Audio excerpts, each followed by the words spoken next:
Hello. Hang on. Music's kind of loud. How's it going? A6 is a silver. Hey, enjoy tomorrow. How's it going? So, same thing as the other day. I'm, drawing fish. This is, probably gonna be shorter side of the streaming. Yeah, just still trying to fill out this, coral reef. Get the audio correct.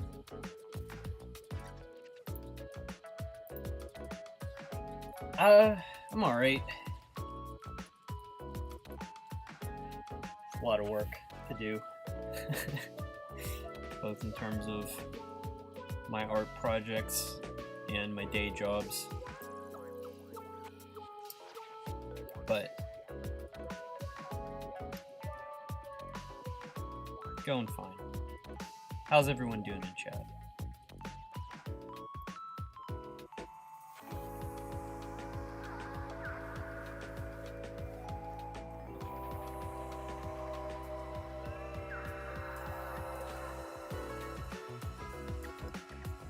Doing okay? It's good.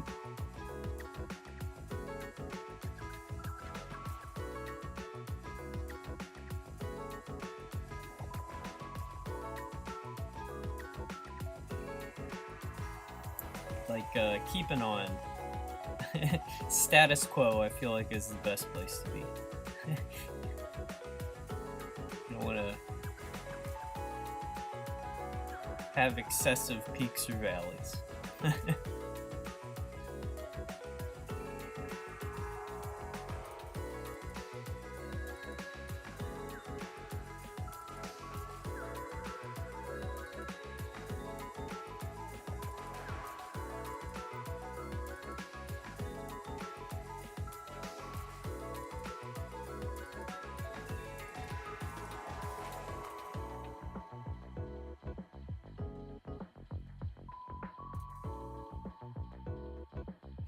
Sometimes I imagine future visual novel projects.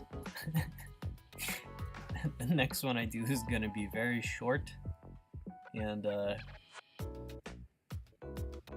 will be a slightly less complicated art style. In the year like 2040 when I'm free.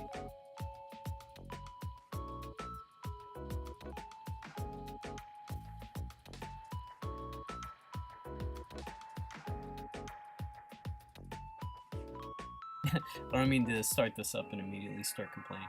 I'm like in that like middle section, like this is the timeline of a project where it's like you start and end. And like here, when it's like you can like write and storyboard and like imagine all the stuff you're gonna do. And then there's this area where you're like, it's all very like formed together, you know? Like you can like hit play on the thing and like watch it play out roughly with like all the stuff you still need to like patch in. And then there's like right here, which is like the most difficult part, where it's like you're very far from like, you're just in like total assembly land. It'd be like if you're building a house and it's like, you know, it's like you have like the skeleton of a frame. Nothing looks like the end product yet, you know? Oh shit, don't know. Erase my fish. But it's going.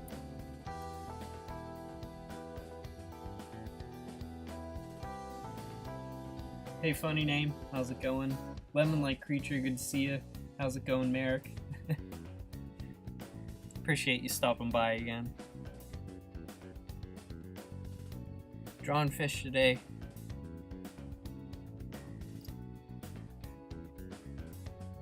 Oh, I posted it to Twitter. Hang on.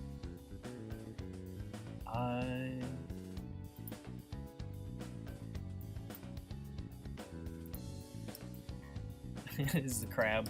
He got done. I ended up changing the legs quite a bit. But, yeah. Way too much time. He's gonna get his own hero shot, as it's called. But he turned out nice. Took too much time. I really do need to get in the mindset of drawing stuff smaller and faster.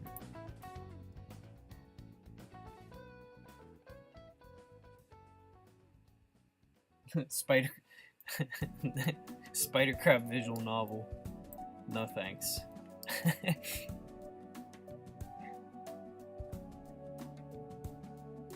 This isn't the spider crab's big break, but it is a pretty prominent extra shot, so even that is can be a big deal.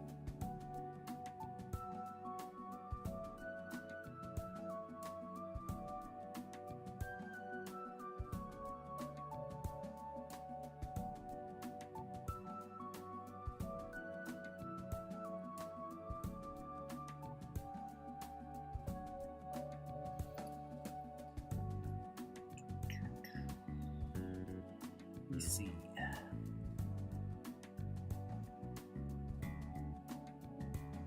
I might only draw for 3 hours. I guess that's like the length of an average, the normal stream. So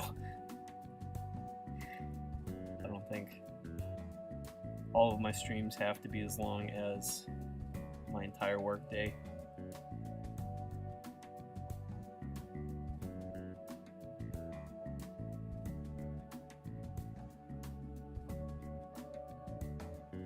This guy's pectoral fin. I don't know what the. I don't really know my anatomy.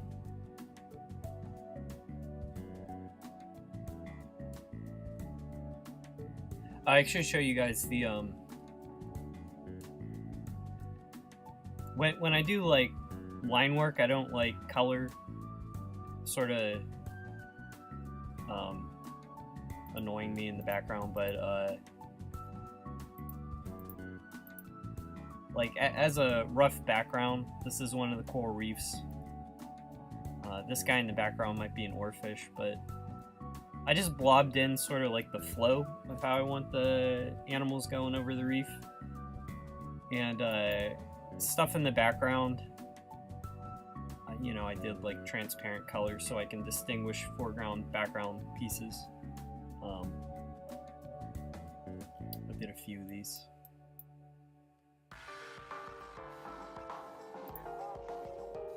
This might be like ammonite or something.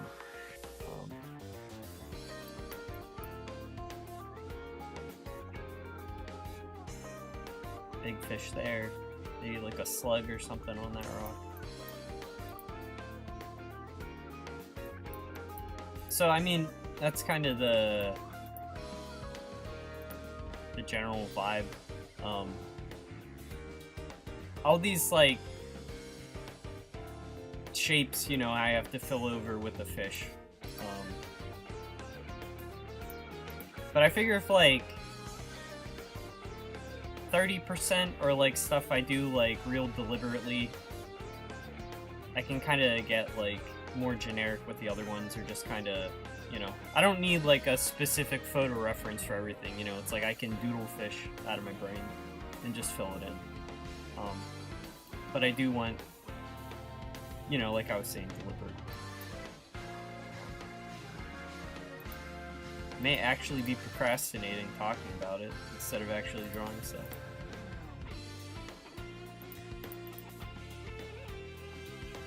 Oarfish are underrated. They are. They are,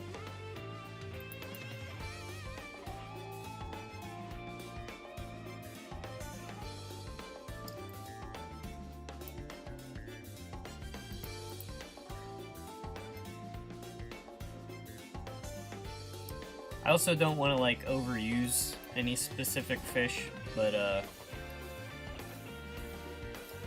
there's only like an oarfish in the mural, so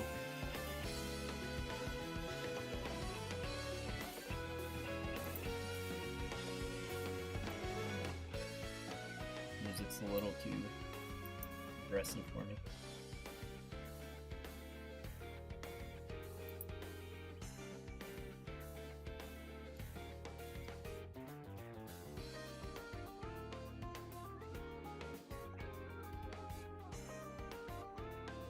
I have a list of some of the other stuff that was suggested yesterday, and I'm gonna do a ribbon fish next. Or maybe, yeah, I'll do the ribbon fish.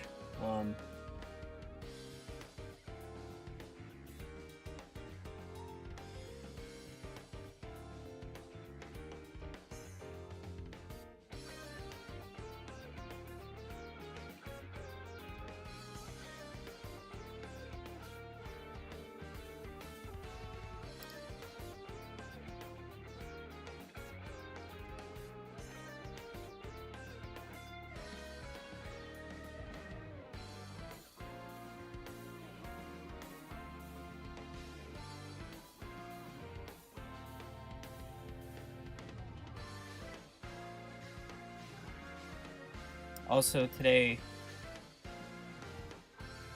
really need to get into the mindset of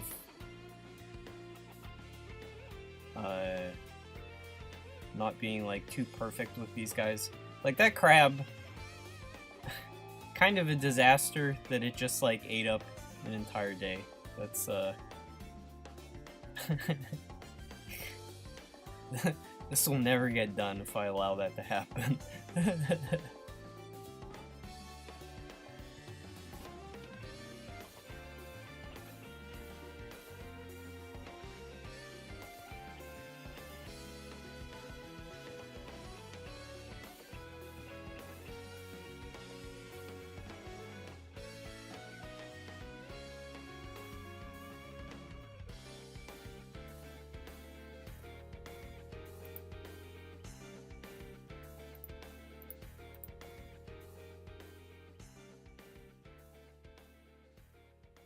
I put on the Persona 5, what's it called? It's like if you type in like any video game and then like music to study to, someone has made like a 3-hour video. That last song was a little too jazzy for me to study to personally. I don't know.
Grouper's eyeball is a little in a different spot.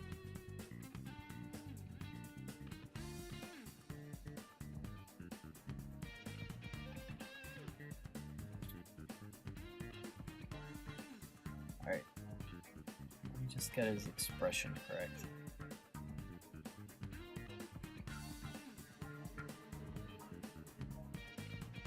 There, that's better. I want him to be like less...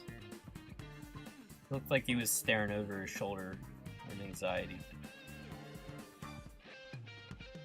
He's too giant a fish to be doing that.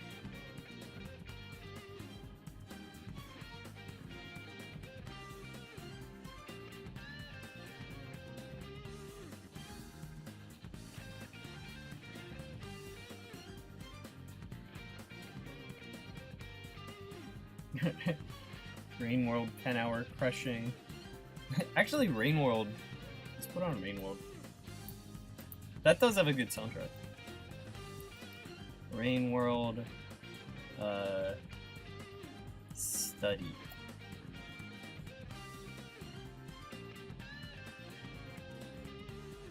Let's see, yeah, relaxing study music.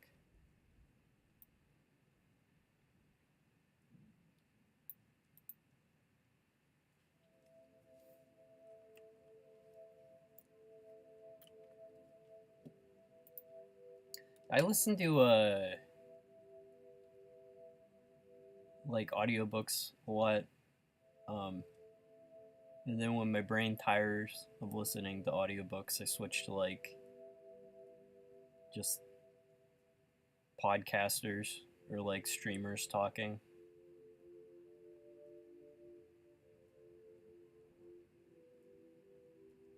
There are a lot of nice also like classical music stations on YouTube. But I don't know if that's a stream vibe.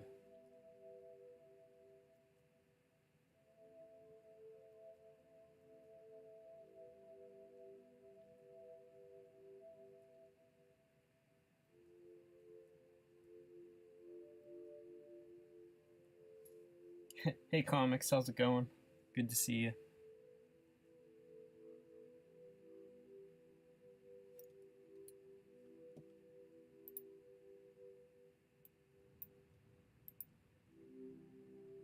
Two streams. Yeah, you know, it's like I felt like I was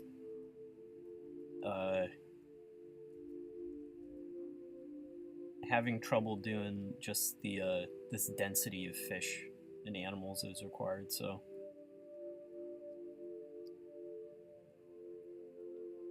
the I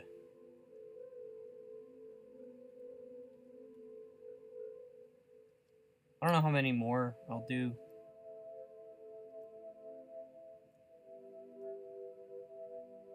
I don't know. It helped out.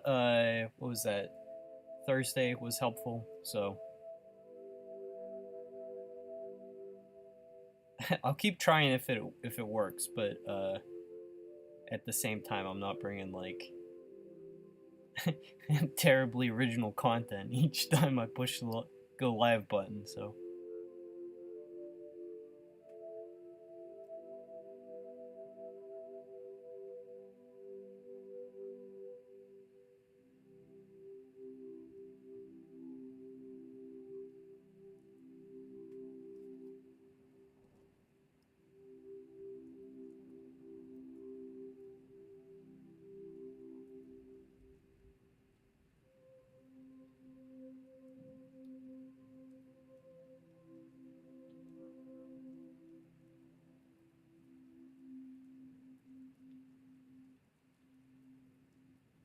Oh no, I actually did switch to Rain World. The Persona music was video claimed to be chill, but it was still too active.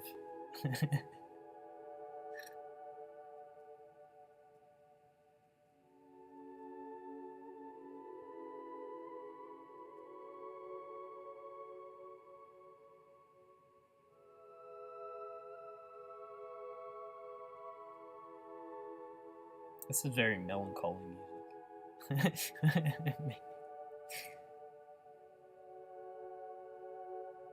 The poor slug cats.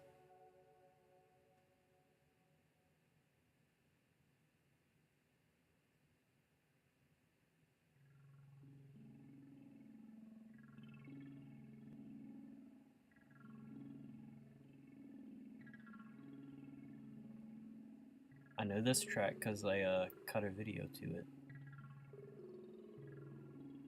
Editing anything, you listen to the song like a million times in a row.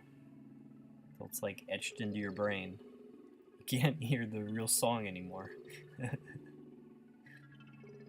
Dude, that's like if you ever work in like post-production in an editor's bay, you know, be like, doing my own graphic design thing, and like the editors have to be like listening to like the same like 3 seconds of audio like 5,000 times in a row. And it's like, it can be really punishing.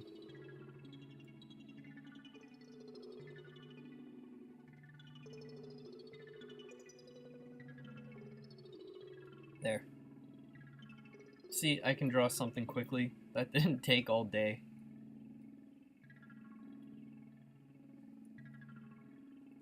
Now, 5,000 more. What did I say I was going to do? The ribbon eel. I wanted to do that, and my thought was he was going to go something like that. A bunch of, it's like this flat area. I was thinking I'd put him ribboning around there.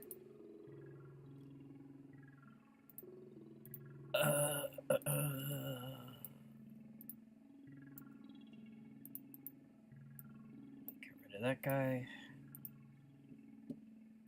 Pull up ribbon eel reference.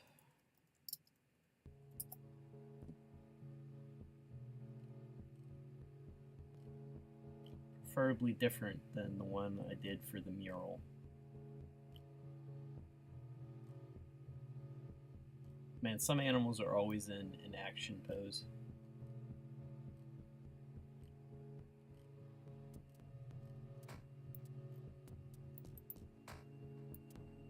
You can have it like here, coming out of the ground to be like screaming at something.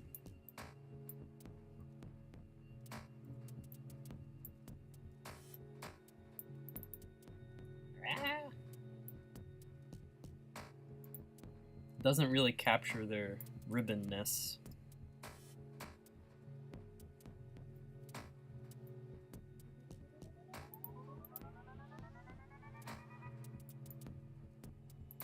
This is a good one.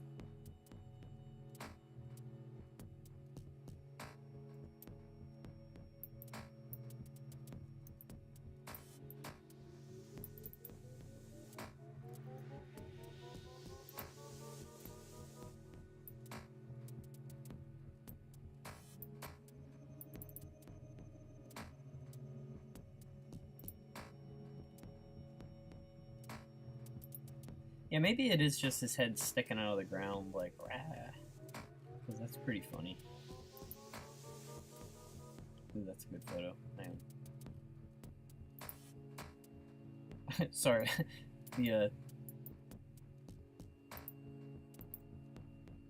Part of the reason my computer was running so poorly last time, I think, was because I had a, like a separate browser open. I don't know why that was so intensive, but I guess every website now has to load like 300 megabytes into your RAM, so I don't know.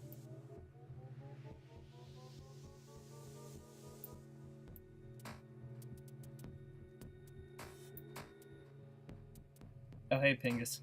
Good to see you.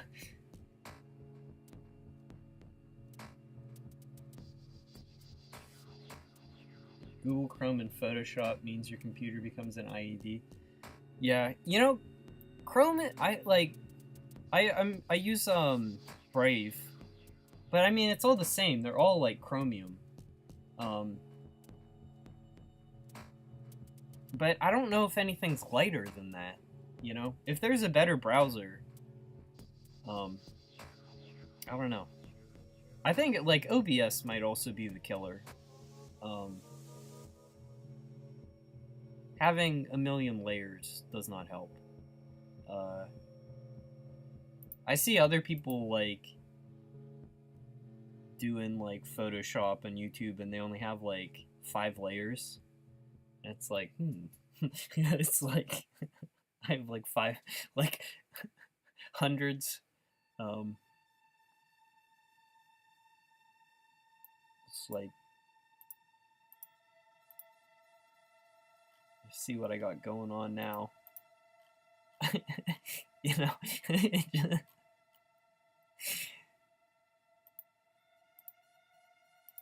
It's about as like orderly as like the physical space that I live in also. I don't know.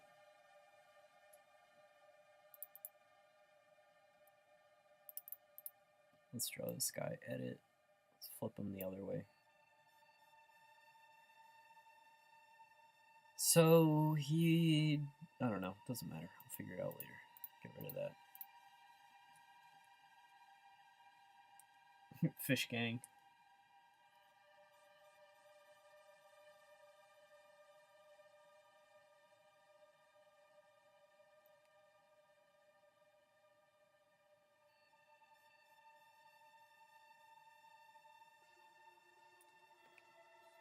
Oh yeah, rope fish. Was that what they were called, rope fish? I did like that guy.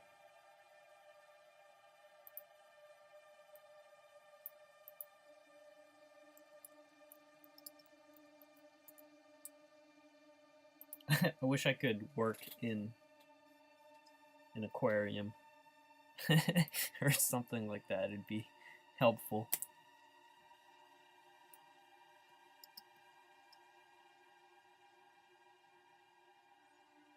Look at that expression.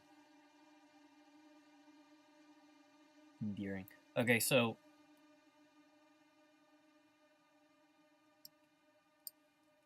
if this is my background, get rid of this. The problem I did with the crab is like drawing it gigantic when these guys need to be tiny.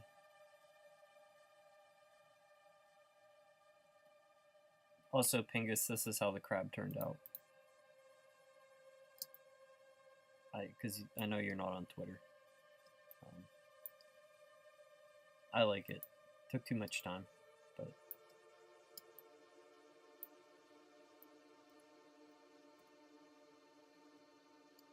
I'm gonna draw this guy's negative space first. For something like the angle of the jaw, it'd be easier just to like draw the fill first.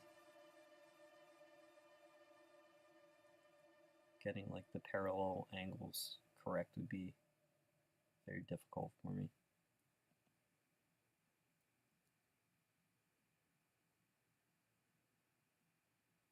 Looks delicious. I was thinking about eating crab at one point as I was drawing it. I was like,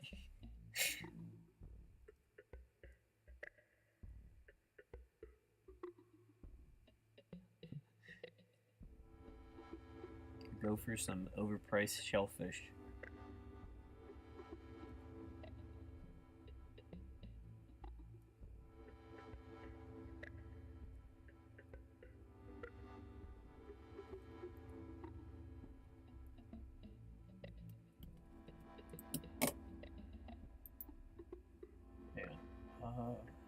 Sorry, 1 second. OBS.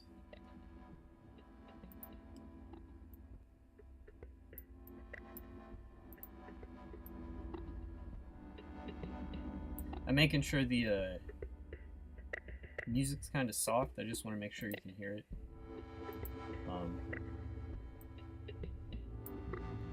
If I like check footage of a stream and I realize that the music isn't hot, there's just something like painfully cringe if there's no background sound.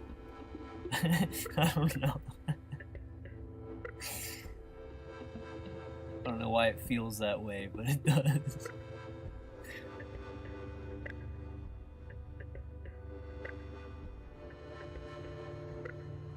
Okay, so his jaw's gotta be like super straight going in. And then like it's gotta feel like rigid.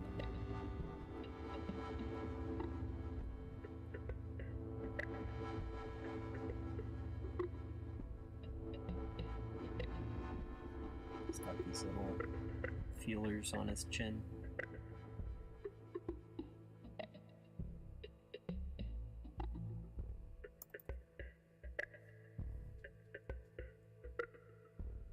Hey, Beckus. This is a ribbon eel.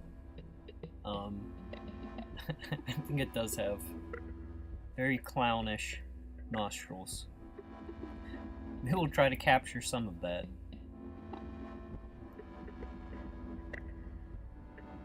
We're still doing the same thing as last time. I'm just trying to draw to fill in the reef.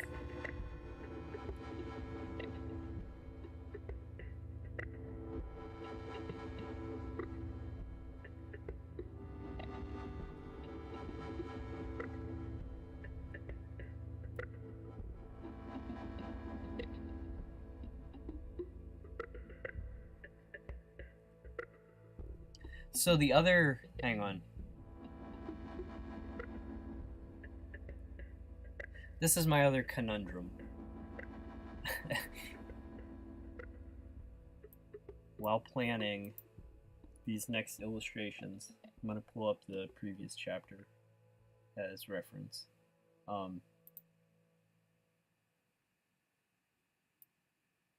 When I decide, like, oh, I want tons of fish, you know, more better.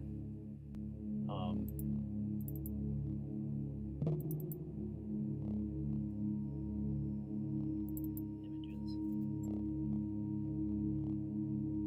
Also, the reason I'm wearing a sweater in June is because this house is over air conditioned and I have no control over that, so that's great. Totally don't feel like I'm trapped in like a dungeon or something. Okay, this is a good example. These little, so if I'm gonna do like multiple shots, multiple frames for one shot, I have to like draw the fish swimming around. That's a pain in the ass. So I do need to keep in mind like which shots have multiples. I'll do one really complicated one where everything's swimming around, but most of them I would like to write it where I feel like it'd be better to have like less movement like this and more just like static complex illustrations, or like evocative illustrations. I feel like this kind of is minimal return. I don't know, but that's something else that's on my mind. Like, as much as I'd like this little guy to pop his head out and like do something else, I'm not trying to approach this like from the mindset that it is illustration and not animation, and that, you know, it's not like a limitation if I don't treat it that way. Like,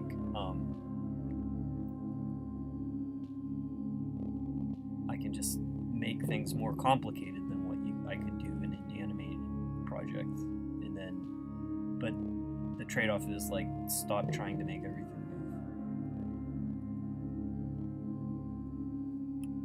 So that's on my mind too.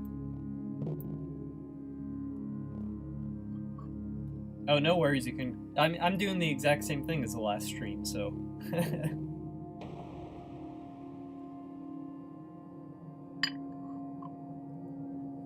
Last stream, we drew. It was mostly spent getting this crab halfway done.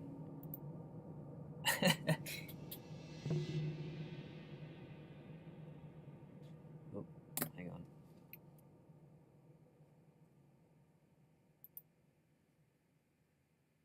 And my boss emails me.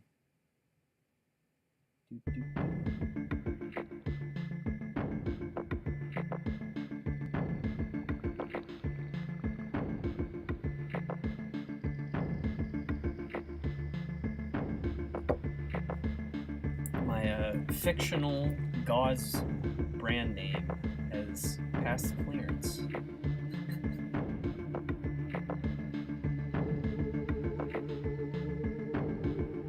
It's been really hot, the weather where I'm at, but I'm in this giant house that doesn't have the best insulation, and I'm on the bottom floor. So to get it air conditioned upstairs, the AC is cranked, and it's it's like fighting to like cool the outdoors upstairs, and then like I am refrigerated downstairs.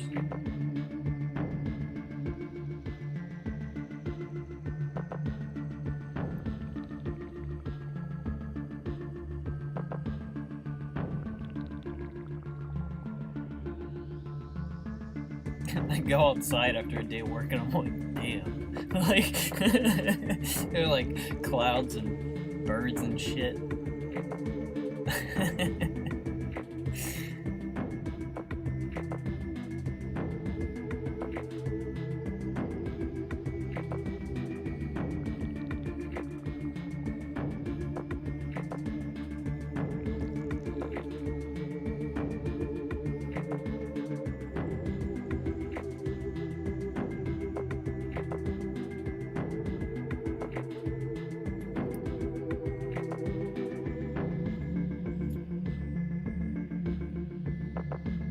I enjoy rain, actually.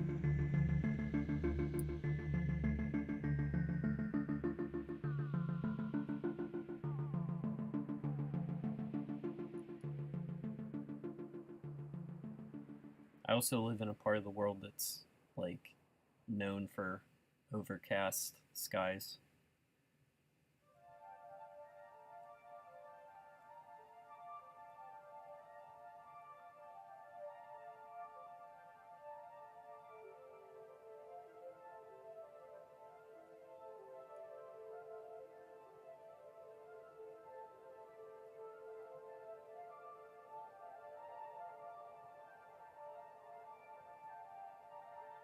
You hate summer.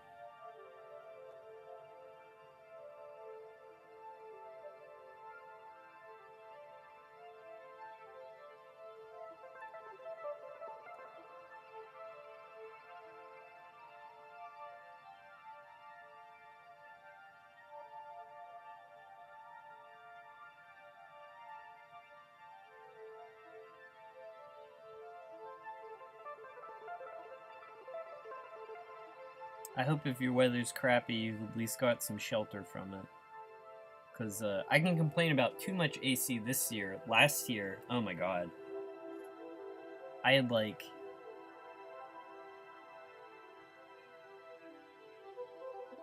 It was like no AC and no window.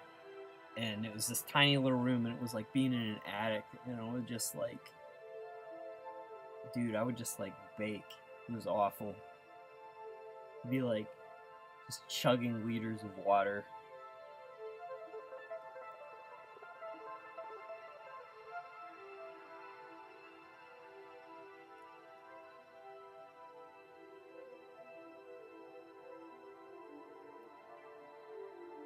I don't know also if any of you have ever lived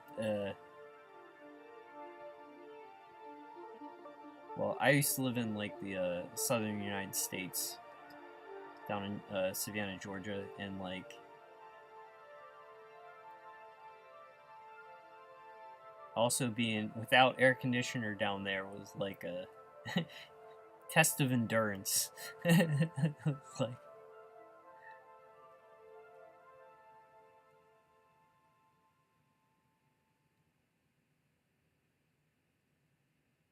there we go.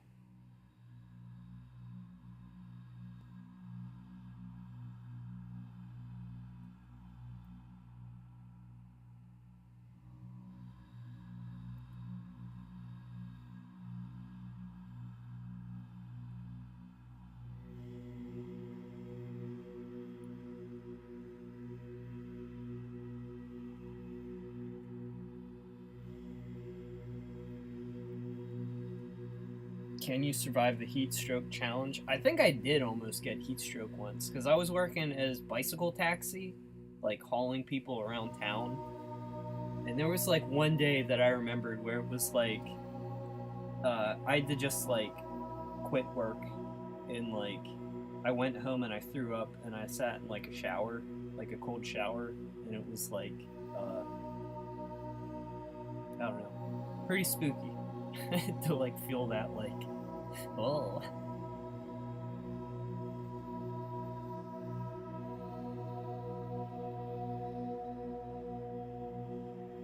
Hey Nerdyock, how's it going? Crow Wicked, good to see you. Who else showed up? Hang on.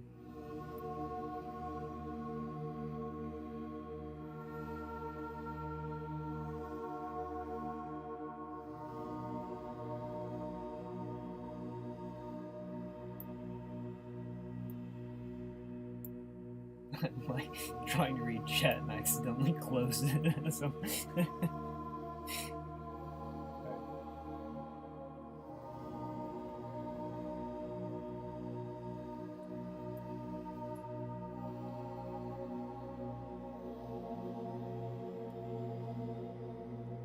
we have like 3 lizard owners in chat. I need a pet. Actually, I have a cat here. It's a pretty great cat, actually. So no complaints.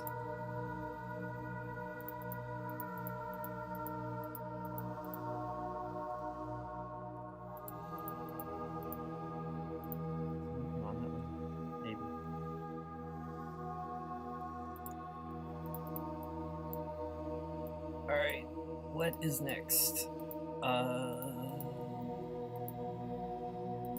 Delete that. Let's see, I have a list. Someone asked for sunfish, hermit crabs, lampreys. Let's do like a school of something. Oh, you know what people will enjoy? Hang on. Pull up.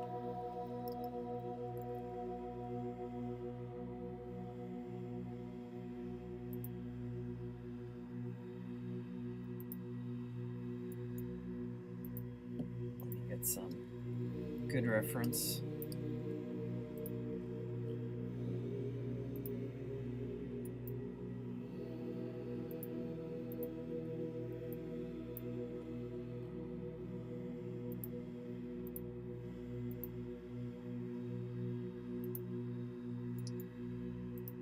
Sharks.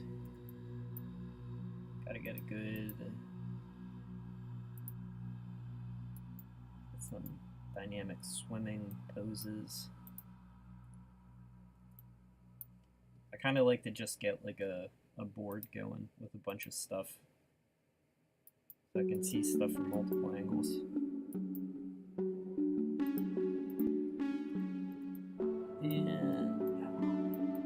Maybe get one in profile so I get a sense of like proportion. And then, most importantly, so we stay on model.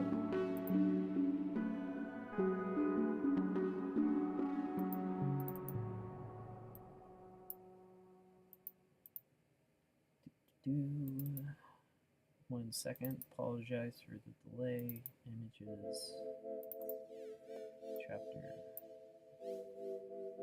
4.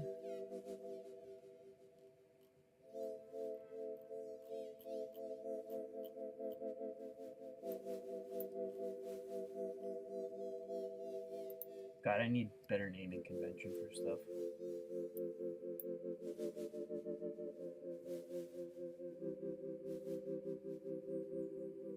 Hey.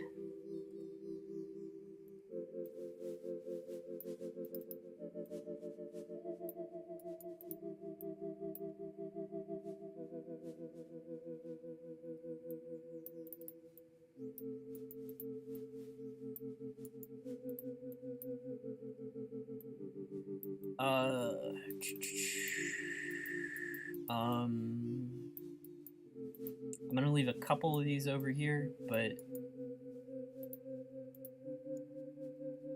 most of these I'm gonna make and do a new image and take over to my second monitor. Because I have a second monitor now. It's amazing.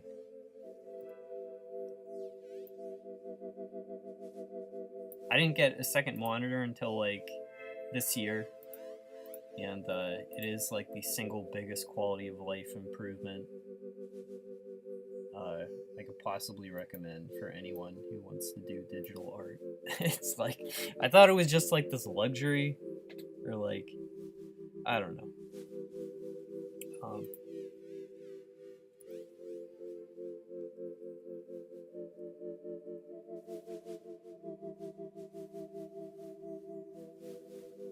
Alright, how do I want to do this? Let's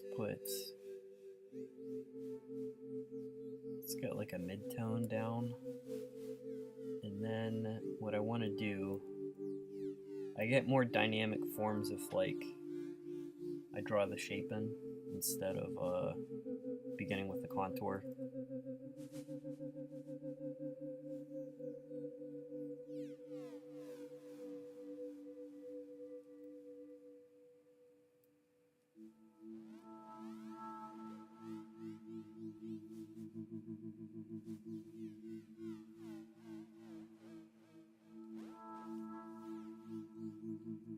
It's like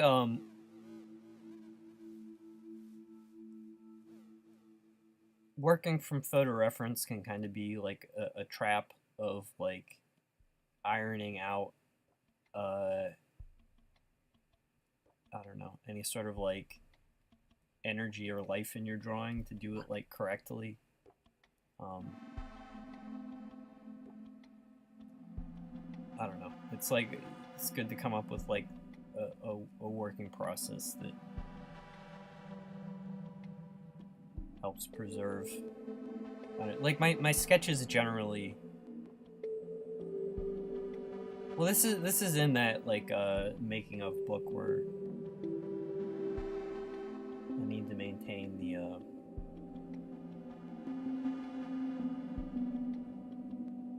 I don't know.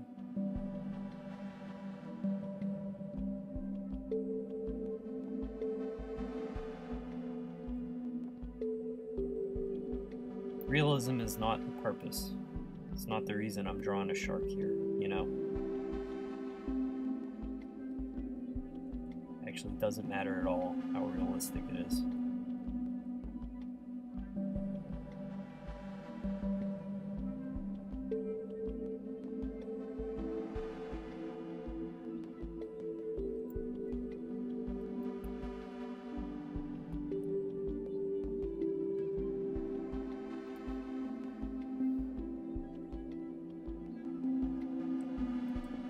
Hey Chandarius, how's it going?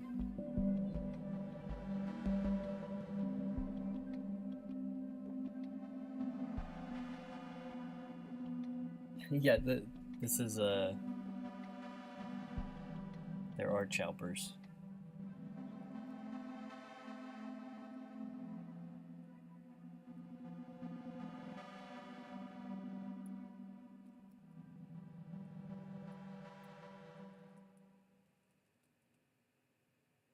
Gotta make them looking silly.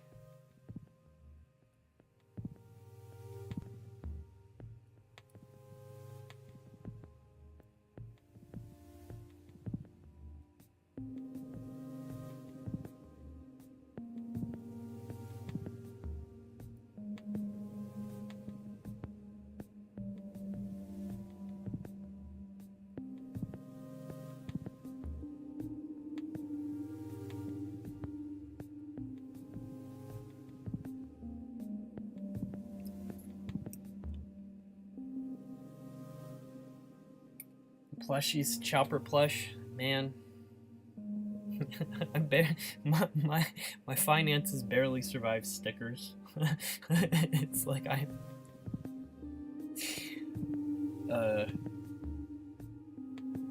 I mean, it's like one day for sure.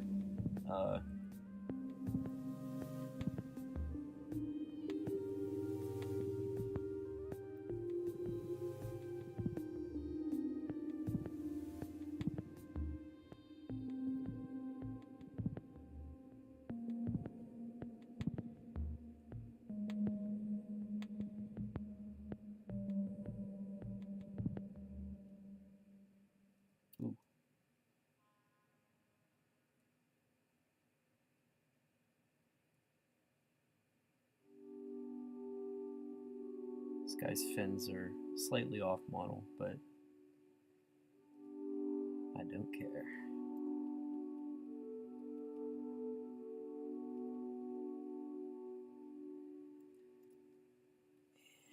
I want to get rid of this.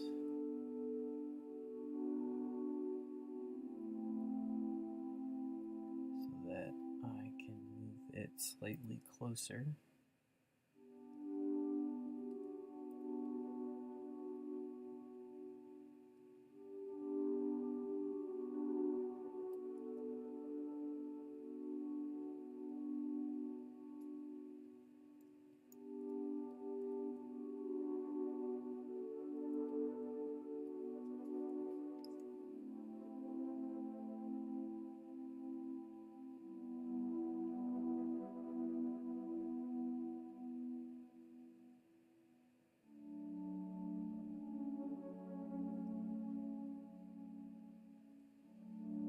A Velcro Brillo wheel. That would probably significantly up the cost of production, but I like it. That's also, you know, there are talented people who make custom plushes. I could, like, commission, I don't know, like 3 or 4 bespoke plushies. The problem with that is when you buy those customs, it's like the creators keep the right to the pattern, so it's like it's not a prototype that I could then go get mass produced. So it really would just be like a one-off to, I don't know, give away in like a contest or something.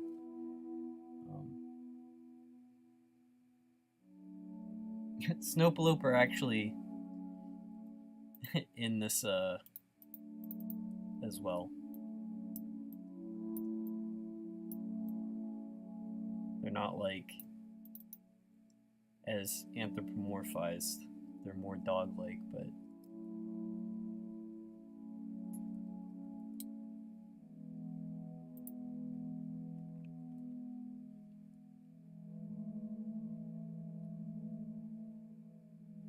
this guy's eye is in the wrong spot.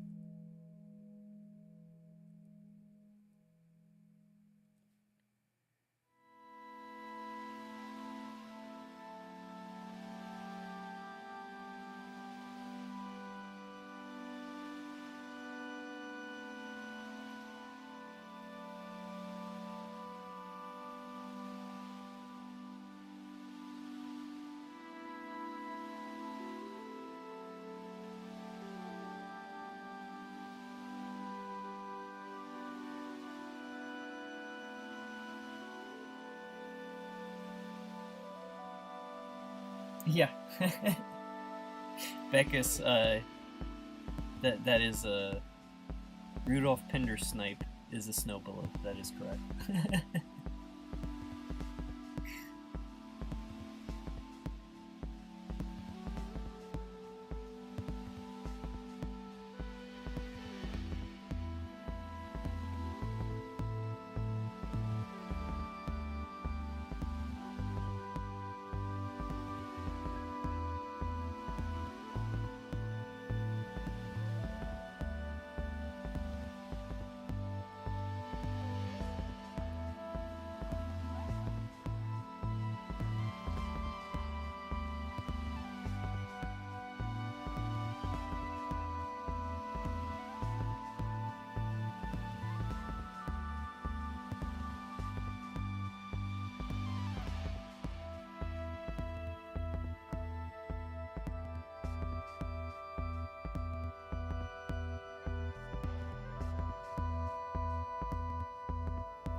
I once had a draft for one of the chapters about like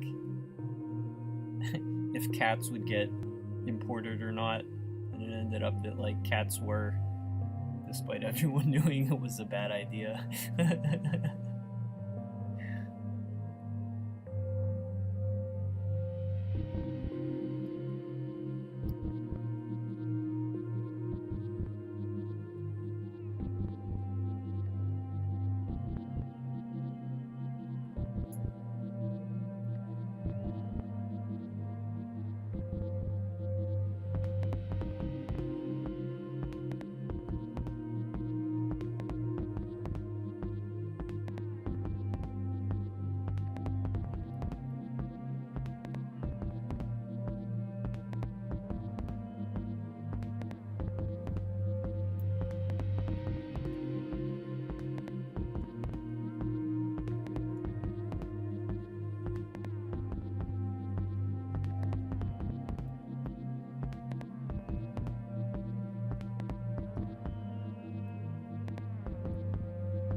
Oh.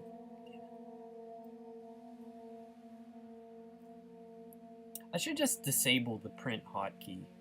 Like, when do I ever print anything? It just, like, messes me up when I'm going for other stuff. Oh, excuse me. Oh, pardon me.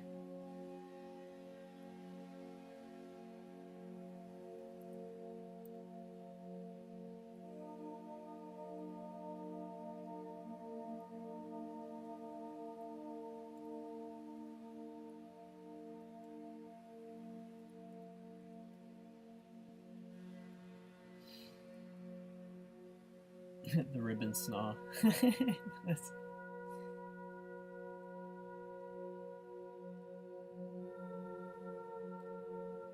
Yeah, it's like it's funny the things that people, I see people like remembering as their favorite.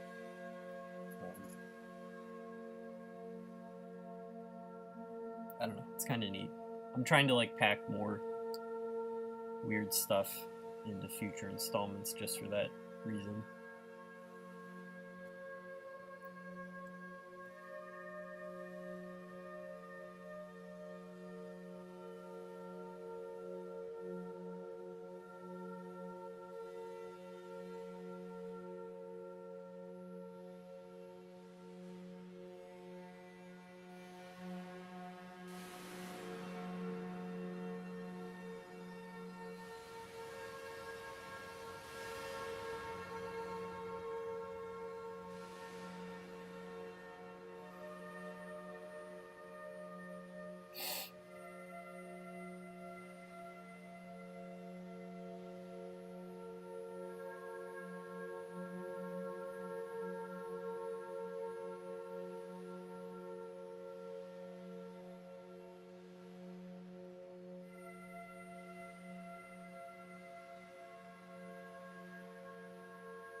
That's incorrect.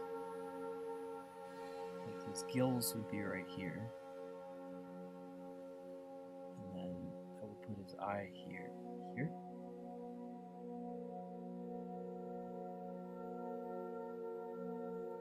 And put his mouth there.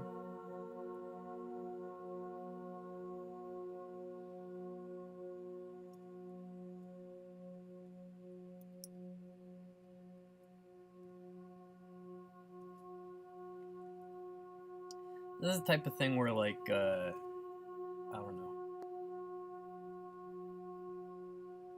I could thumbnail a bunch of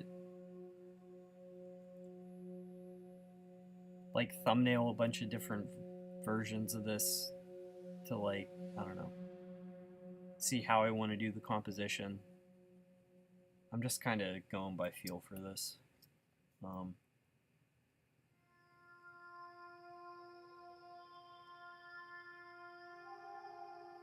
Like, the dynamic that I'm kind of going for is I want, like, these guys to be swimming this way, and then a few other sort of, like,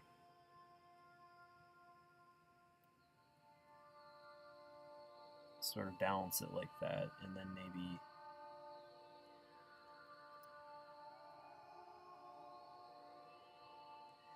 there's, like, a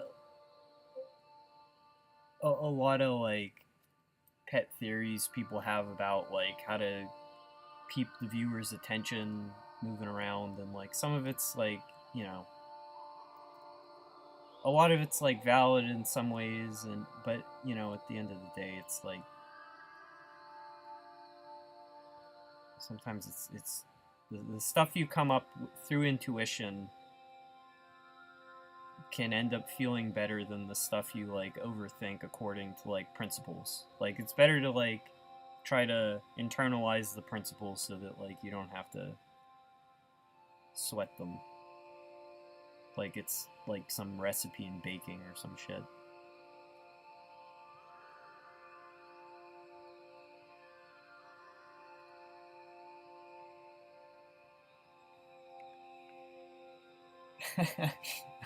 No problem, Chandarius. I appreciate the lurking is fine too.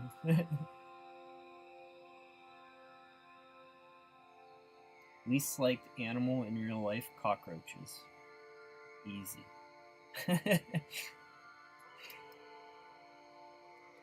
I don't mind seeing him, like, in, like, a zoo type setting, but it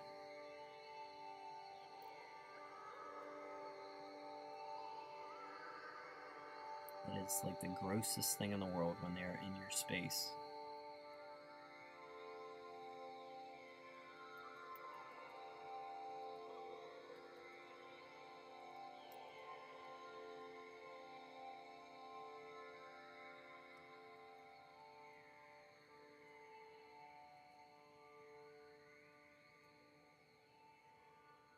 By that same token, I'm not a huge fan of stink bugs either. We have way too many stink bugs out here.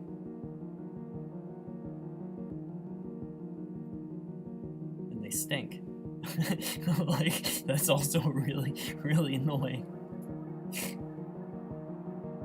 I hold it against them.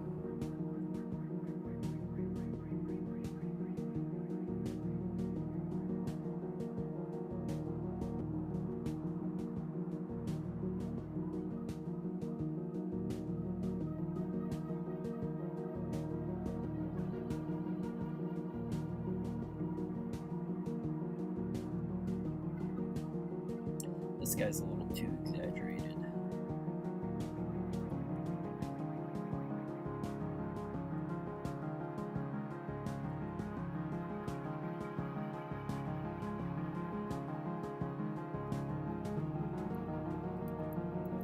These two should be, like, overlapping some. I tend to draw everything in profile.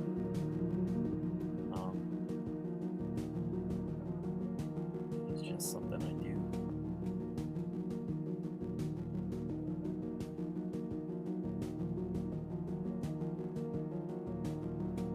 It's not something I can change this late in the game right now.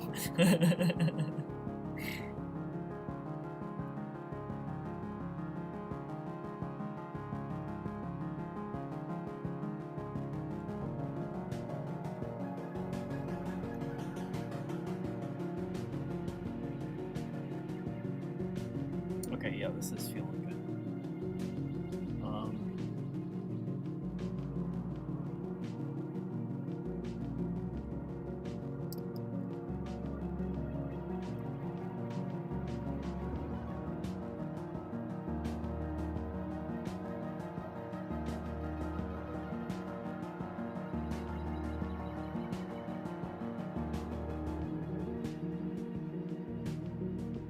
roaches have the kind of like intricate beauty of like, yeah, like a lot of like beetles and just like, but insects in general are just like so intricately sculpted. But they're just like also vermin when they're like in your space. Their character changes when they're like making your house disgusting.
I like these guys up there.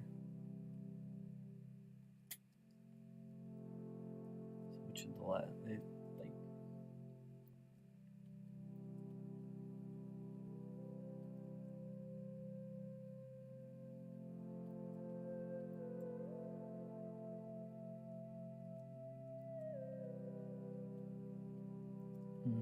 I don't know. I could do also.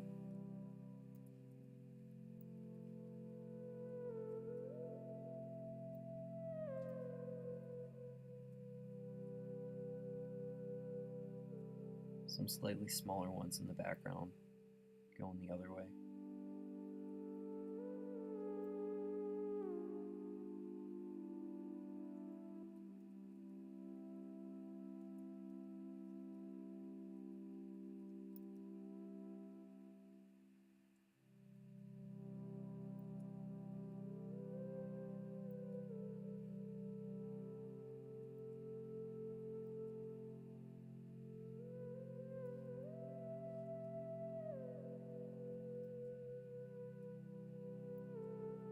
Well, this wasn't what I was planning on doing today, but this is kind of going to come together as like part of an illustration, which is perfectly fine.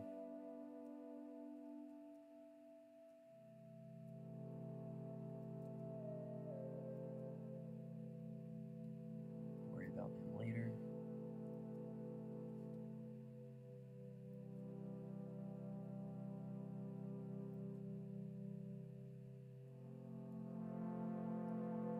Very small one up here.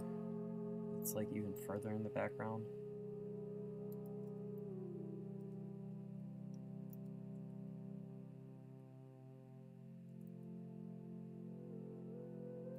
What's going on?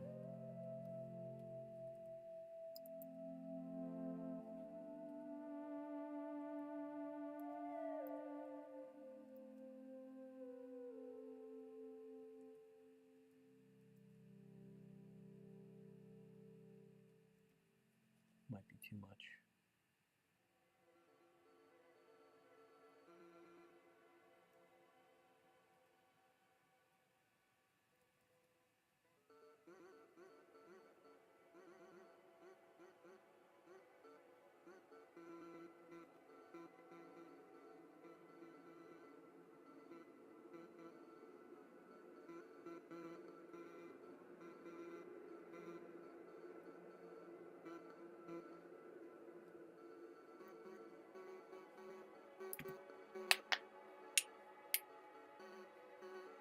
Hello, Nathan Yan. How's it going?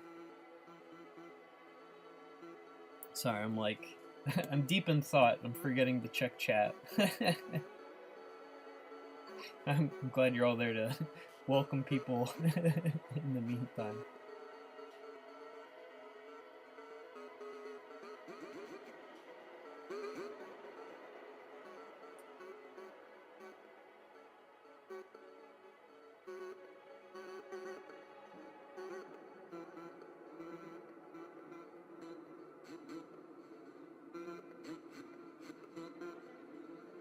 I have had people bring up the idea of like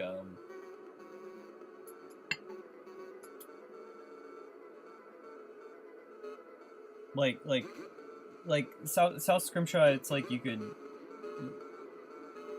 It does seem like you could gamify it. I'm kind of I don't know.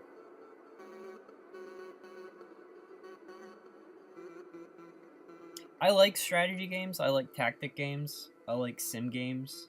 I feel like, I mean, I'm not one to talk as someone making like a linear vision novel, but like first, that's like way outside my expertise in how to make. In terms of like what I want to make, it's not something I want to like devote my effort to.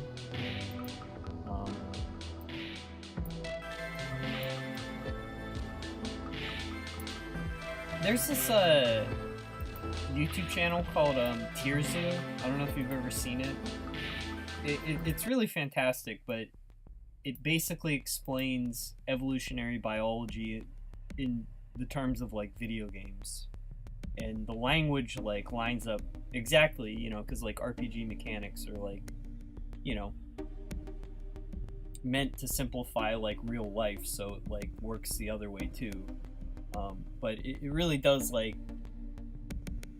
you know, I grew up with like Maxis games, and I would like to see more biology inspired video games, even if, you know, I don't think like necessarily I'm gonna be the one to make it, but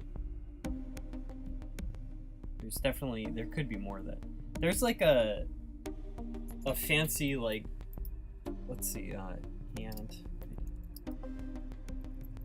someone's making a video game that looks like a modern sim ant done in Unreal Engine. Empire Vance? No.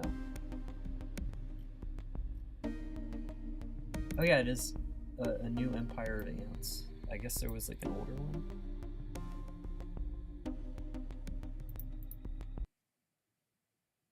Product not yet rated.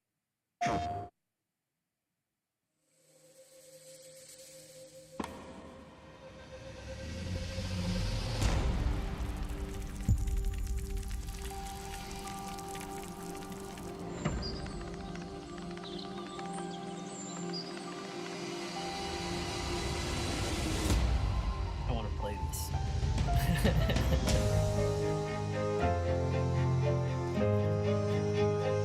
I mean, it's like the graphics are cool. I mean, they're actually really nice, but it could look like the original Sim Ant, and I'd still want to play it. But it's like a strategy game, RTS thing.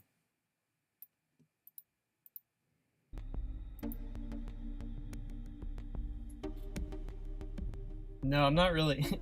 Tierzu isn't necessarily an inspiration for South Scrimshaw in terms of writing, but if I was trying to gamify South Scrimshaw, it definitely would be something that I would reference.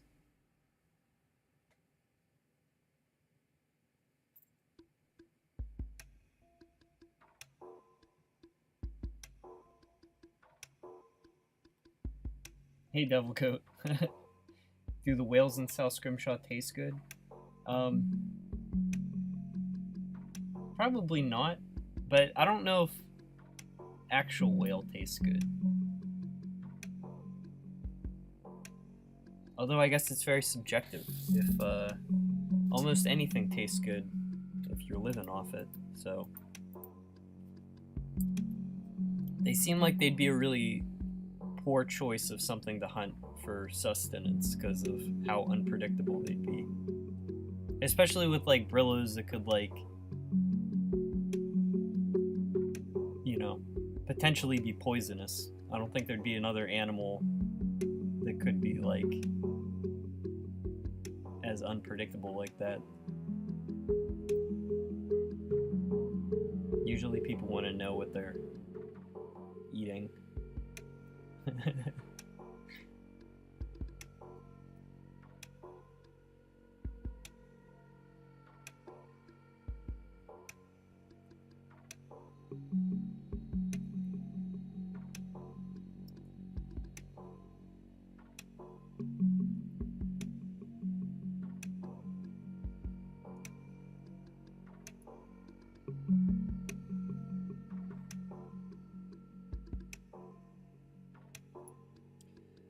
I like this guy's shape, but I don't know if he fits. Maybe if he's smaller?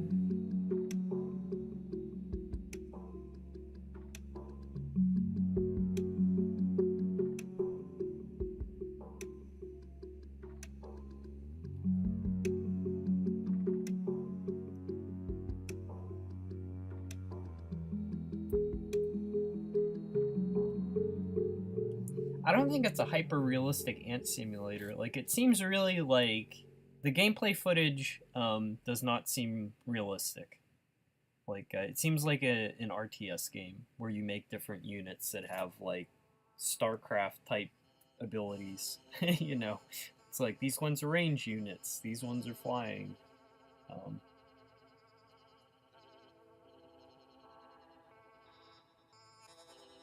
A realistic ant sim would be cool too.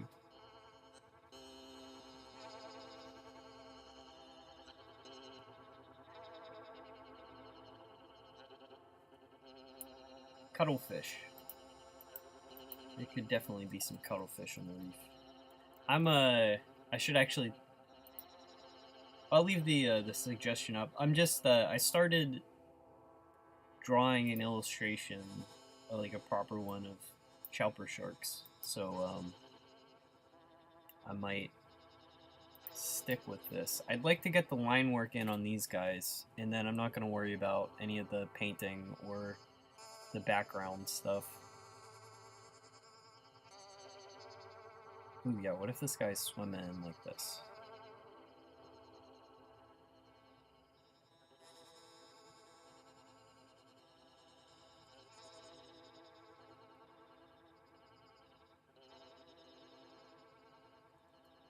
Okay, that might kind of solve it.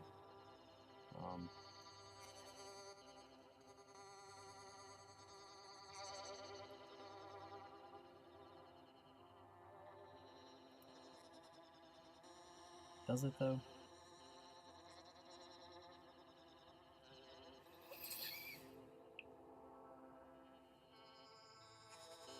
So these guys...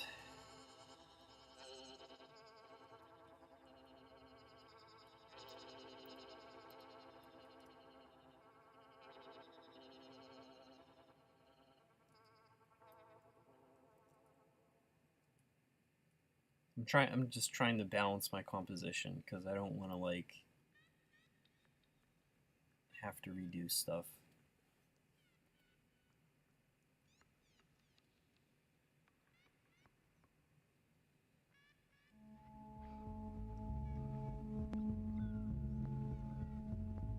Like, this is gonna look kind of crowded. I don't really care.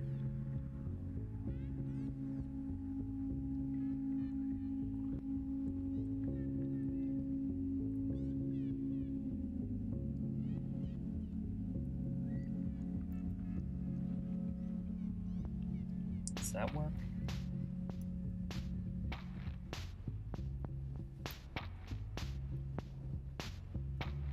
No, that doesn't work either.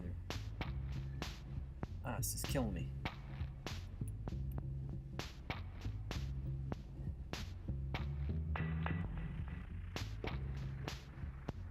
Okay, but I do have these guys, these other background elements that are going to be contributing as well. So maybe...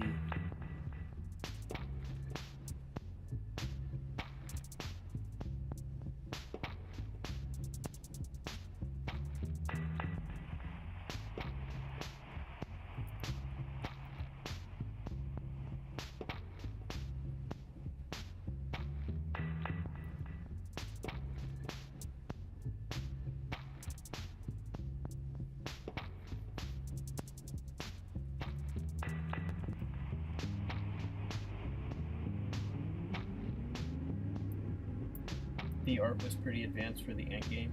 Yeah, I mean they pulled off the photoreal look pretty well, I think.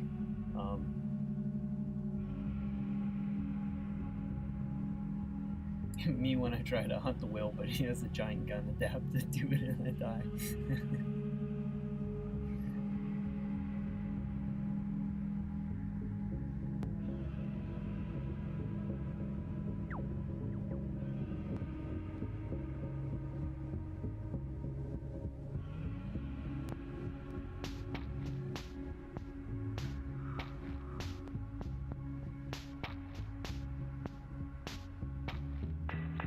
Does the Chowper school have Brillos too, or just Chowpers? That's the these mysterious background shapes looming in the looming largely. I'm not gonna paint these guys today. I'll have to. That other guy was made in clay. I'll have to like build them out in clay. It won't take long. But.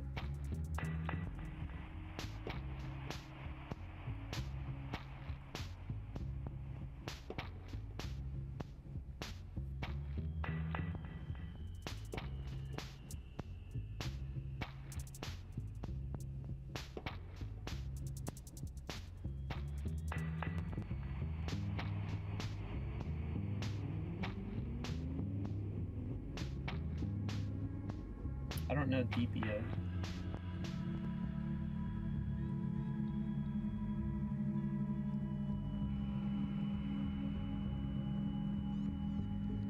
The duck game.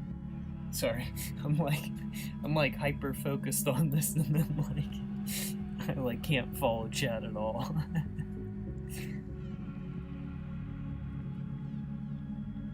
Alright, I think this is... I think these guys are looking good. I'm gonna squash this together. I'm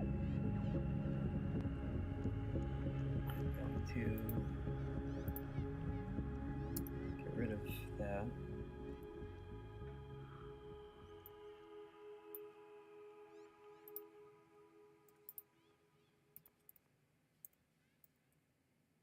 Alright, and we will put the line in.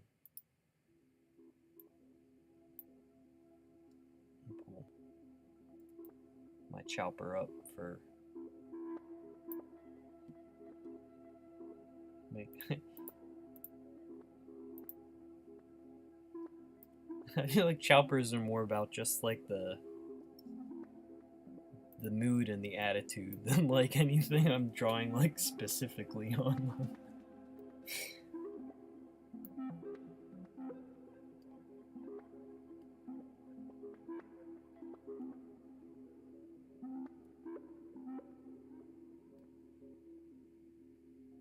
What is Duck Simulator?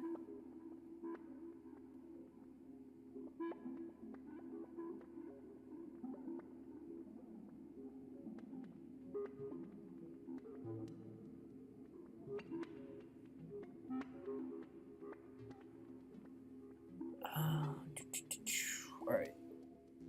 Get my brush size, the correct size.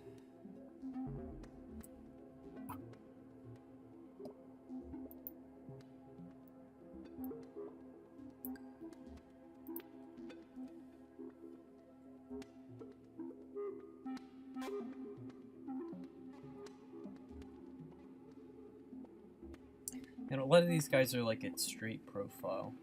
I think I want...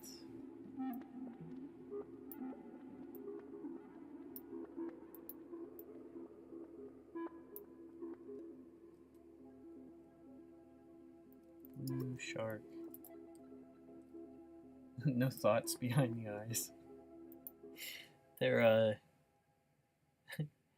they're dim, but I feel like they've got some emotion on their face.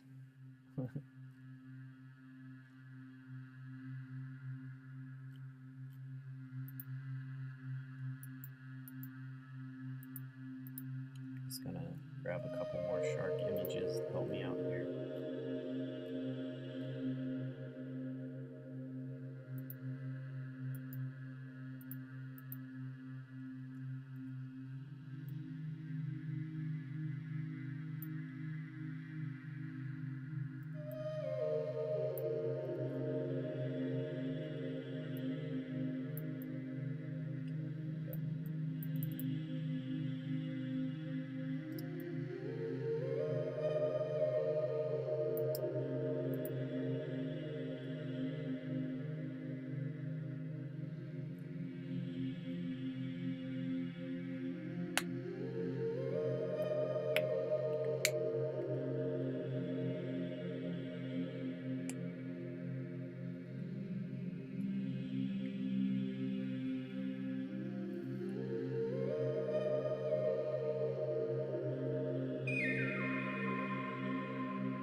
This urge to make the I'm fighting my urge to make the brush any larger than it is, because it'll just make the line rattier.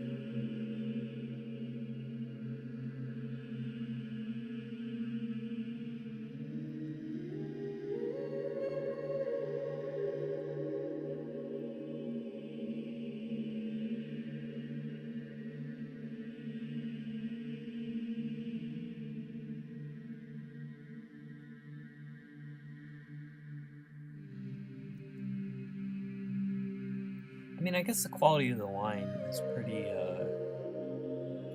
it's not that much different than what I'm doing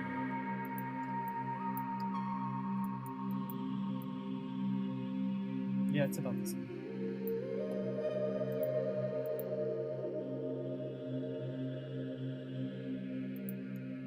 I apologize if the audio is, like, crackling for anyone. I don't know if that's the Bluetooth signal to my headset, or if it's the audio itself. I'll try to fix it if it's bothering people.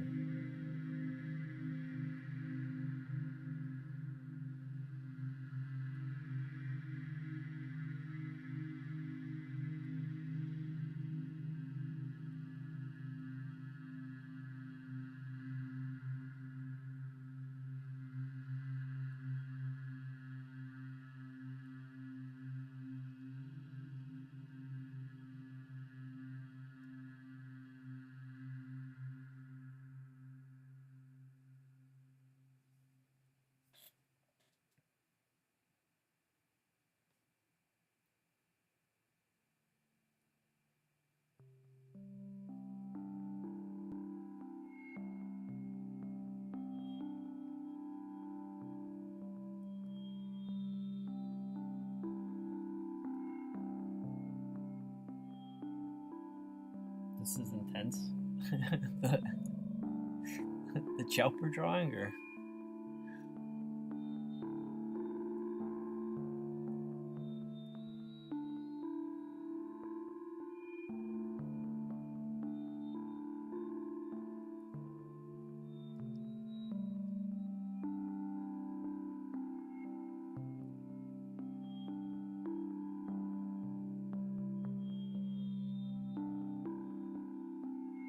I mean, it's got to be finished artwork. It's going in.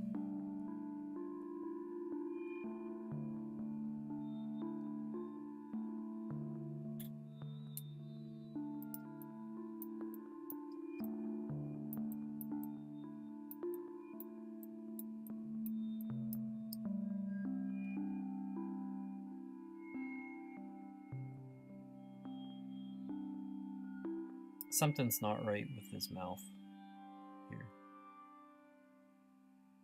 I think that fixes it. Use.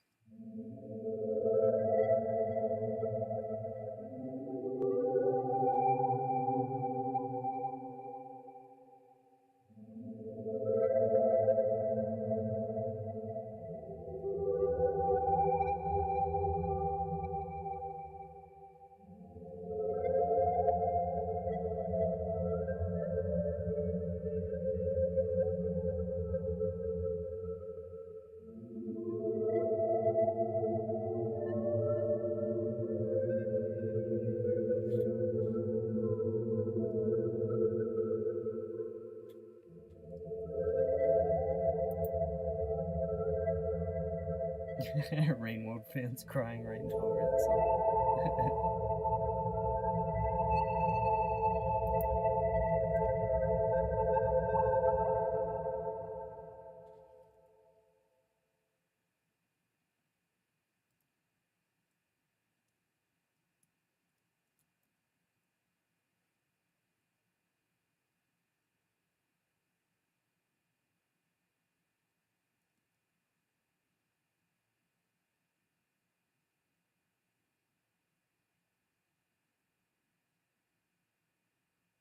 In the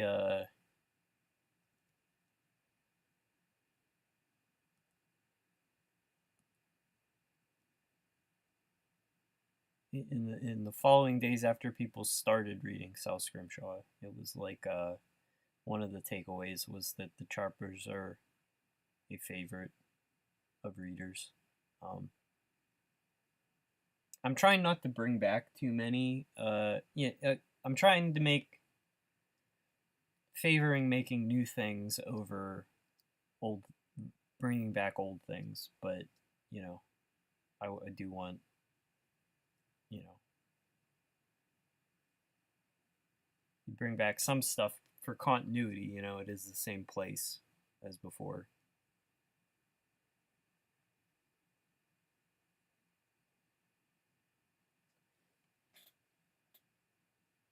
You ever have that like disappointment where it's like you like something like a game or something a lot, and then you're all hyped from the sequel, and it's like 99% stuff from the first thing, and you're just like, well, I mean, it's like I don't know what I was expecting, but I don't know.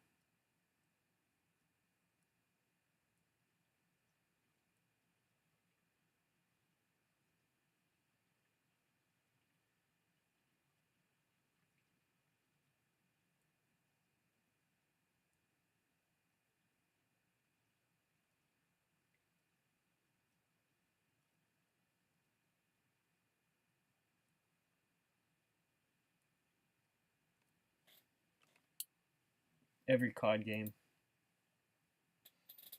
Yeah. COD stopped existing for me after Activision fired everyone at Infinity Ward. That was bogus.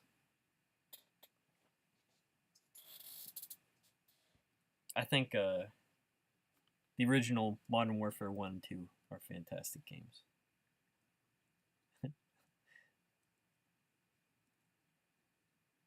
Dude, and now they're remaking them, and they're just like reusing all these same characters, and it's like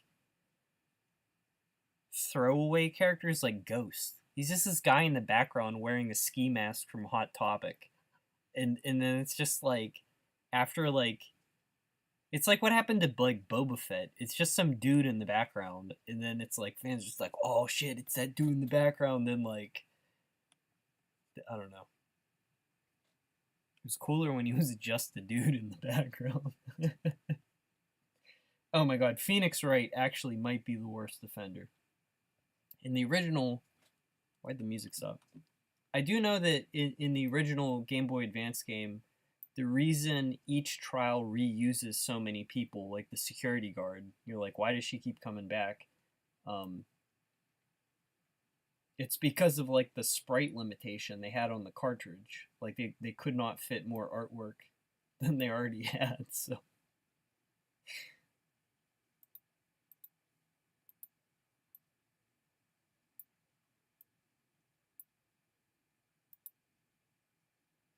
But now when it's like sequel after sequel and it's like I don't know. Hang on, I gotta put some.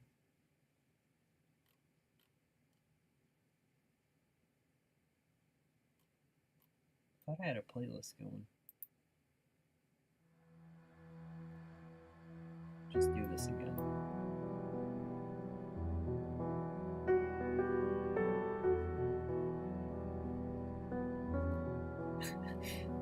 I promise I won't stream again without picking new soundtracks to put on.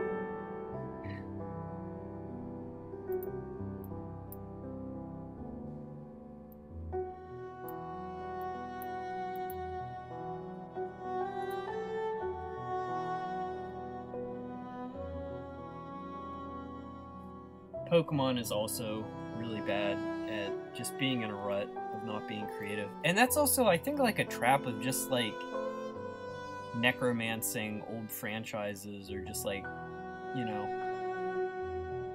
they get created with a creative spirit. You know, you have to have an idea to like bring it into existence. You don't need good ideas to just make more of something that's already popular, so there's like an atrophy that happens.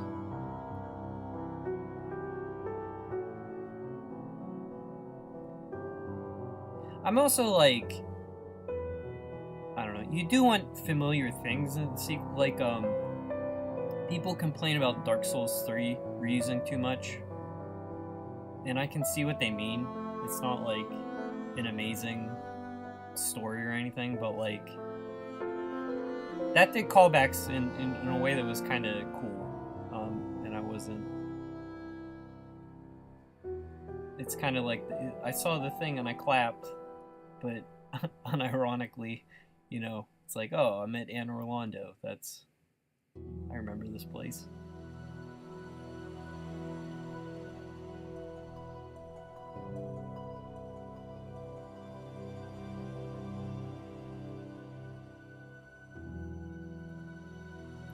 Like, the only good part of Metal Gear Solid 4 was when you go to Shadow Moses Island, also. That was a great callback.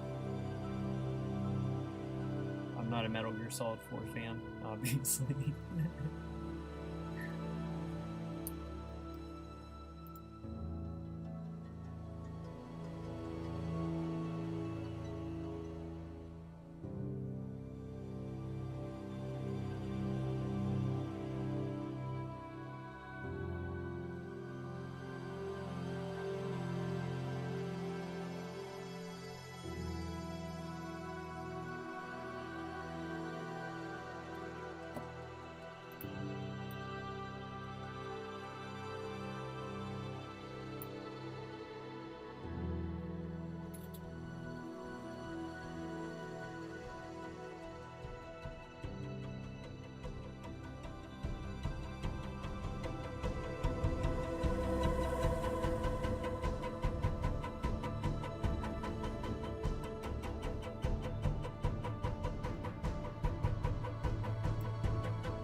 Boba Fett was an example of a weirdly popular background character that did nothing until Attack of the Clones. Yeah, and then also, it's like, because fans, it's like, because fans gave him that prominence, then when he's brought into the story, it's like, he's like one of the most important characters ever, you know? It's like Jango Fett is like, all the stormtroopers are clones of his dad. You know, it's like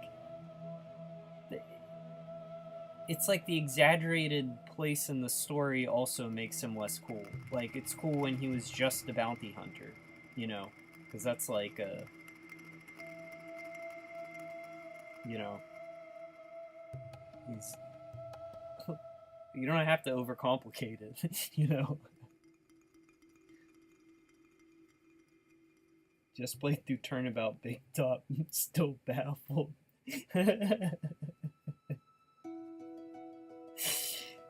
the original trilogy, that is the worst case. you've gone through it. You've powered through it.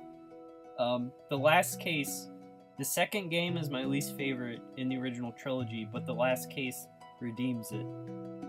It's like really good. One of the best Ace Attorney.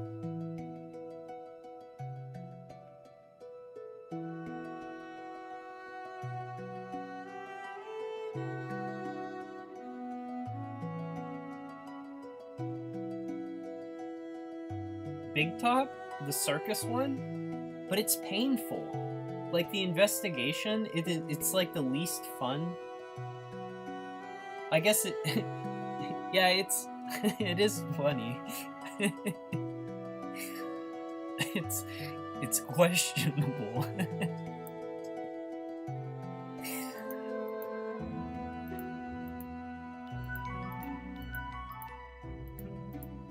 I think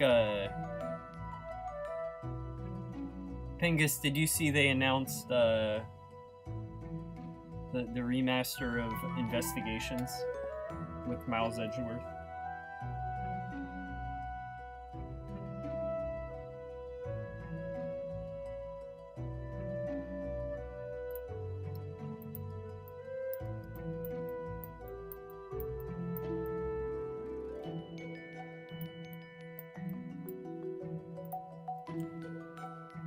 Phoenix Wright is one of the most replayable linear games.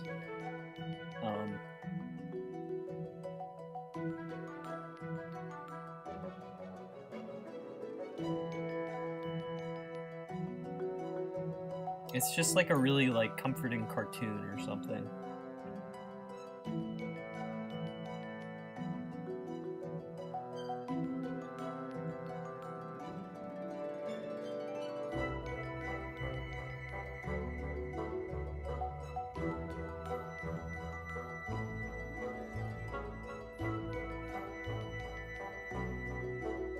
Yeah.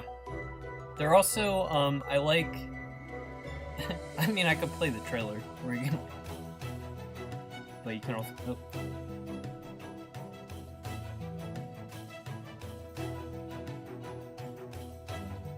They're also letting you play with the original sprites, which I think might be an admission that the revised art doesn't look that good in certain spots.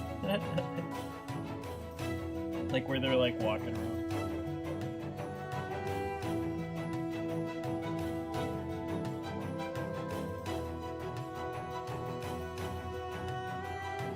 Beckus, I think Bengus likes Big Top because of how like bizarre the characters behave.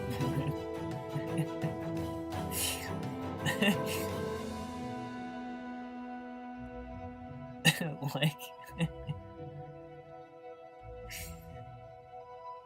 it truly has some writing going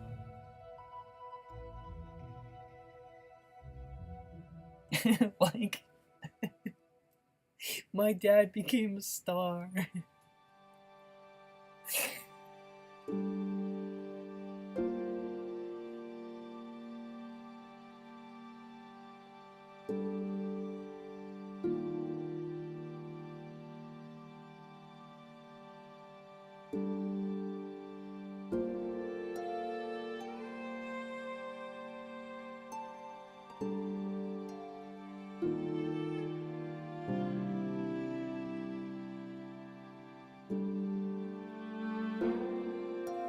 And everyone wants to marry like the 12-year-old girl. Like what the fuck? And like Phoenix Wright never comments on that.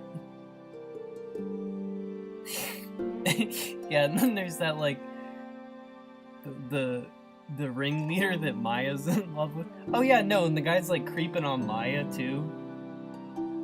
Very realistic depiction of show business.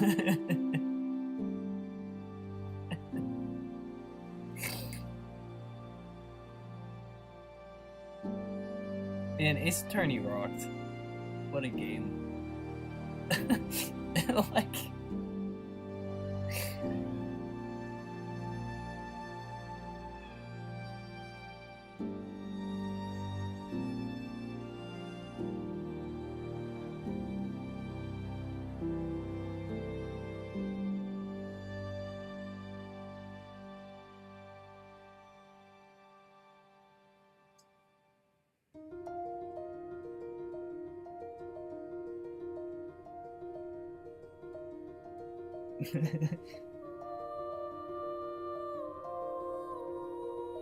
It's like disaster tourism. First game's writing, yeah. It definitely benefits just because it's like establishing all these characters that then it proceeds to like reuse almost too much. The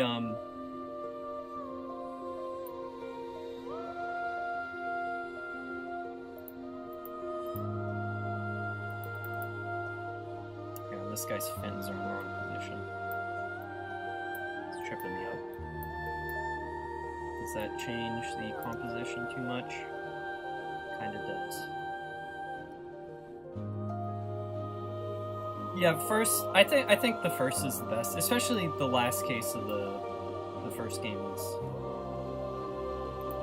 fantastic. But the end of the second game is great.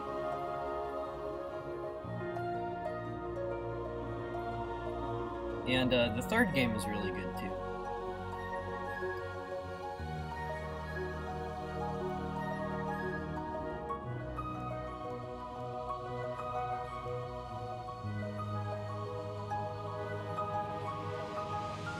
You finally understood soap opera watchers? Yeah, you know, and it's like really unabashed in its like silliness too. Like it doesn't try to hide behind like irony or something. I will say, personally, from the original trilogy, I think there is a massive step down in quality, even to Apollo Justice. I didn't like Apollo at all. So just if you want more Ace Attorney,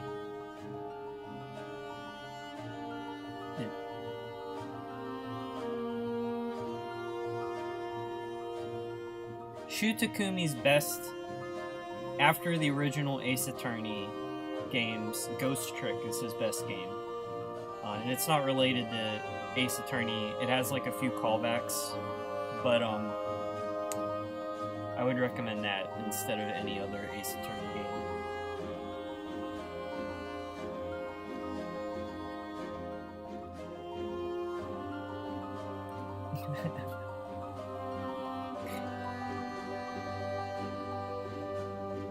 Visual novel chat.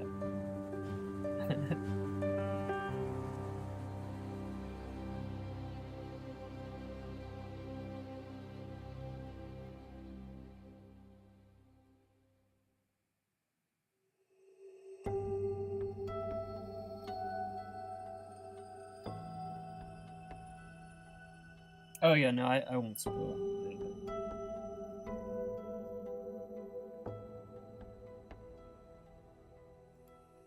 Yeah, the silliness and unrealism is kind of like part and parcel. The first game did have like the mystics were already introduced, you know. You already had like the supernatural element going on.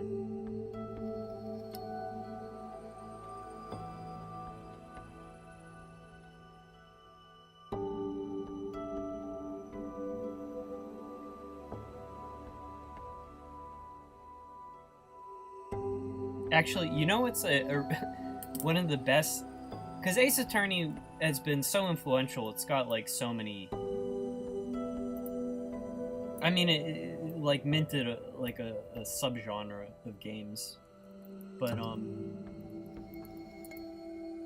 one of the best ones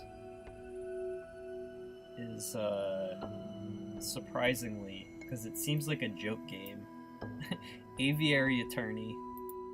Is actually really good. It uses like public domain artwork, I guess, to do its like little people, and they're all like birds or animals. But it's the trials are competent, and it has like an actual story. The characters are pretty good.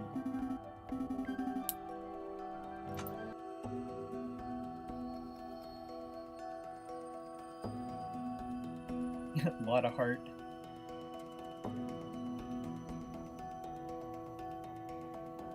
This is Crystal Peaks for sure.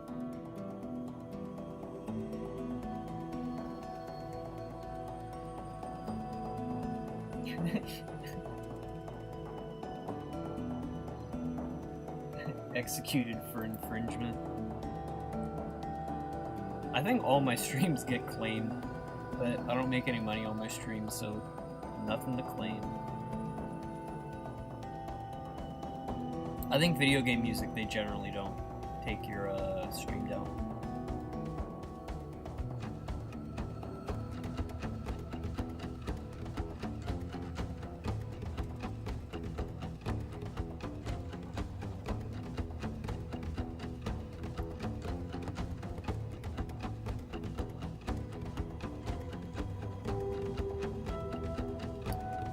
Aviary Attorney sort of goes for a kind of like period piece vibe. It's actually played like surprisingly straight, like it does its historical setting really well. Like I think the writers knew their stuff. This guy's face is in the wrong place, but he looks really silly. And I'm just wondering if he's like too out of whack here.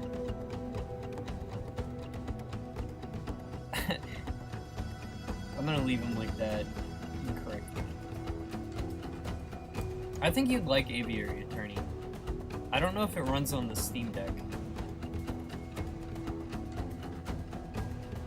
But you could, I don't know, you could play my card.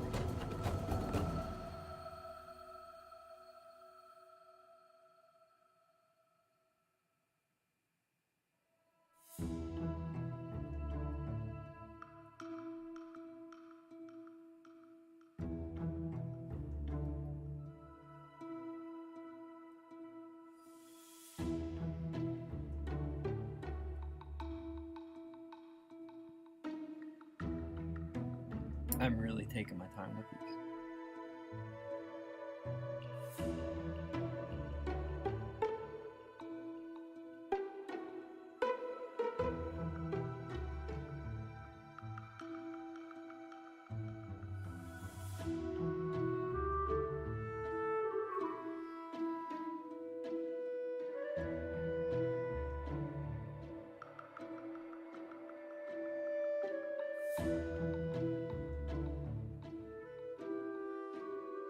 Yeah, I like how stupid he looks. That's acceptable.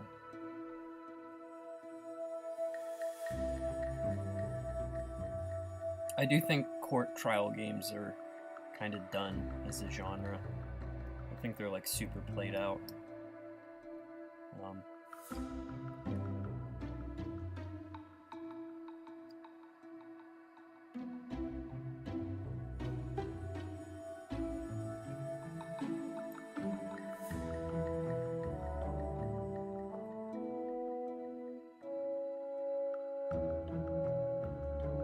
Or they need someone needs to make like a trial game that like really like breaks the mold, and not in terms of like, oh, here's like a new gimmick, like branching plot lines, the ability to like wrongly convict someone, like something crazy.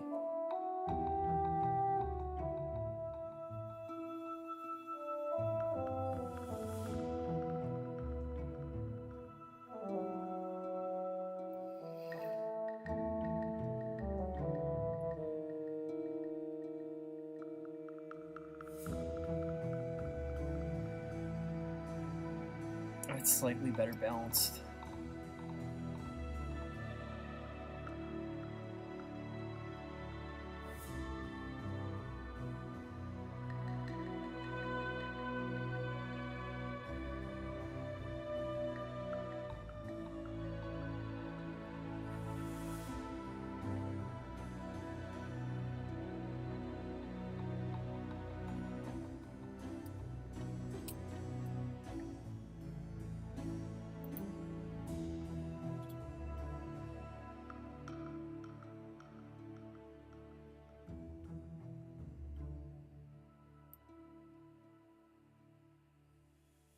Almost Christmas means it wasn't Christmas.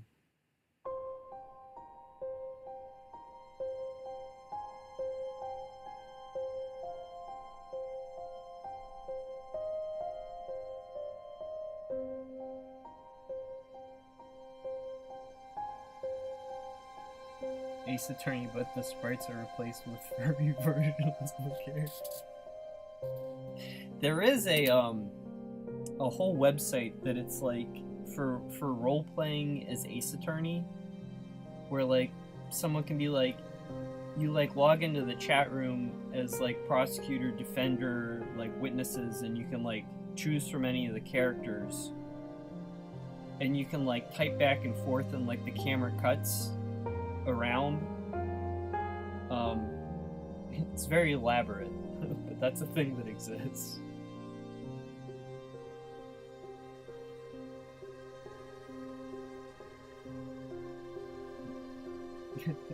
Comics, aviary attorney is legally distinct.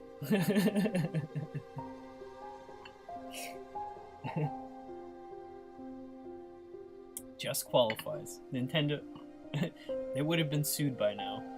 Oh, although I guess that's Capcom, not Nintendo.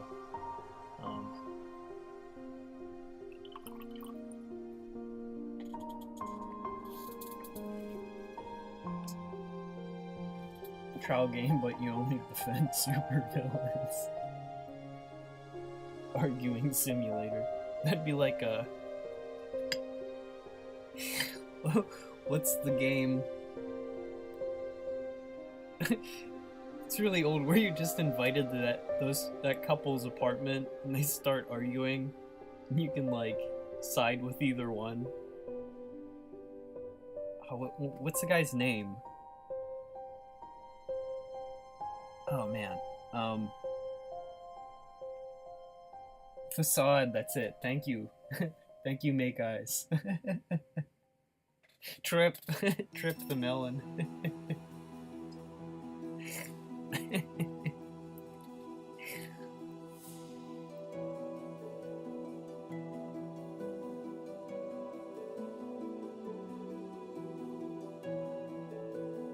Amazing game. Legendary.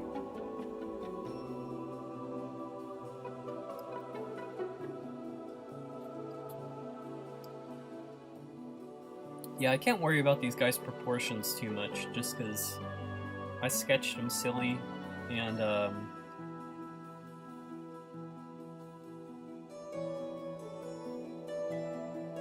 if I start trying to force realistic anatomy, I'll just lose the energy that they've got right now, so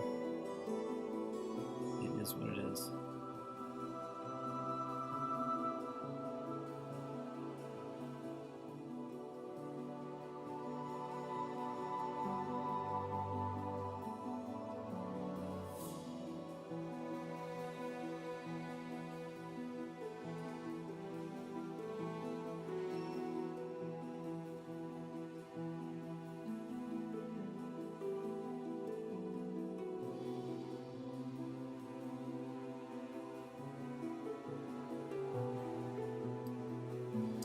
Yeah, they don't look bad, the proportions. They're just not, it's like,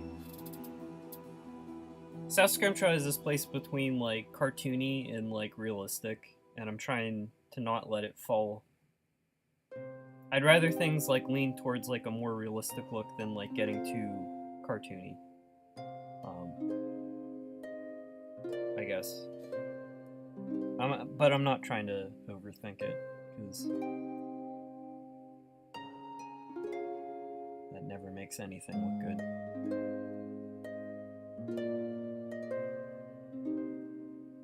While we're talking about trial games, I want to recommend, it's still not done yet, but Your Turn to Die was really good. It's like less of a trial game and more of like a killing game, but the mechanics are basically the same in some spaces. It scratches the same itch, but it's like stylistically, it's probably like copying Danganronpa more than Ace Attorney, but it's enjoyable. It also has a good sense of dread to it.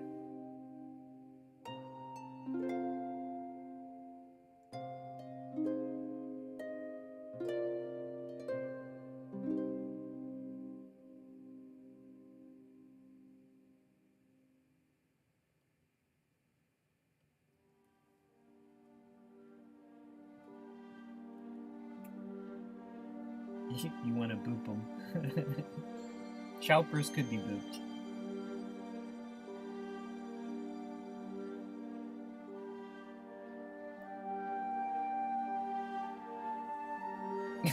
Personal favorite part of that site were things like the stenographer role, whose job would be to legit write down everything that's happened and prevent it in a file. That's excellent.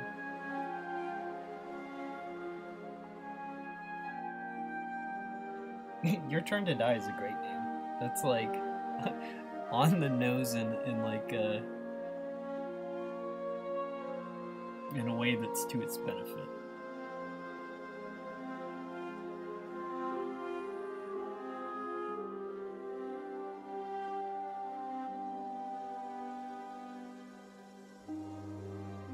That's one that I've stopped waiting on. I don't think it'll ever be finished.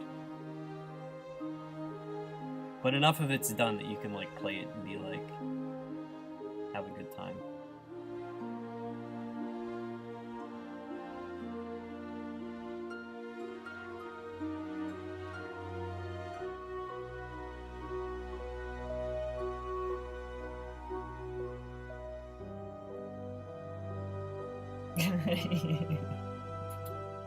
One day you'll play it, Pangus.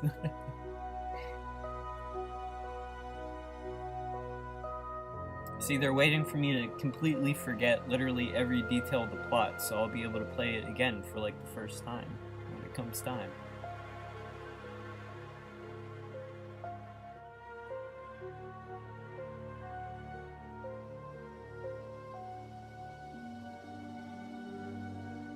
I was pretty invested in like the writing was good, and it was also like in those types of games, it's rare to have like the story fork so dramatically, where like you have to choose like between one of the two main characters that's gonna die, and it's like a bad situation no matter what you choose. That was really interesting.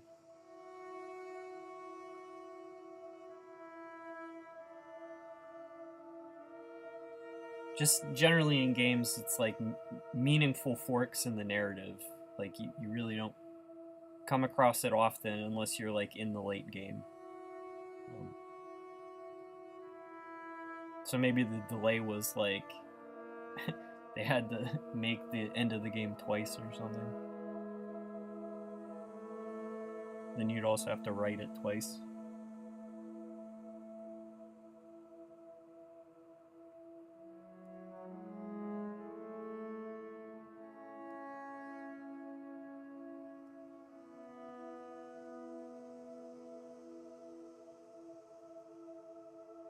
These sharks are very relaxing to draw, also.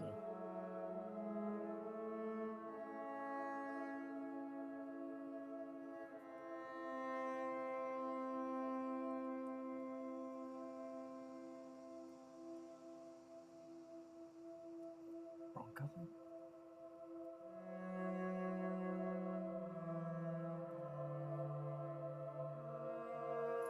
I'll see you later, Beckus. I appreciate you stopping by.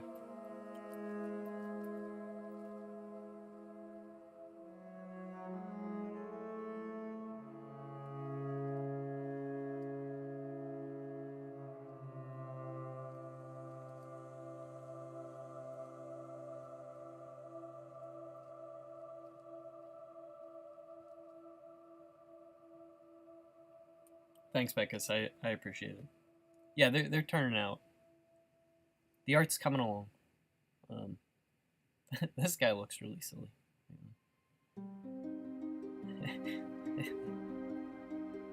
And he'll remain silly. I'm not gonna fix his face.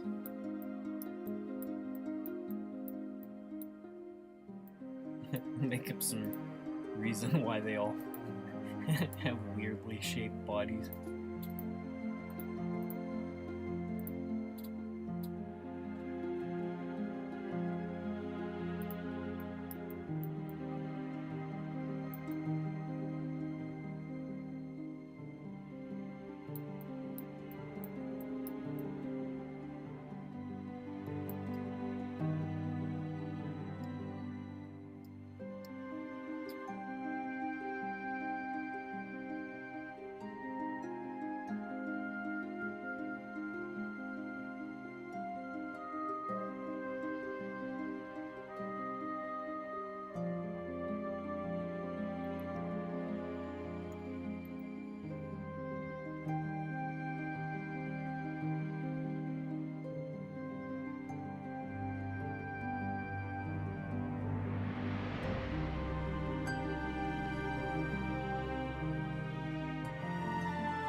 Just like any new Danganronpa would be pretty great.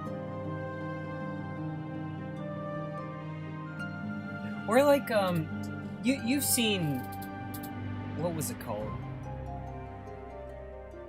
Like, Danganronpa was announced, it wasn't called Danganronpa, it was called something like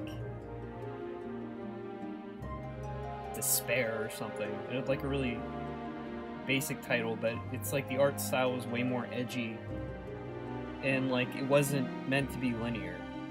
Like, it was gonna like simulate, like it wouldn't be scripted, like who the killer would be or who would get killed.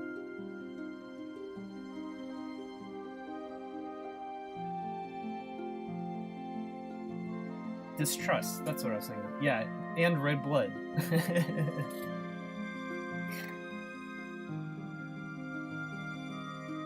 I think Leon's execution is so brutal because I think it's like, it was supposedly like a holdover from the original production.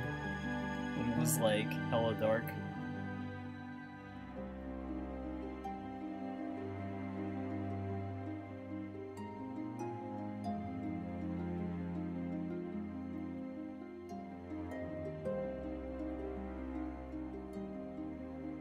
I'm glad you knew what I was talking about.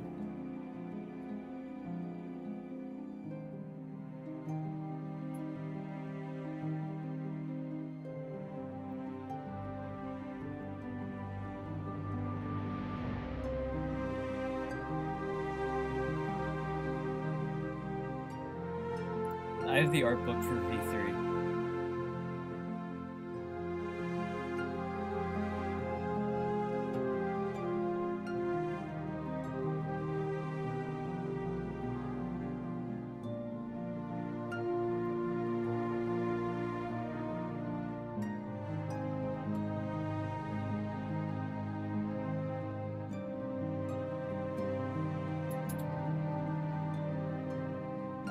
You never played any? You know, it's like, to enjoy Danganronpa, you need like a real high tolerance for like stupid weeb shit. But, it's very fun.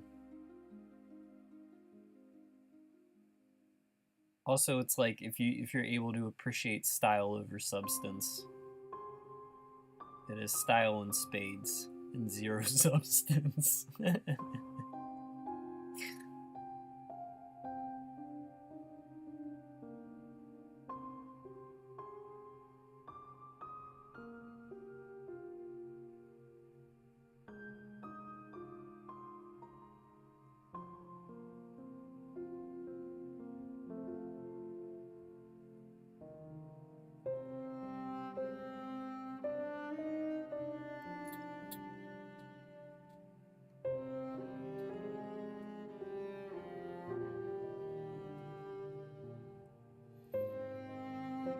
Yeah, I mean, style is substance, but, you know, a visual novel, the novel part is more important than the visual part. And Danganronpa is like almost entirely visual in terms of like appeal. Like, you couldn't have Danganronpa with like Ryukishi drawn sprites.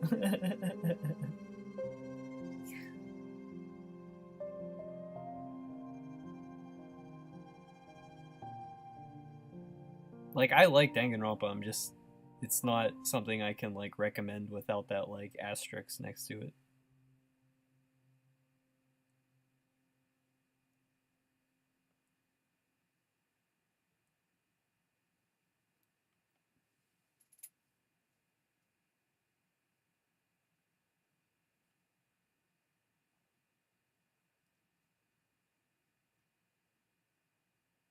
Yeah, I mean, I would say like visuals carry a lot of visual novels. Um,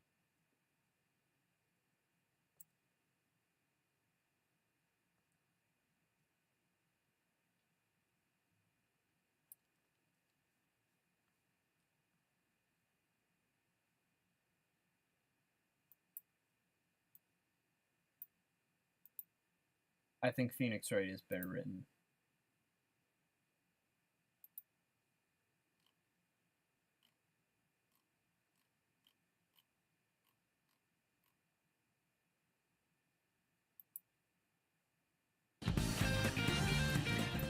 People eat dogfish. I mean, I can see that.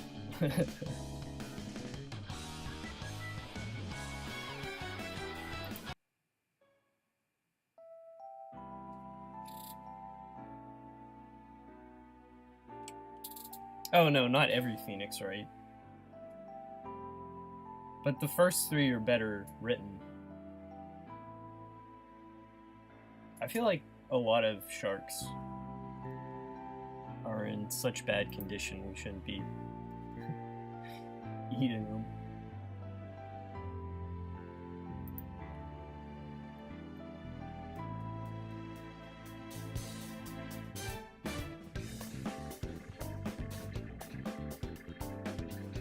Oceans are so overfished that I think, like, anything that's, like, sharing that food supply with us is gonna be vulnerable.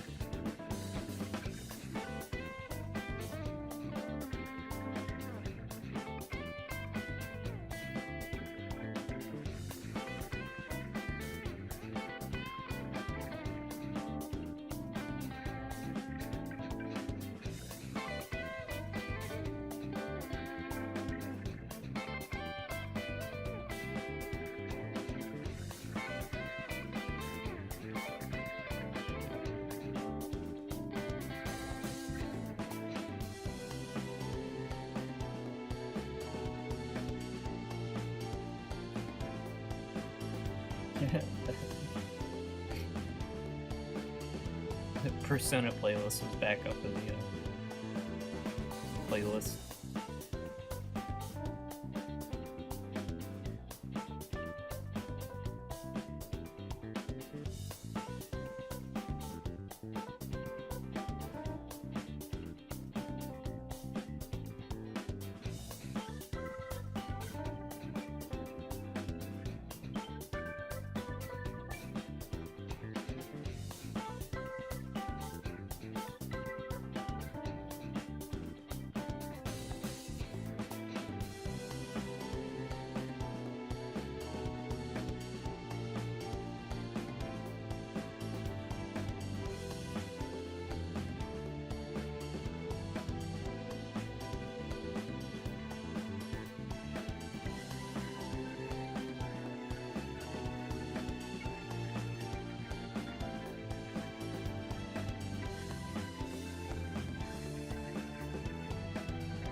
Siamese fighting fish.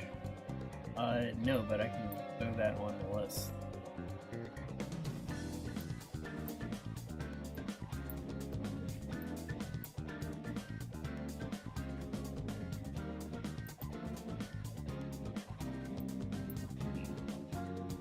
Up the list.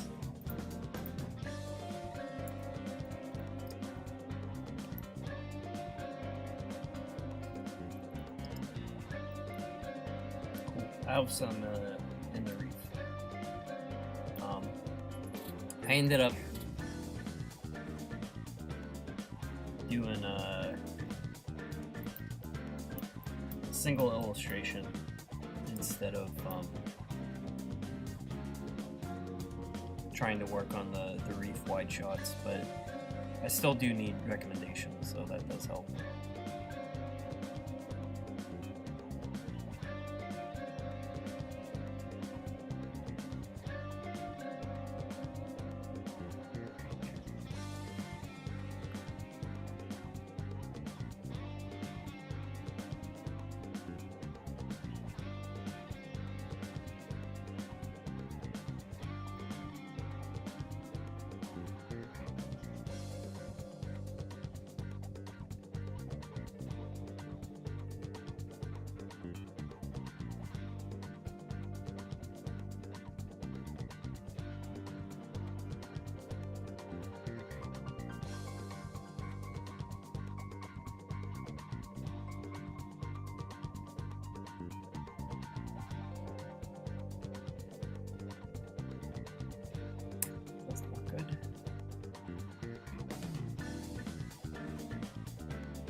Struggles to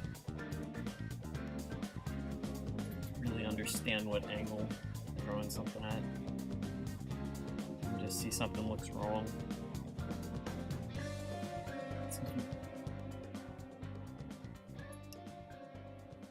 I like getting a small amount of line texture, like the lateral line on the back.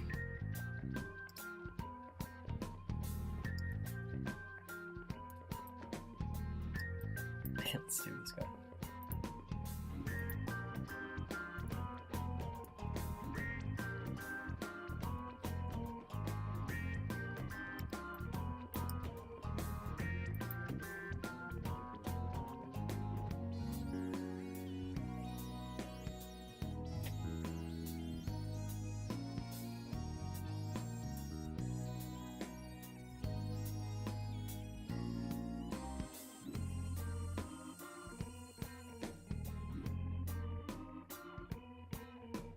I am, yeah, 6 is silver. I am doing stuff with talking about terrestrial animals coming up. I'm trying to like keep the side tangents sort of like narrative relevant, but so you know. I can't do too many terrestrial animals, but I like drawing birds too much to exclude them.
Giant roosters.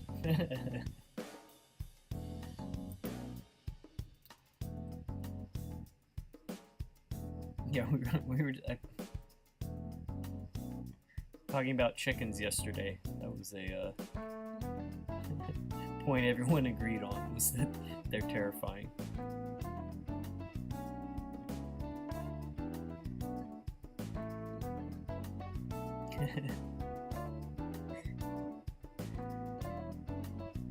Pingus, you weren't here to defend roosters as kind pets.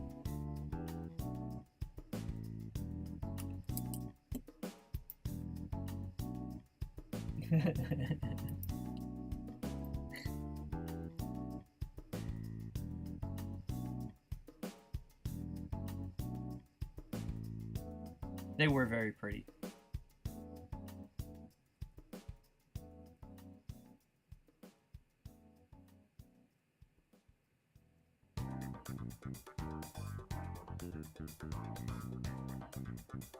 Also, just kind of any animal that's that, like, active is kind of fascinating to watch.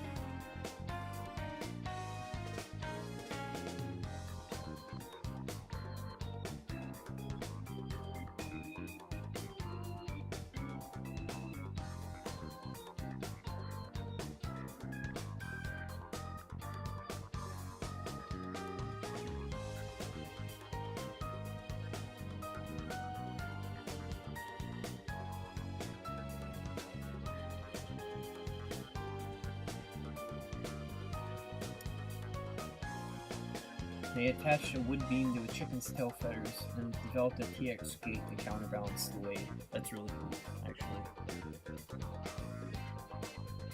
I've seen, also, there, I don't know, like, where the lab is, but,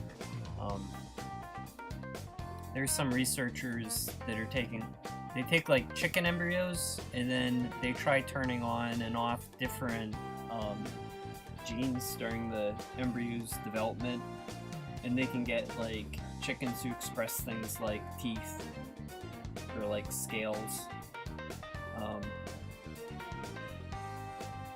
Like, they can't wind back the evolutionary clock to, like, have a real dinosaur, but they can prove that, you know,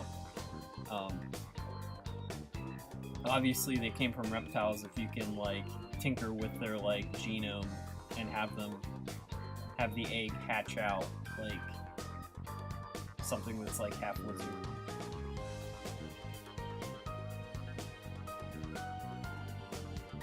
They were dumb but kind of smart, too. Yeah, I mean, that makes sense. It's like animals are, like, perceptive in, like, the narrow range that they need to be, you know? So if they don't have to be smart, but, like, they can, like, pick around and, like, find stuff and avoid being caught to get put back in the coop. Scaly chicken is just a dinosaur. Yeah, basically, but I mean, like, a literal dinosaur as in an extinct species. You know, we can make a Frankenstein lizard chicken, but that doesn't mean it's a dinosaur. Or I guess it doesn't mean it's an extinct past species. You could probably call it a dinosaur, because that's kind of like a random catch-all umbrella term.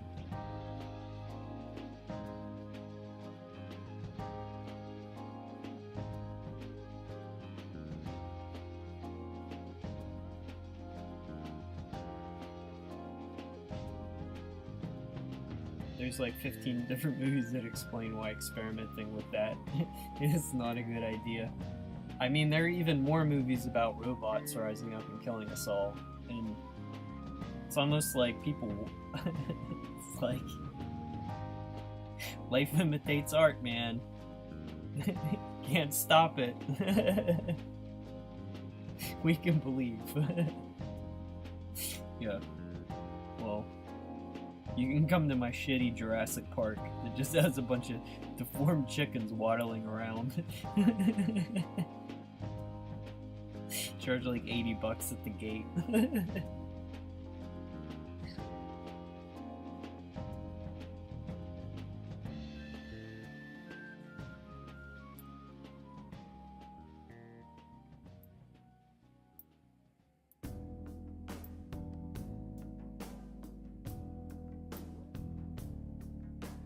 There's no movies about the cow uprising. Yeah.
There's a manga about the cow uprising.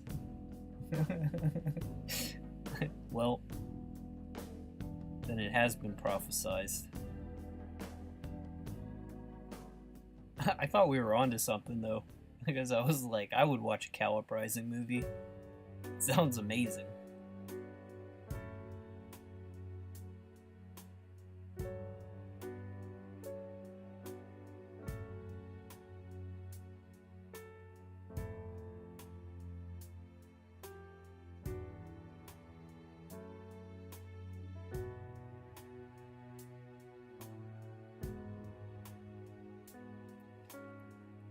Alright, that's 2, 4, 6 down, 2, 4...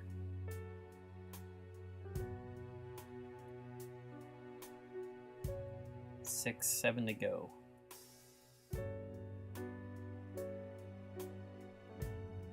These ones in the background.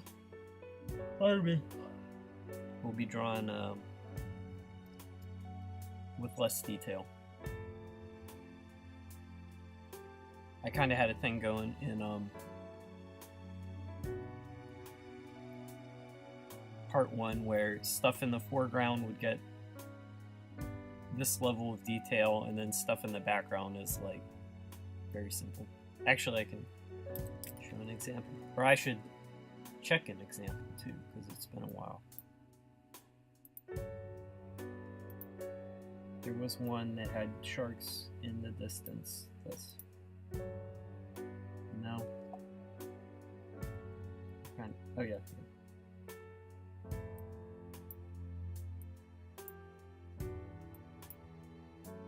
Let's see the difference.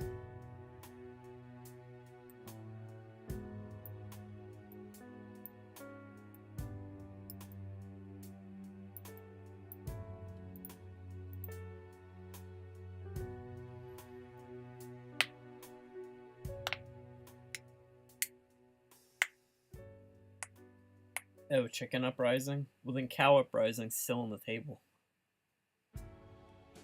My idea, no one steal. It's not my idea.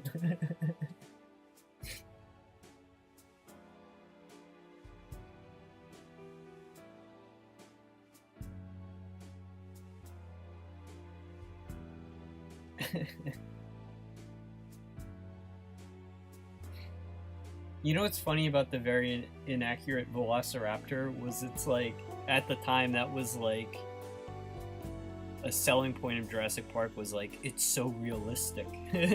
So, like, it really was, like, to that point. Like, the best that had been done.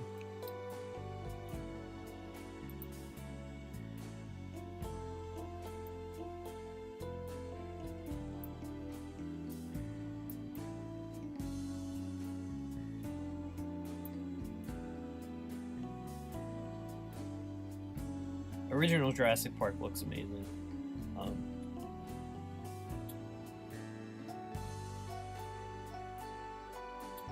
I remember I had like a DVD with a really great making of documentary, and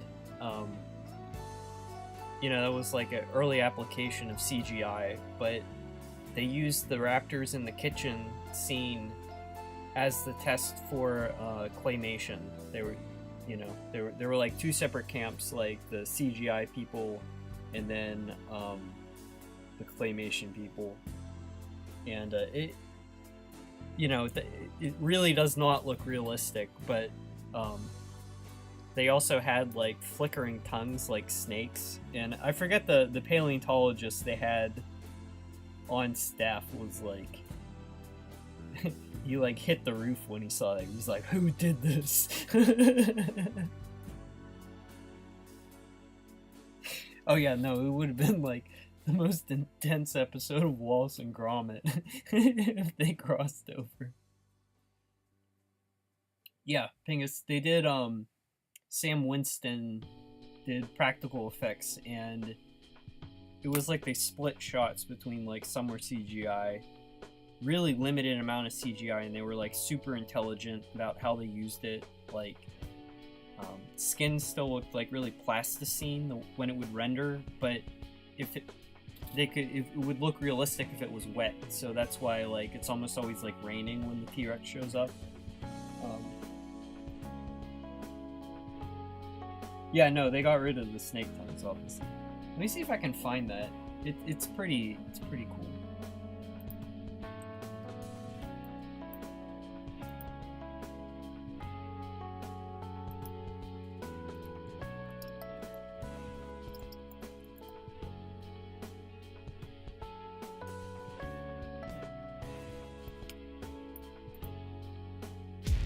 Hedge fund CEO Dave McCormick knows one thing. Shut up.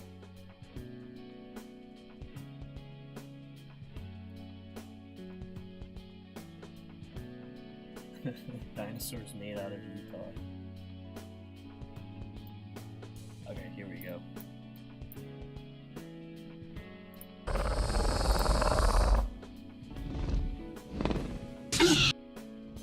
This up top is CGI, obviously. The bottom is the finished.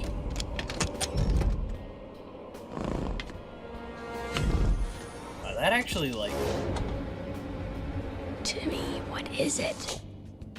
This looks amazing, but it would look way less realistic once you saw it combined with people. Look at that.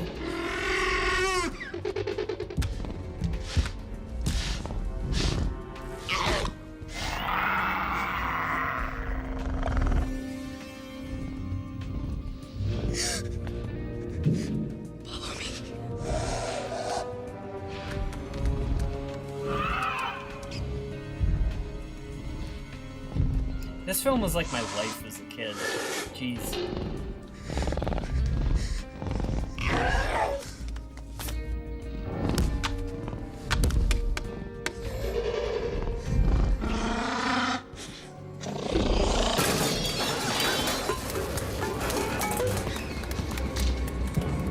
The claymation would have that uncanny quality to it.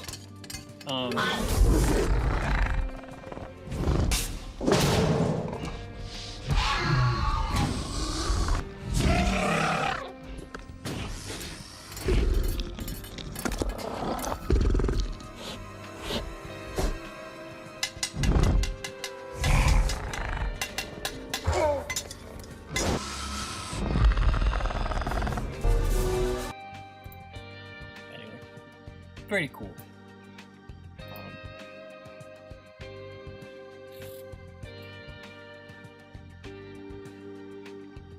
But you can see why the it's like the paleontologists that worked on Jurassic Park is the scientist that Alan Grant was based on. Like he's like a very famous guy, and I'm totally spacing on his name. But you know, he was the one that like nixed the snake tongues as an absurdly stupid idea. Because that's the type of, like, the guys animating are like, oh, and then it'd be awesome if it had a snake tongue, you know? It's like you need the science advisor to be like, realistic is cool.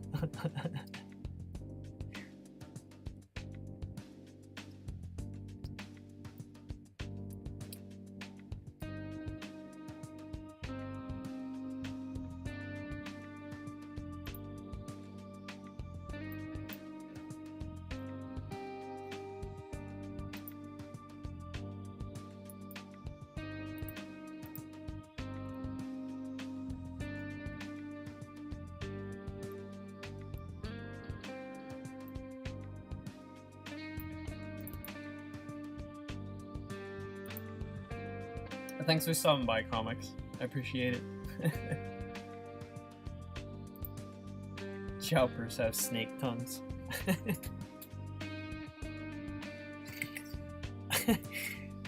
That would be even more stupid.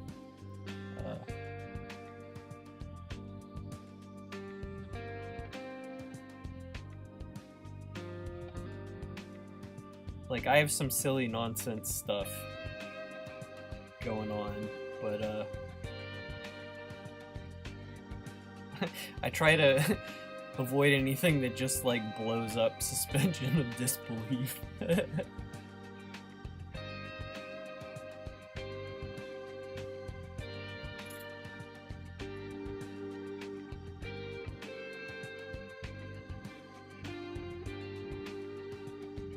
Yeah, I'm pretty sure they do. Like, they can taste things. It's not like an articulated tongue, I don't think.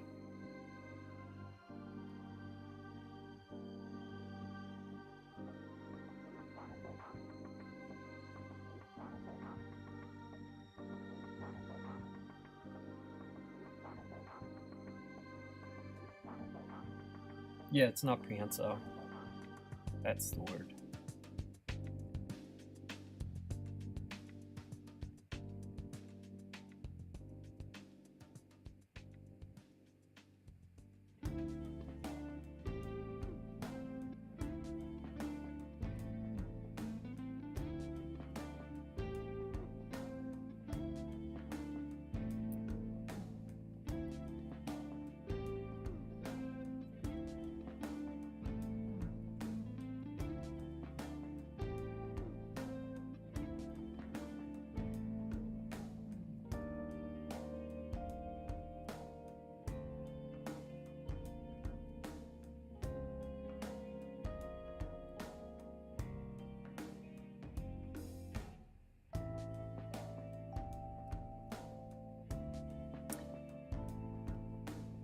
I think this is an instance where my sketch is too goofy to actually work.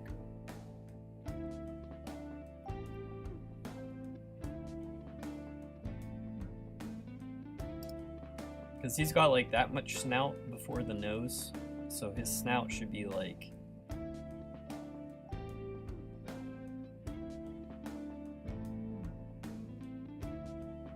It should be like that. If his mouth... And if it was that foreshortened enough that it was like that short, then his mouth would be like almost at a direct angle, like that.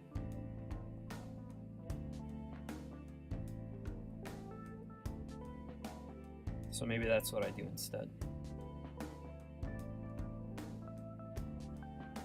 Then his eyes would be like here.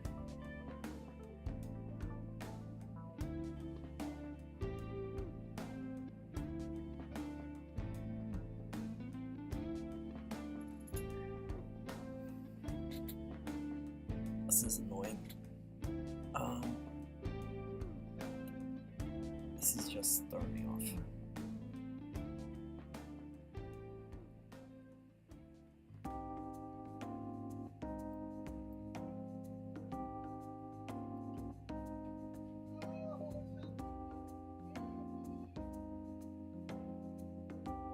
3 types of sharks use their tongue: carpet, bullhead, and cookie cutter.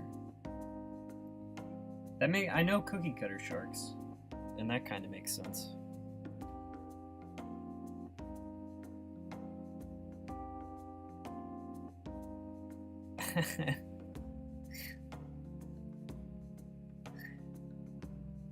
I have no idea what I'm doing for dinner. I have to...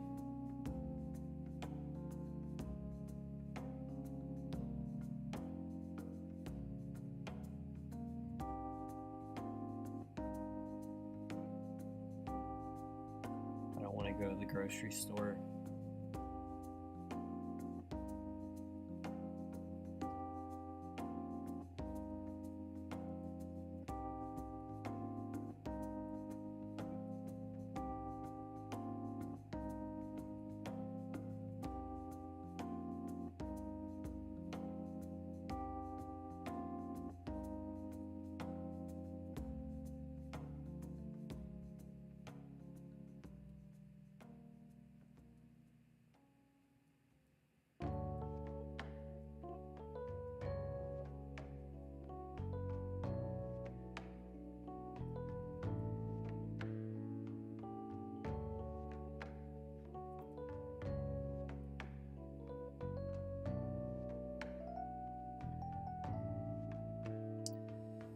Oh my god, this is hard. You know what? I'm trying to like circle a square here. This isn't working.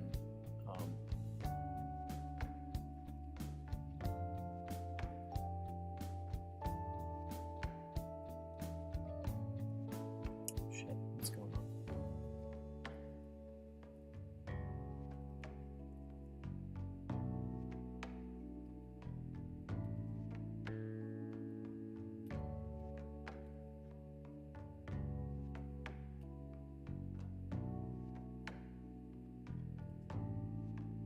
I'll figure this out.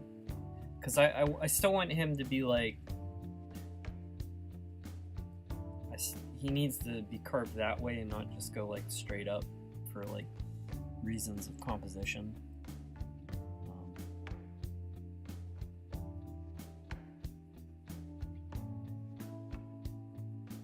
Alright, now all my layers are just screwing everything up.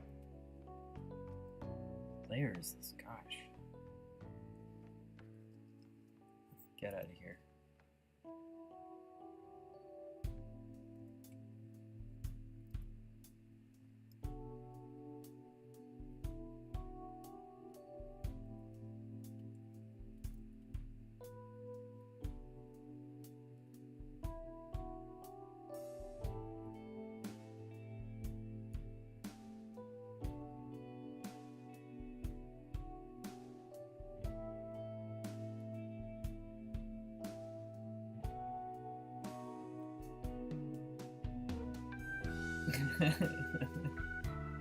Hey Velvet, how's it going?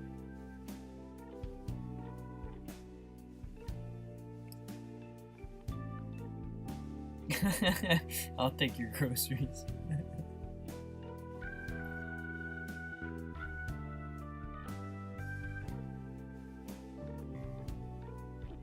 Got like nothing.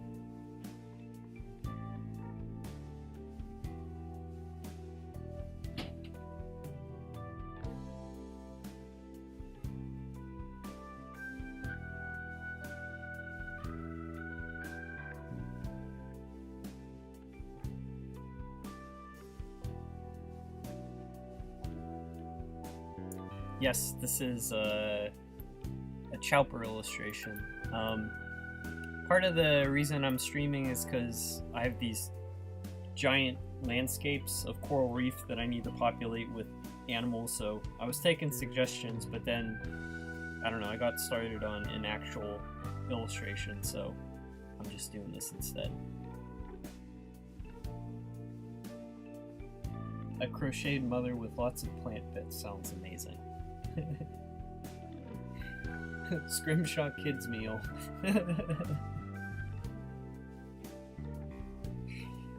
This is like a level of merchandising that my fame cannot support at all.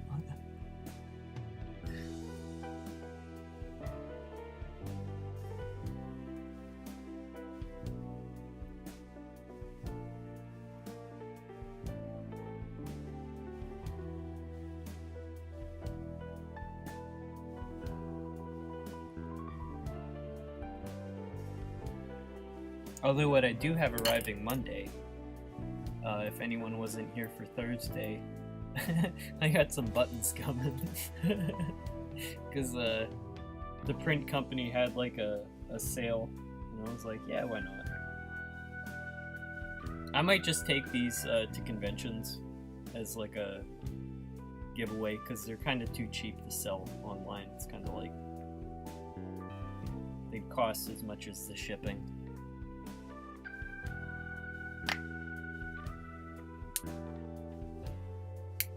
Crochet patterns for Cambrian animals. That's really cute, actually.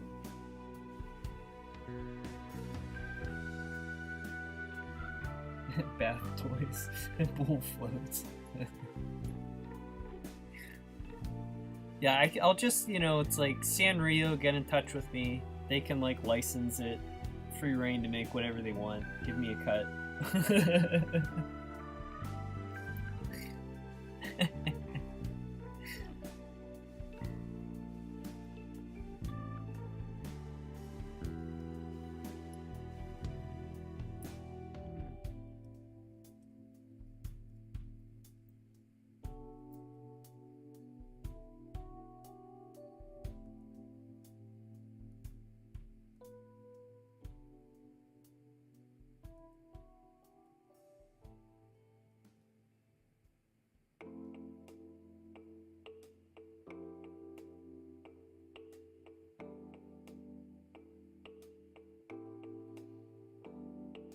Thought for a second I gave him a horizontal tail. I'm like, not that stupid, you know?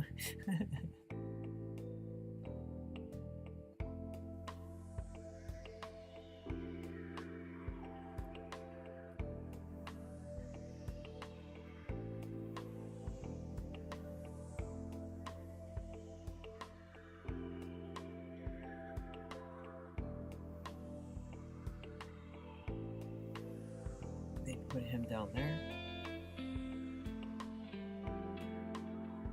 Yeah, and then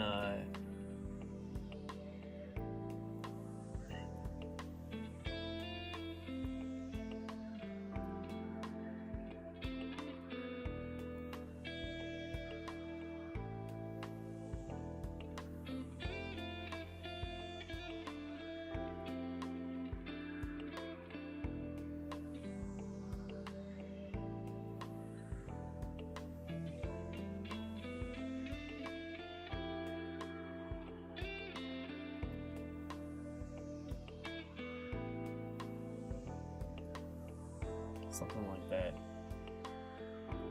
like compositionally works out.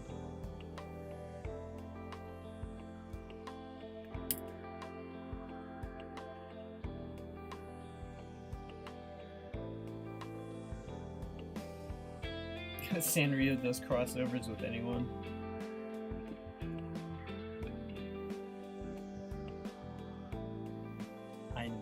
Sanrio crossovers specifically.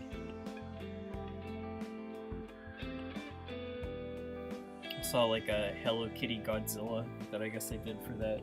I don't know if it was like the recent Godzilla film, but I was like, it just works with everything. It's like there's nothing Hello Kitty can't cross over with.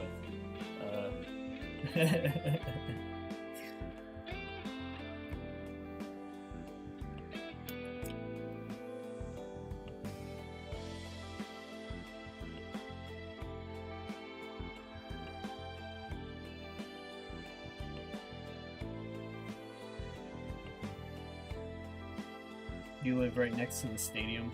I can imagine that's loud.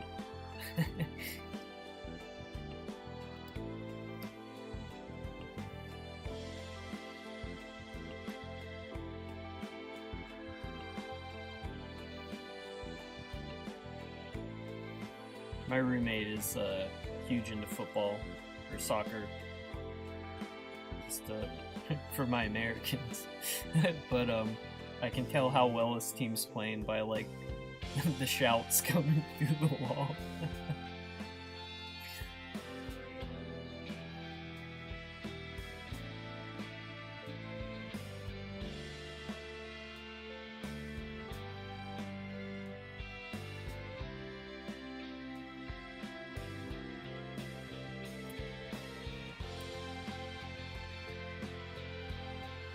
Yu-Gi-Oh's McDonald's toys. Or Sanrio.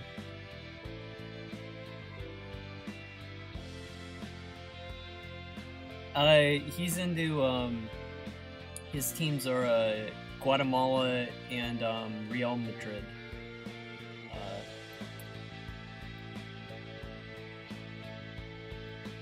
I guess Real Madrid just won, like, I'm not sure, like, what championship that was. I watched the game with them that was, the one they played before the final, where, like, they won in the final minutes, and it was fun, because it was, like, down to the wire. It was a very good game. I don't know enough about, football to, like, it's obviously way more complicated than I can follow, and it's like if it's being cast in Spanish, it's like I have no ability to understand what's happening.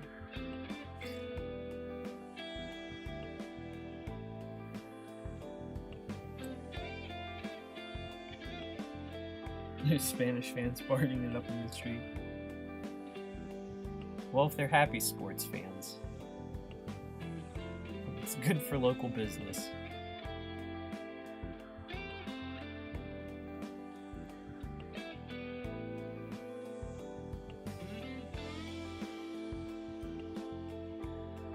I worked for a short bit at PNC Park, which is the baseball stadium here. It's like, I don't know, it's like kind of a fun vibe. Working at games, like, is less fun, but, like, I like going to sporting events. They just cost too much money nowadays.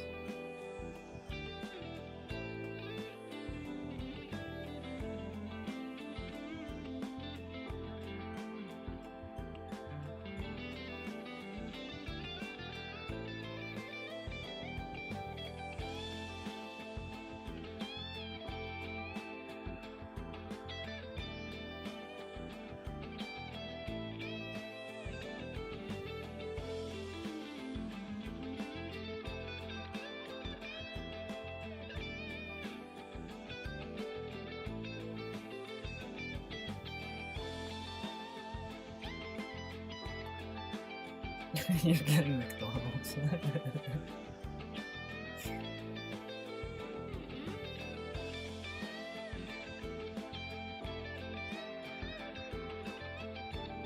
I might also get fast food. Might come down to that.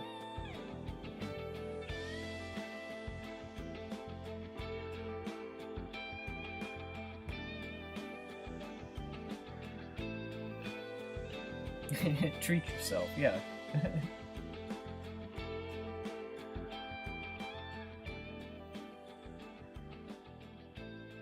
Huge event with national teams. Yeah, then it can probably, I don't know.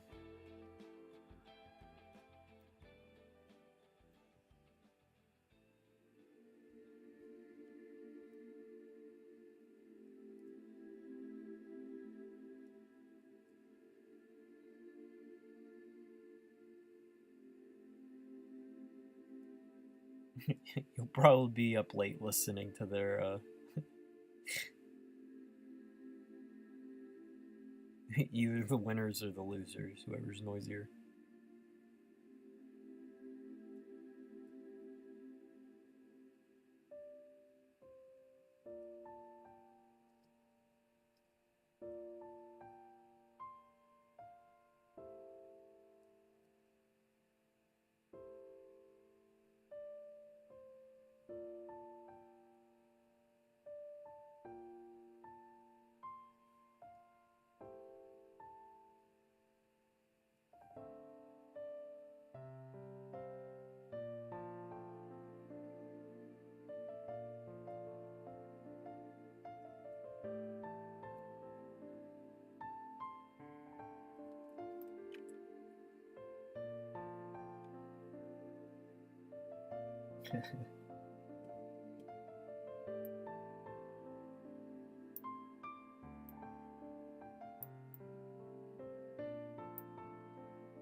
I think it might be Real Madrid.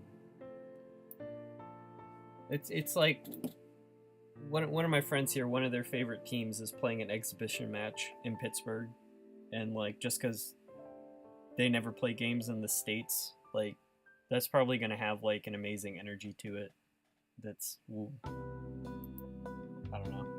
I mean, it won't be like an important game, but just the amount of people getting to see their team play for the first time, like, might give it that energy of people just like going nuts and having fun.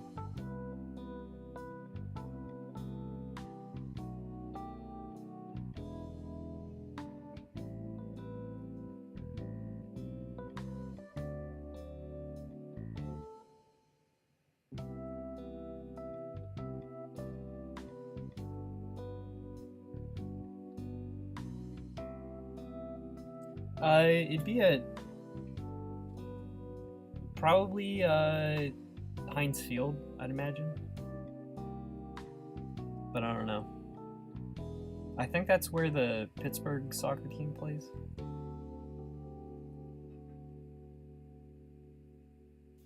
I'm probably not gonna go just because I don't want to buy tickets.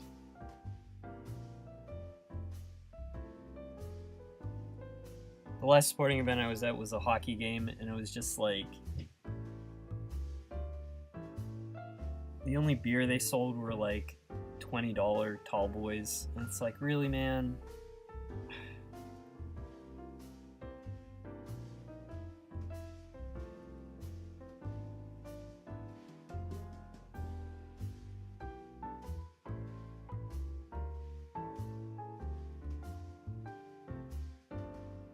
Football. Yeah, Jesus, like, it's just gouging.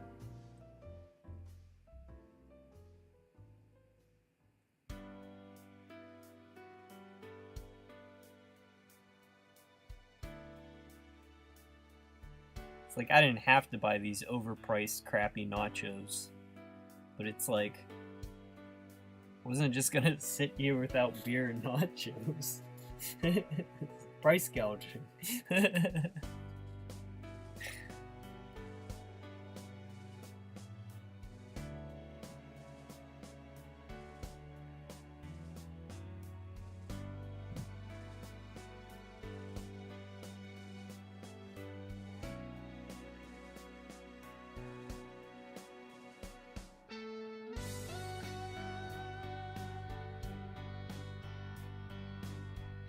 Baseball is cheap tickets. I'll give it that. As far as spectator sports.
Oh yeah, if you got any reef suggestions, I'll add it to the list.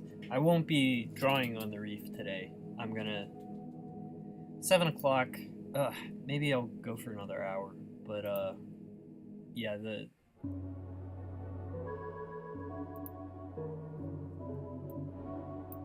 you will probably see your mentioned animal in the finished work. Is what I'm saying. Not today, but later.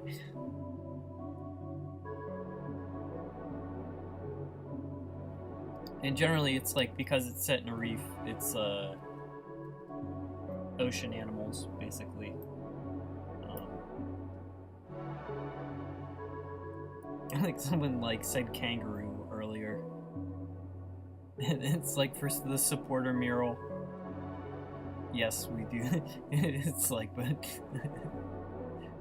that's a little bit too whimsical for Scrimshaw.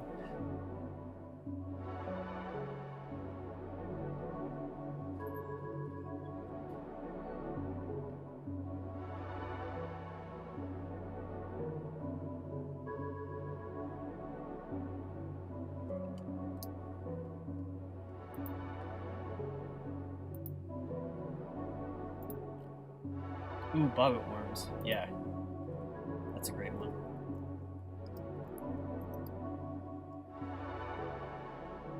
That would be good if I need something in the, like, the foreground. Like, creeping around.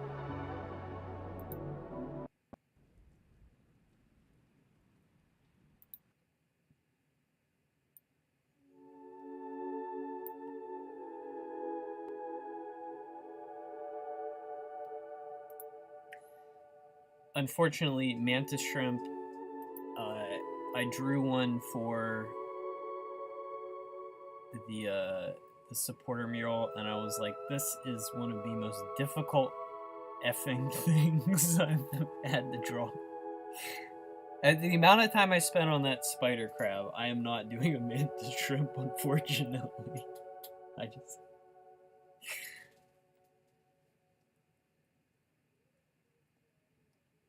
I don't know if I actually like this dude I just drew. He's a little fucked up. And I think it's his eyeballs that are ruining it.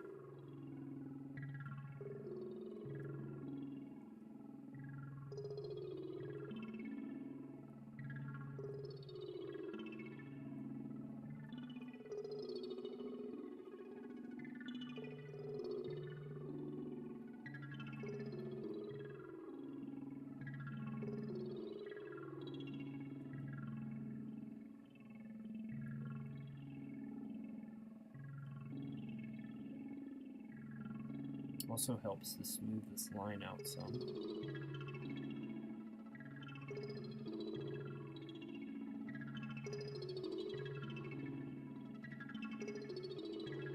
Gives some indication of his nose.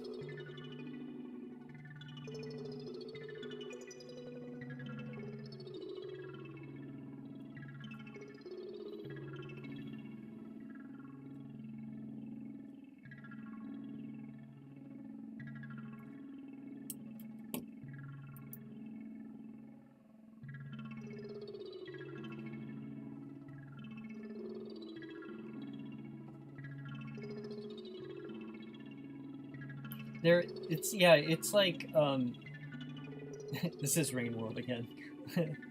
Mantis shrimp are also, it's like a level of complexity that it's hard for me to just look at and draw. It's like what I'm staring at, it's like blurs together.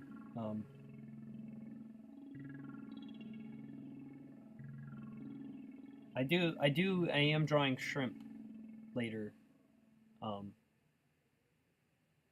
Like I have shrimp in this chapter.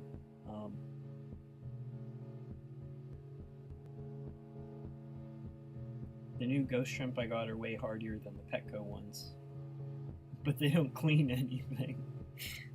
That's I thought that was like the benefit of having shrimp in your tank. They were pretty though.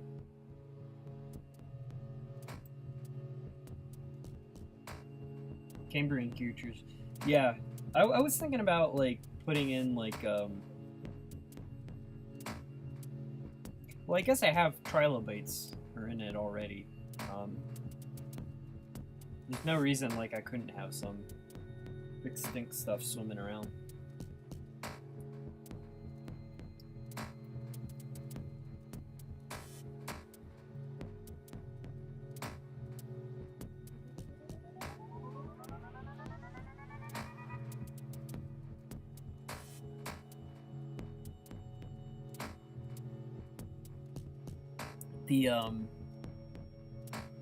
The weaver lobes are kind of filling the isopod representation.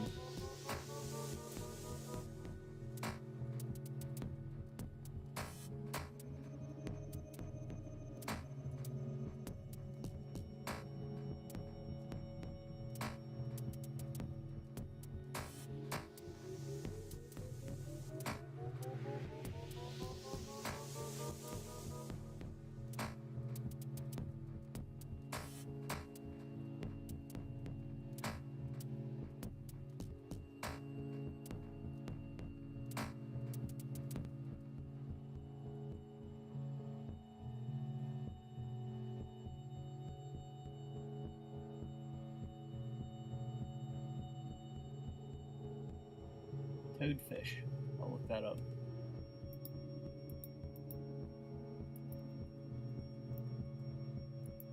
You're overfeeding the shrimp? Yeah, make them... make your shrimp work for their, their space in the tank.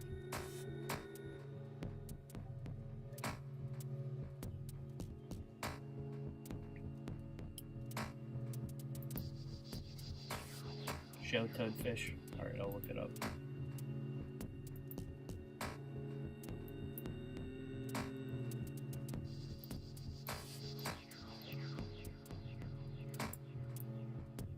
Oh yeah, I know these guys.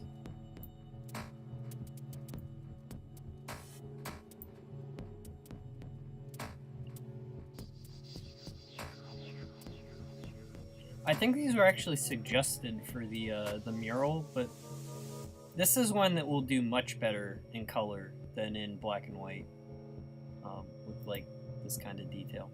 I love these guys. That's amazing. Yeah. Like Jim Henson's Toadfish.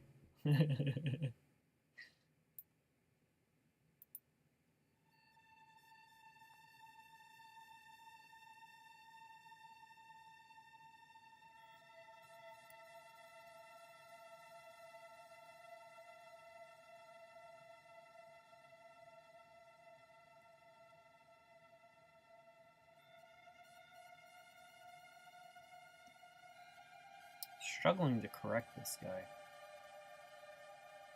This is one of those things where he's just like off completely, probably.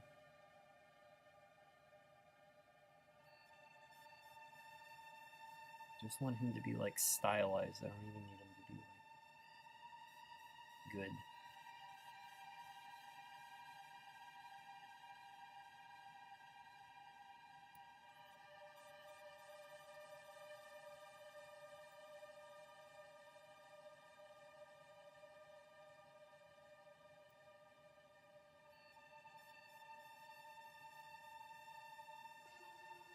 Maybe I don't do the eyes?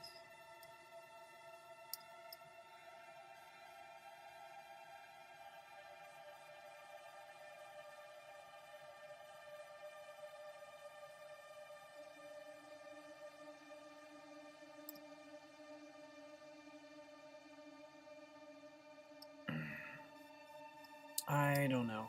That's taken too long also. I'm just gonna move on, come back.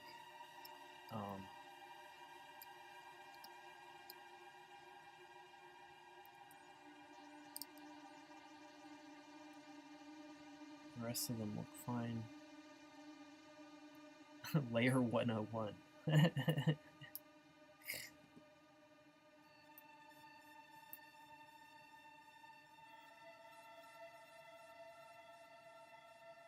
I love ambush predators like that. Or like, they got nothing else to do with their time, and they're not gonna spend any energy going after it.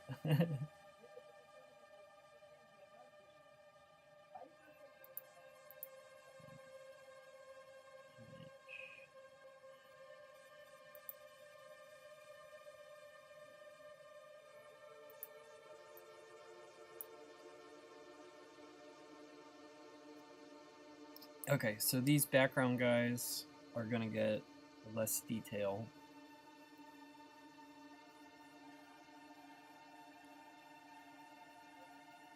Oh,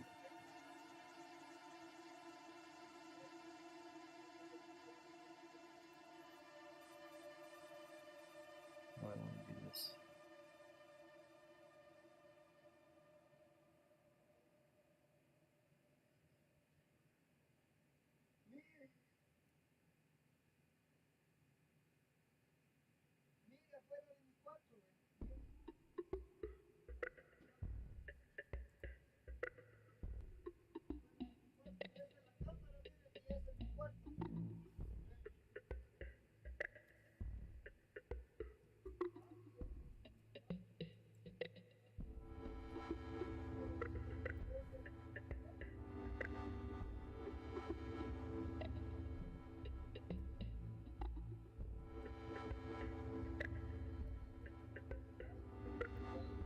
and do like less pressure, and I get that like sort of broken line quality that I think helps give the line work a lighter footprint, which is nice for a background asset.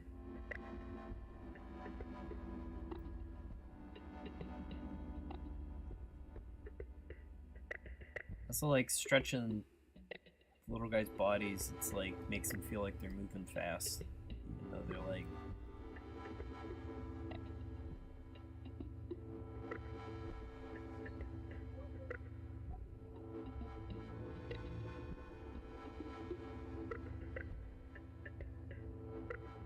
like that.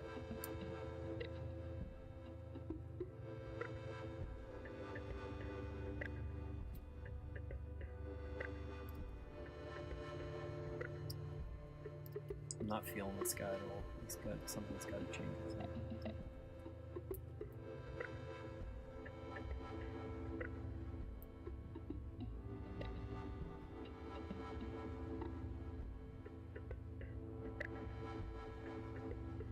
I have not seen Prehistoric Planet. I've seen the original Walking with Dinosaurs, which I think everyone's seen, but I didn't really keep up with the other similar shows. I'm assuming that's what Prehistoric Planet is.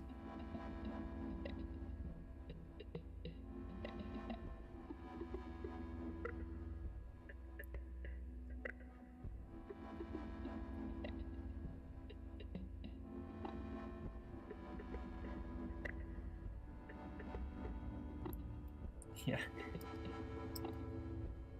Rain World's a good vibe. This guy's so stretched he's like turning into a different species of shark. like how far back I put his dorsal fin. I don't know if this is gonna fly.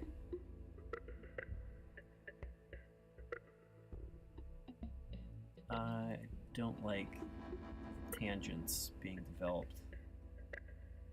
Oh shit.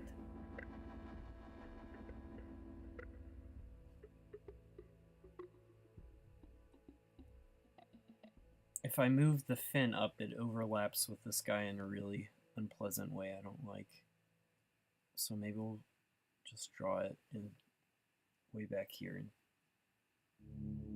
fix it later.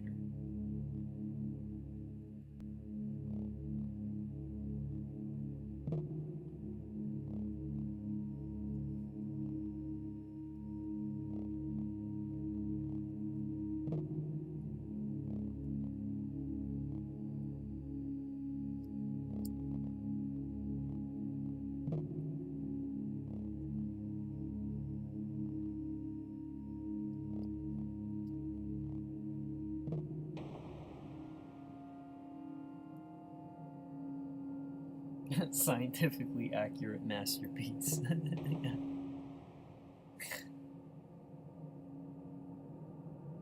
Paleoscience has changed a lot since Walking with Dinosaurs.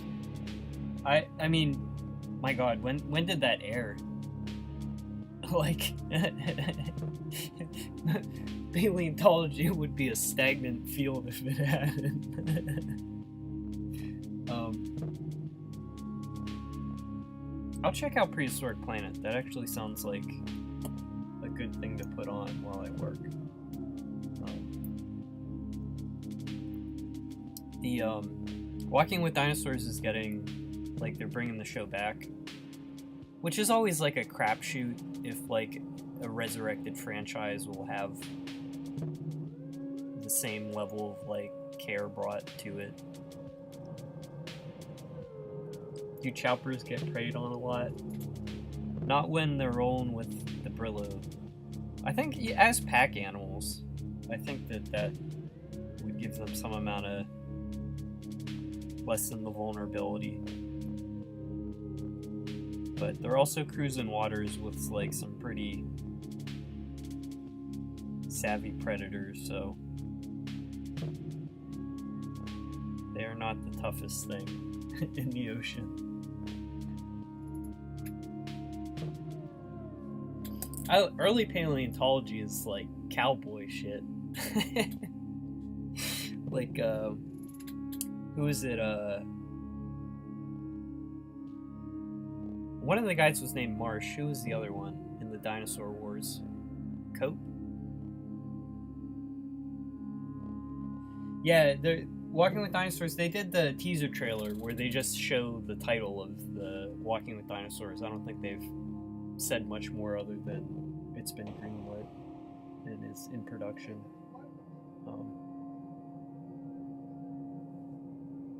I hope the reboot's good.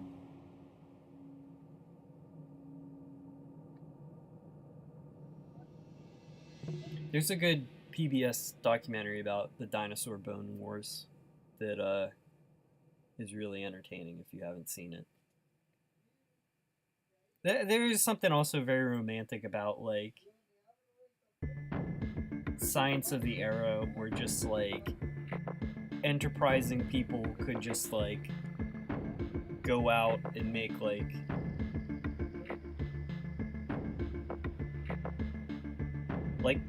massive contributions to scientific knowledge could be made by like one person. It's like you didn't need like billions of dollars in a particle accelerator or like rarefied equipment in a lab or like taking samples of like blood and like sending it off to get its DNA analyzed. You know, it's like they were just these like cowboys who had like shovels and they were like stealing each other's bones and stuff.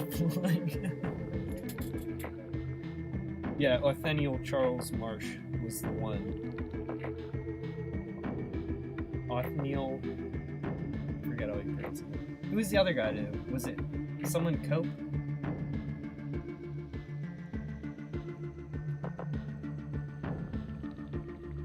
Who was Marsh fighting with?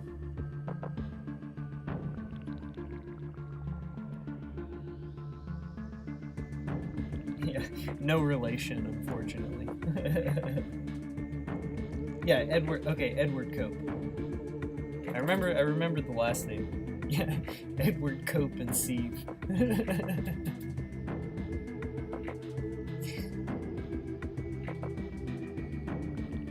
He I guess technically he lost the war because Marsh named more stuff.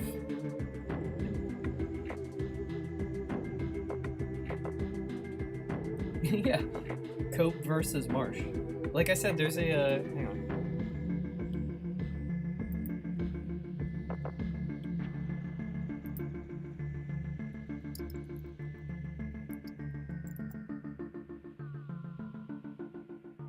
Yeah, it was an episode of American Experience. Great documentary.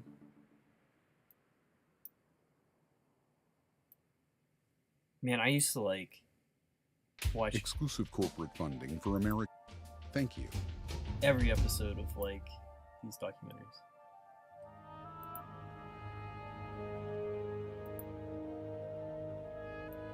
I'm not gonna play the whole thing. I just want to.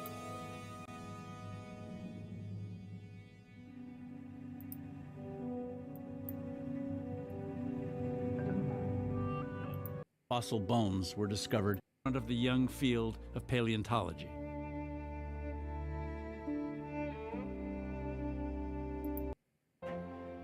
Unfortunately, there was a more sordid element too, which was their insatiable hatred for each other, which often just baffled and exasperated everyone around them. They began life as friends. Then things unraveled, and unraveled in quite a spectacular way.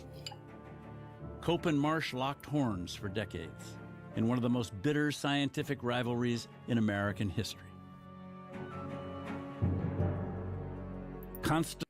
Yeah, it's good stuff. Recommended. Cope versus Marsh.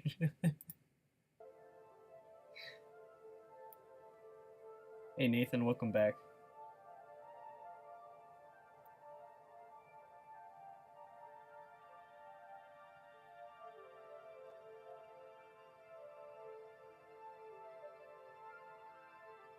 they were like paleontology was just being established as a field.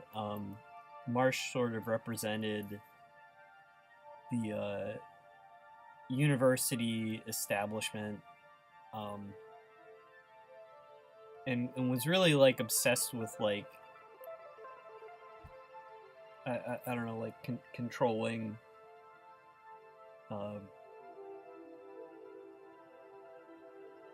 how the field, you know, was gonna be run. Cope was just like some poor dude who like decided, you know, like he could make a name for himself doing this, and yeah, it was like it says they were friends, but they like had like a sort of like cordial acquaintance, you know, when they both realized they were searching for dinosaur bones in like the same area, and then just I don't know. It's like what's like the Freud's term, the narcissism of small differences, where like people can hate someone who's too similar to them.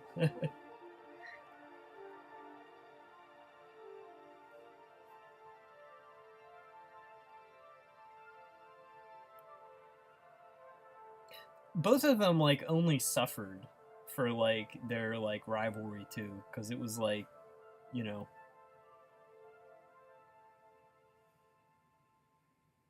I mean, their names got recorded in history, you know, just for like the effort they put in and like the, you know, the fossils they described. But I don't think either of them were particularly happy by the end of it.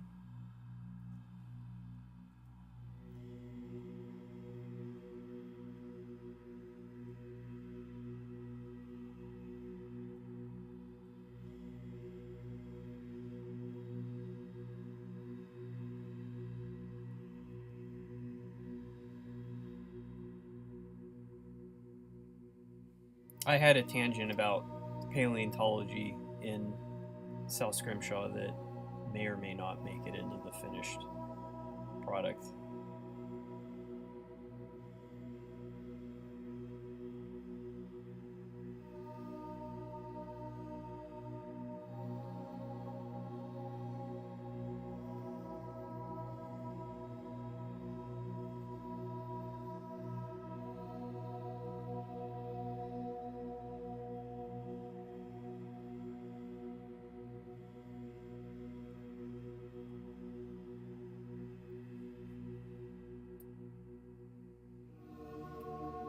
Yeah, ruined socially and financially.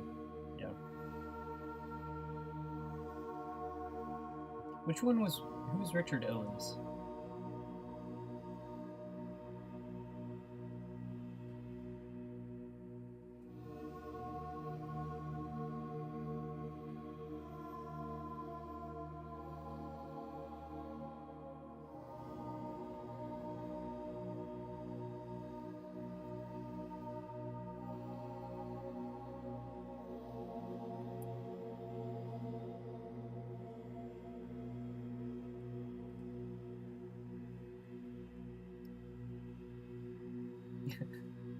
The emotional anguish on the Crystal Palace dinosaur sculptures was on purpose.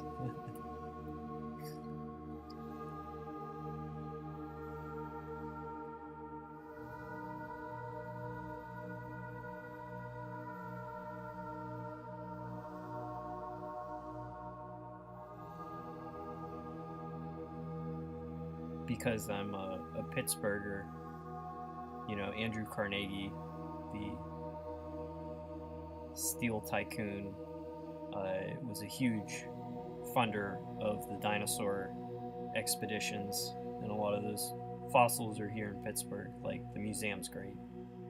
But I remember growing up, like, the T-Rex was still in the tripod position, you know. I don't know if that dates me. But like today it's like Carnegie Museum of Natural History is amazing.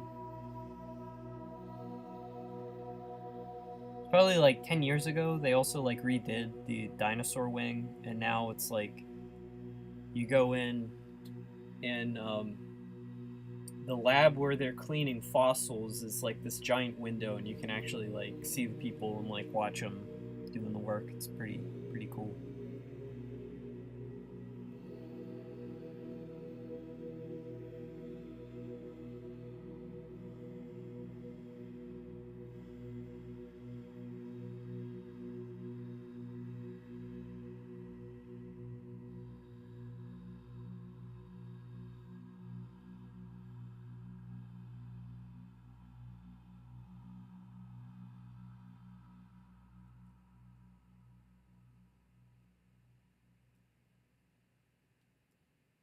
The display now, it's like it's now like two T-Rexes, and they're in like, you know, anatomically correct, and they're like going like rah, they're like yelling at each other, and then there are like some bones underneath the one, like they're fighting over like a carcass. It's pretty fantastic. And then like up above them is like a Quetzalcoatlus skeleton, like rah.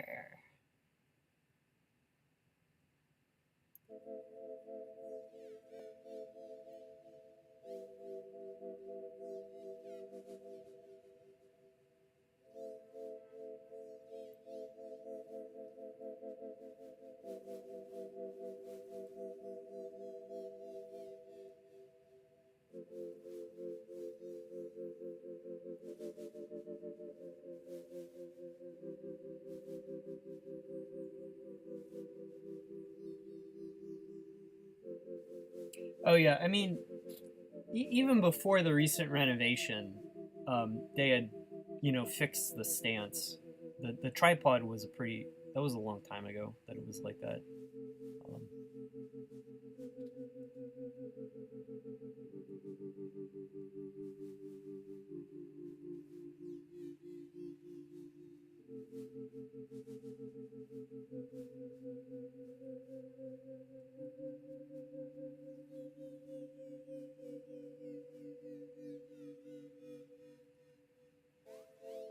I will say some of the best dinosaur illustrations are the totally not accurate ones, where they're like two like bipedal like iguanas, like you know, it's like they look like the dragons on like medieval flags.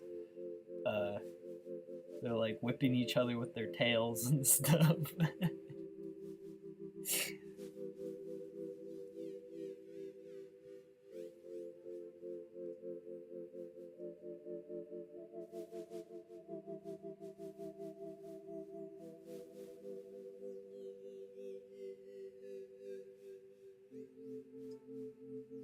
Okay, yeah, so you saw it in the tripod too.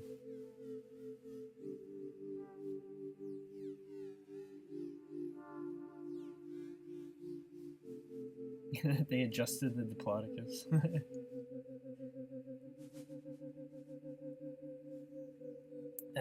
That's another cool thing that they did here is there's a when they did the remodeling, there's a bunch of stuff like showing how they did it, and like even if like a bunch of the bones are fake, they're still suspending a ton of material, and they have to like build these like steel armatures that go like inside. Um, it's really cool work. Um,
See, I knew about the renovations because they always make a big deal out of it.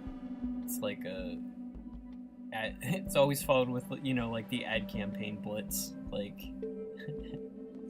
time to visit again. We spent a bunch of money, guys. Come on.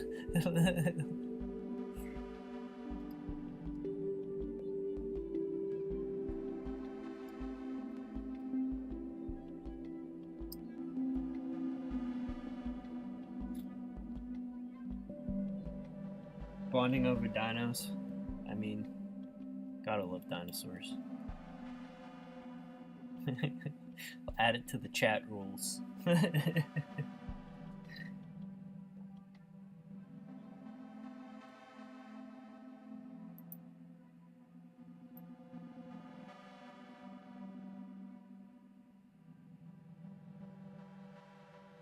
Dinosaurs are awesome and like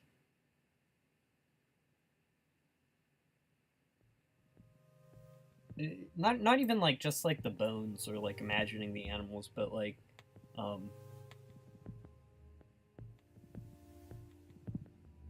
just being in like a forest where like everything, like all the plants are like totally foreign.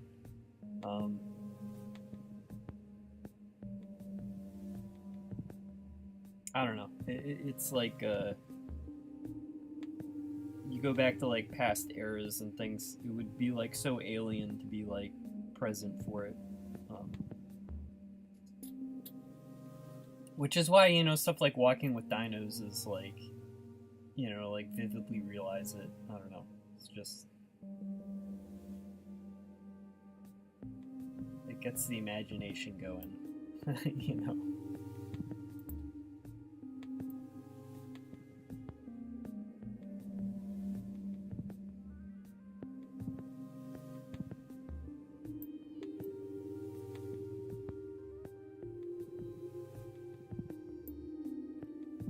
Yeah, like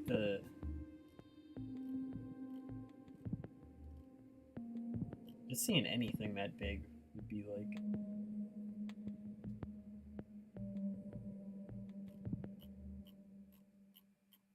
yeah, I'm like simultaneously trying to find my reference photos as I'm talking.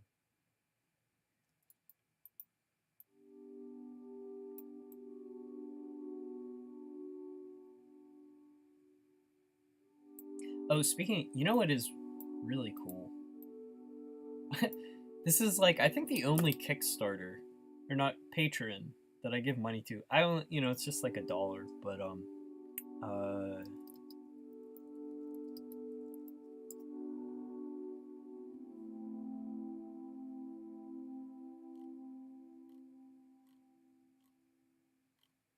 jeez, what's it called?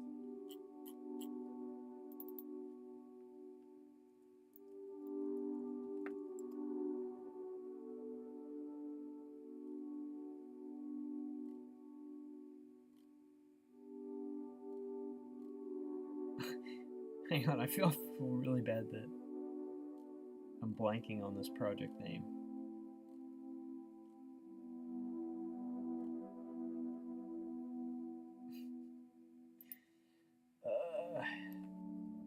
Oh, it's called like Prehistoric.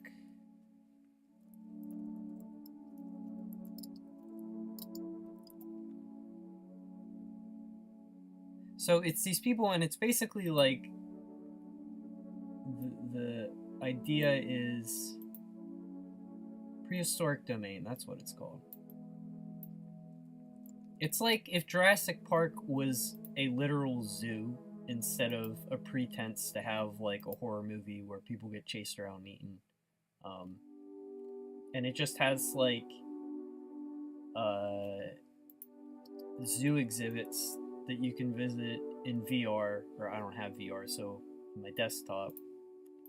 And then it like you get some dinosaur facts and a dinosaur box. That was really loud. I apologize for that.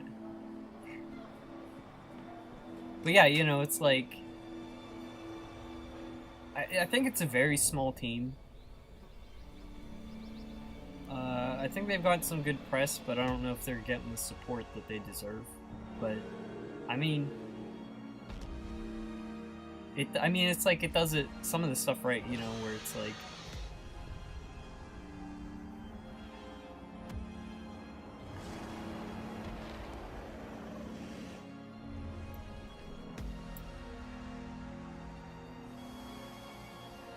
It's free to check out online. And it's not like, you know...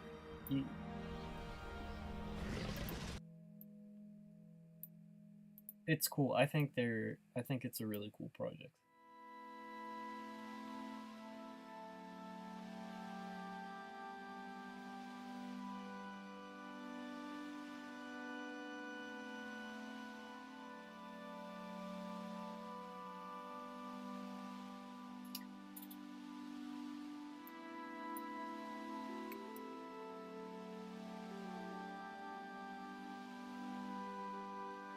Alright, I want to find a reference photo for that pose. Just so I can keep it on point. I think I'm actually... This is gonna take this guy. Well, I haven't decided if I hate this guy or not. But, this guy will be done soon, and then... I don't think I need to draw any more choppers, honestly. And I can't do the whales in the background, because I'll build them out of clay for the reference.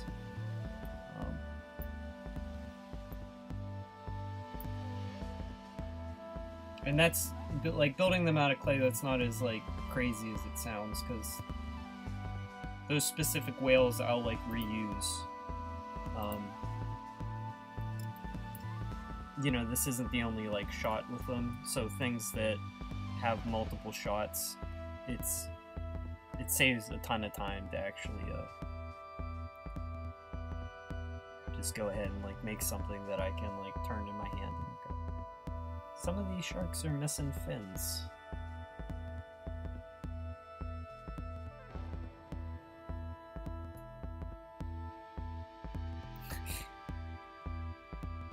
I know how sharks work.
McDonald's cannot complete an order without without forgetting something. That's how it goes.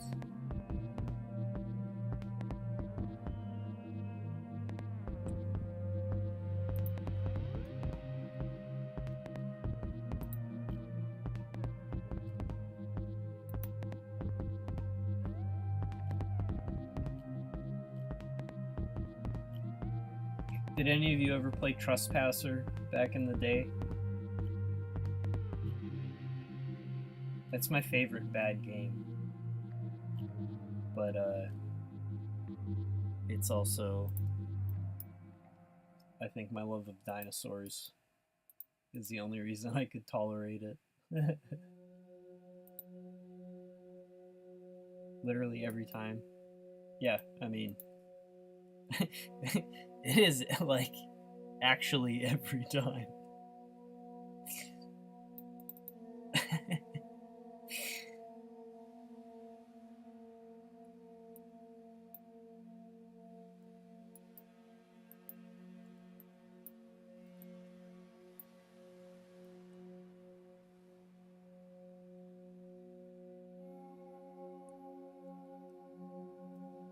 Studio mod accurate T-Rex noises terrorizing your dog.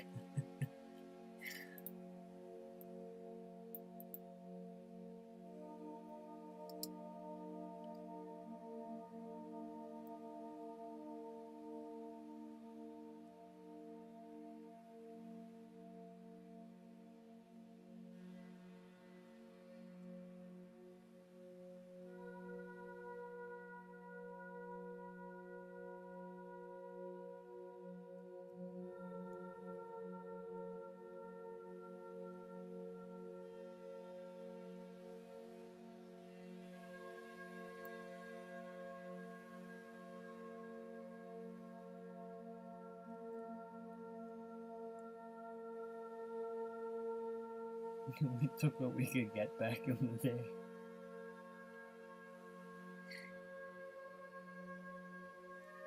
It's true.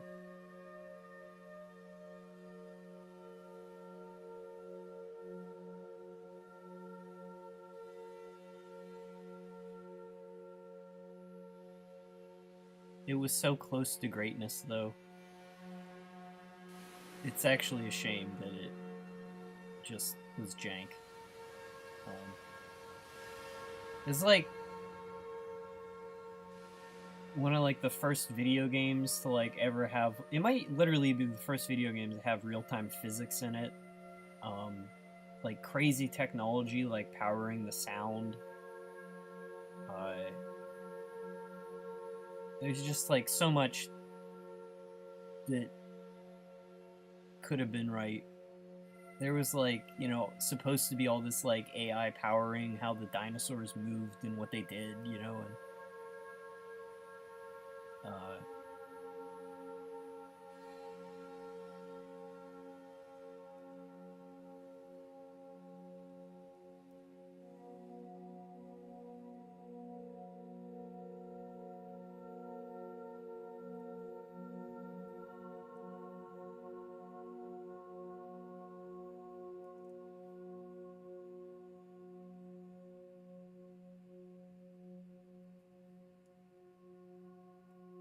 I'm deciding if I want to follow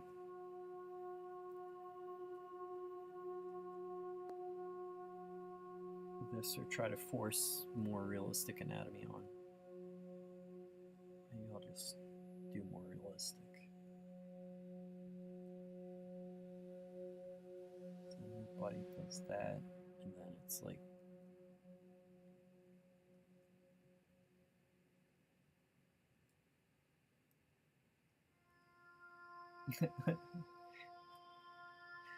old school AI with 3 lines of code. Yeah, but this was like the beginning of like actual effort being like, you know, it was like technology.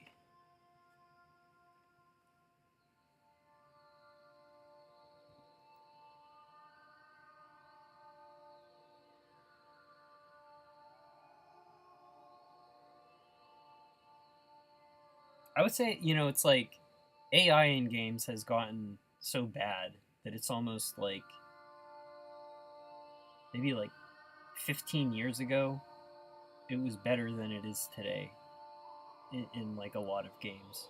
Something like Fear, you know, the way they fake that, the way like enemies chase you around. I guess Aliens Isolation would be like a similar example of a modern game doing it right.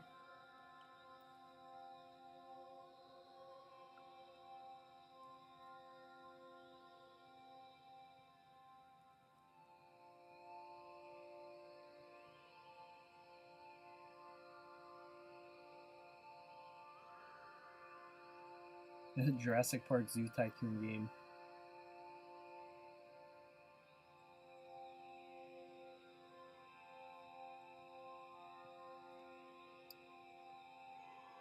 People really like those Jurassic Park Zoo games.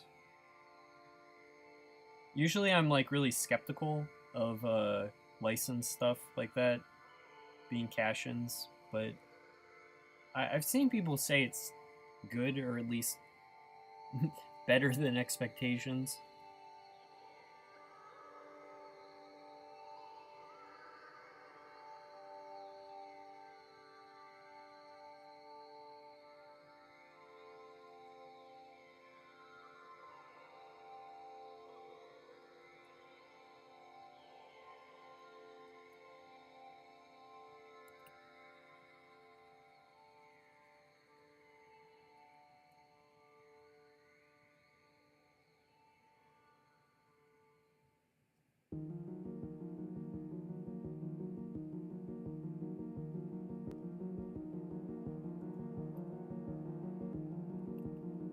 I think you should be able to look up if something does run on the deck before buying it, obviously.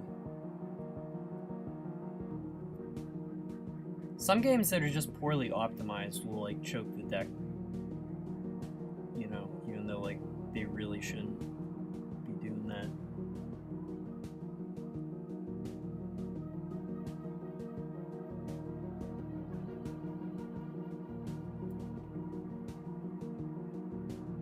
Paleo Pines.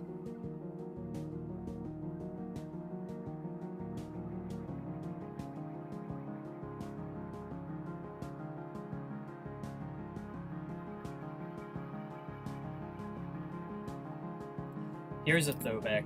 No, this is when I was a kid. This was my jam. Like, my favorite educational game. I spent so much time in this.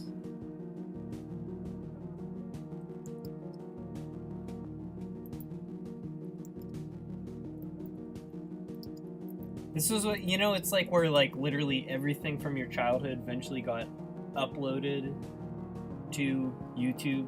This was one where it's like when I finally found it again, it was like the nostalgia was just like, oh my god.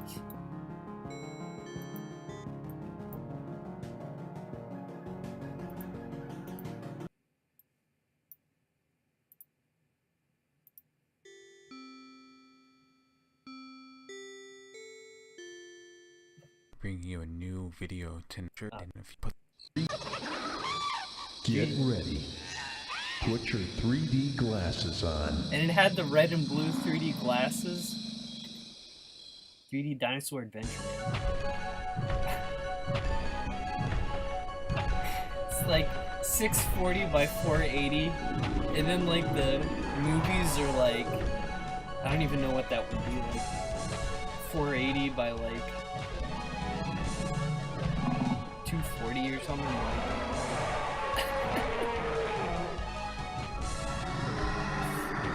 Dude, it was sick.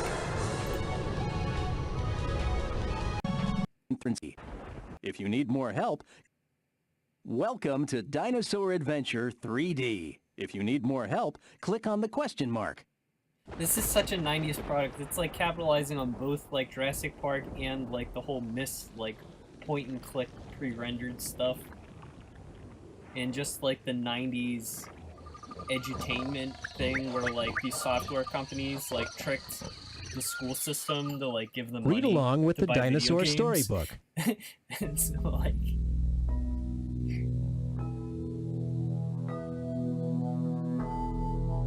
yeah, there's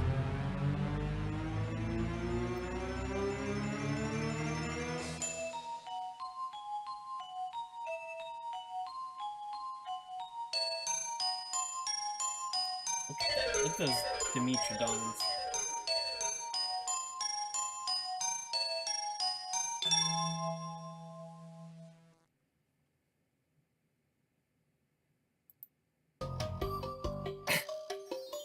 You're right. You found the Hadrosaurus. This was the first dinosaur to be discovered in North America. Click on the duck-billed dinosaur, which is thought to have taken good care of its babies. You're right. You found the Maiasaura. Can you find the Stegosaurus? Oh, the dinosaur museum. I forget what the 3D is called, where it's like the red and blue. Oh my god. It's leopard print.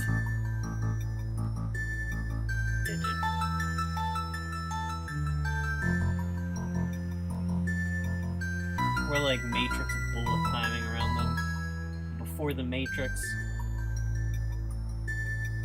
Revolutionary.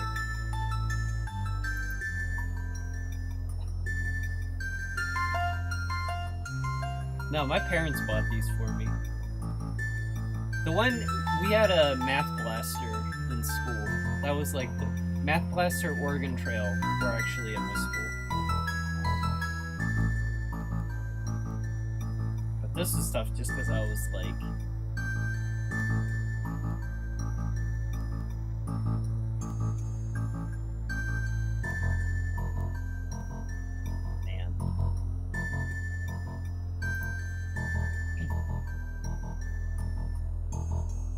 And then there were these like, you could go to this theater, and there were these like little clips. I don't even like know what the stuff is from.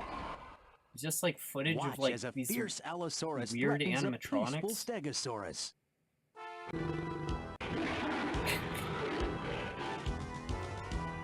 Like this has got to be licensed from something else.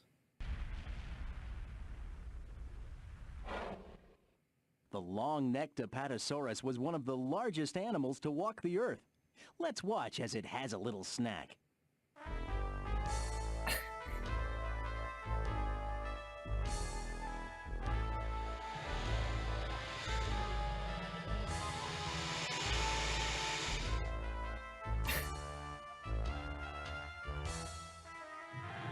Swink.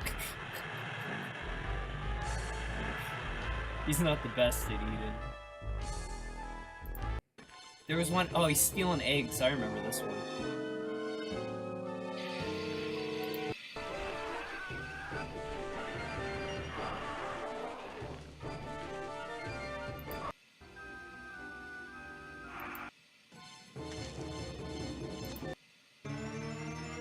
Create your own On the dinosaur. talking dinosaur button. Wireframe pattern. Tyrannosaurus. I feel so empty inside. Elephant skin pattern. All I need now is a bow tie and a cummerbund, and I'm ready for a wedding. This game was hard. I beat it. You did great! Epic You saved gamer. one dinosaur! Now for mission 2! It's like Plateosaurus. It time was would be ancestor running of down. long-necked plant eaters like He would give you something that you had to find, and then you had to like pick it out in time, but then there were like these mosquitoes that like block your path progressively. It's like one of these games that it's like I don't think they play tested it because it was like so difficult at the end. This is also like in these educational games they'd always like have some game that was just an action game and like wasn't educational and like how like Oregon Trail, like where you're shooting bison or something. It's like you're just like playing a video game. And that was always the best part of the game. Across the seas. Encyclopedia, great shit. Going down memory lane.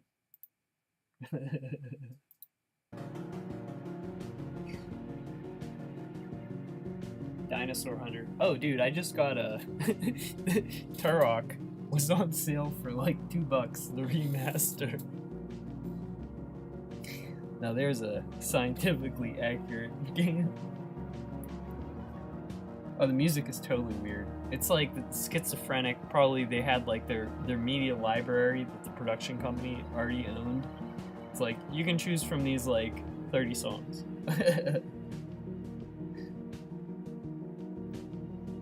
Obama maze. Some shovelware crap. Bingus purposefully buys bad games off Steam.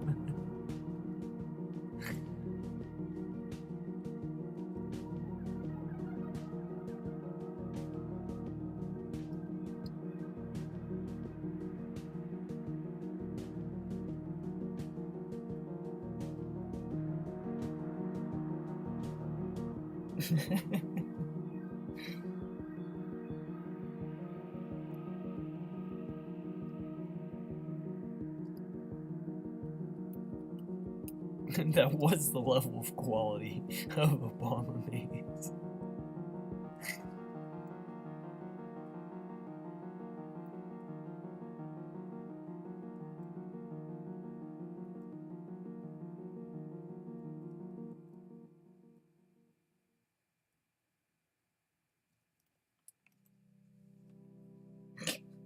It's not interesting.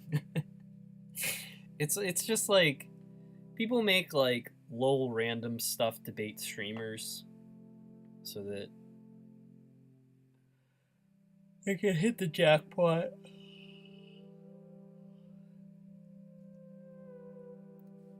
Alright, 8 o'clock. There were some more guys in the background that I still have to do, right? Was that it? Oh no, those guys are there.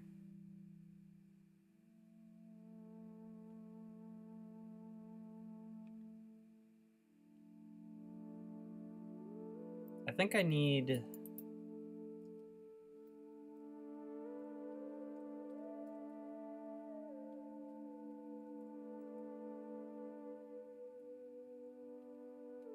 like one more here to make it feel complete.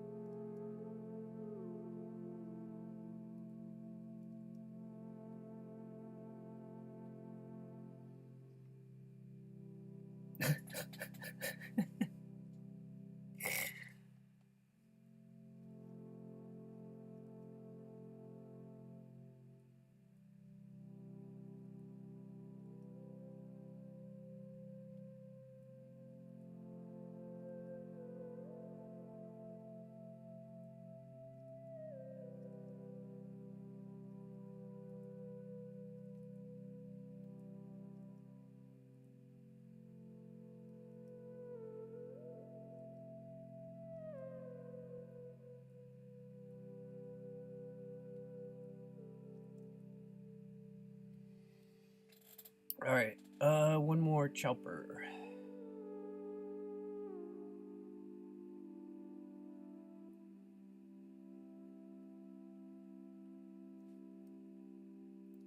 Man, that Dinosaur Adventure game. It gets me in the feels, dude.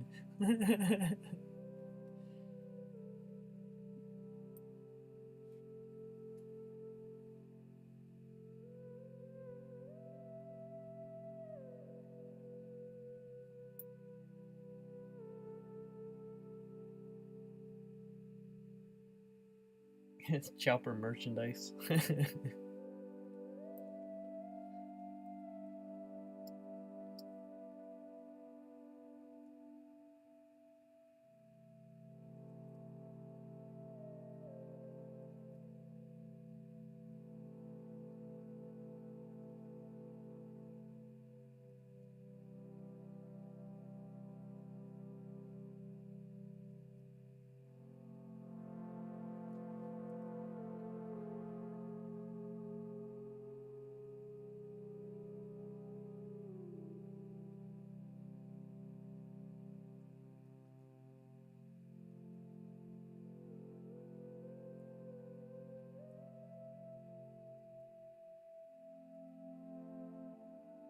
That's one where the the mouth of that sketch was totally in the wrong place.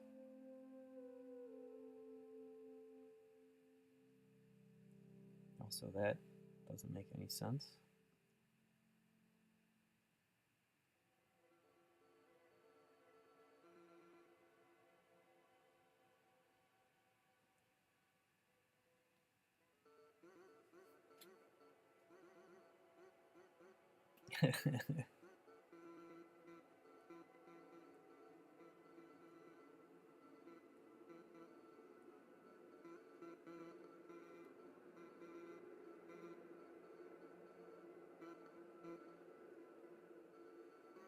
I think with the C button being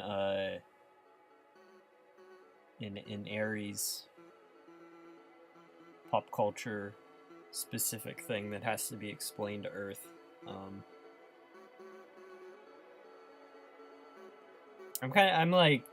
I'm always like hesitant to talk too much about like background stuff because I am still writing it, but they don't manufacture microprocessors on the planet that South Scrimshaw takes place on, so like that, you know, you would have like Kids Wilderness like activity books, but you wouldn't necessarily have like interactive games because very few people would have personal computers to play them on.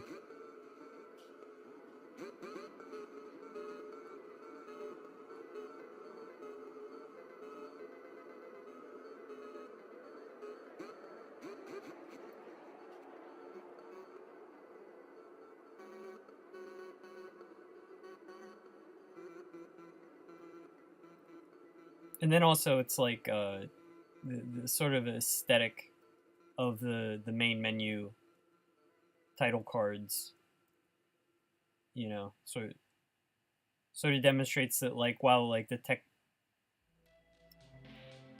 there's a lot of like advanced technology, but it's not necessarily expressed in like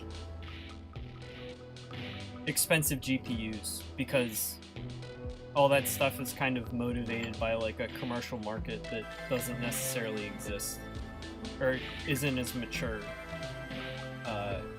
as we have it today, because there's a lot of like additional stuff happening on Earth that prevents people from spending money on luxury like that.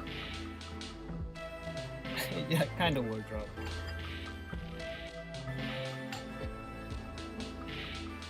Yeah, there are puppet shows.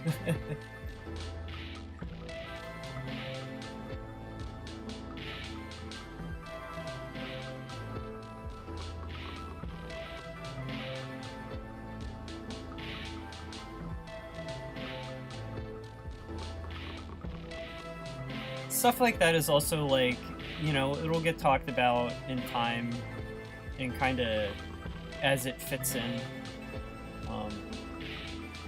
And even if I never get to it, just that I had the idea and it's like influencing the look. That might be enough. I don't know.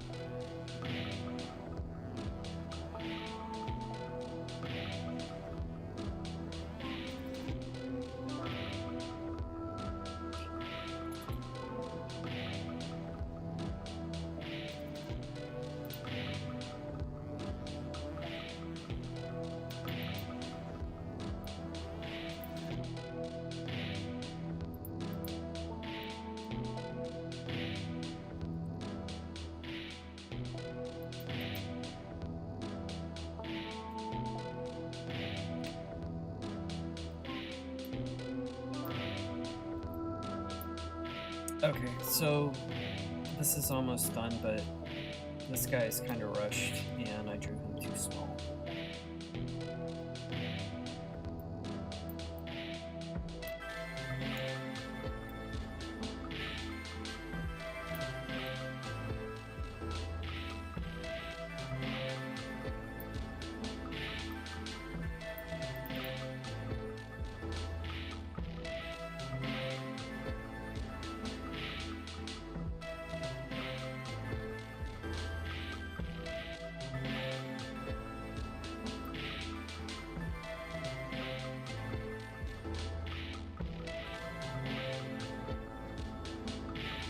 I think he makes more sense up here. This, the whale will be like a really massive part of the composition.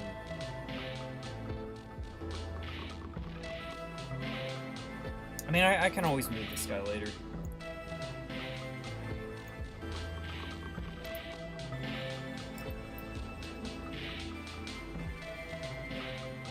I have a question, actually. I have this set up where you all can see my hand. Does that matter?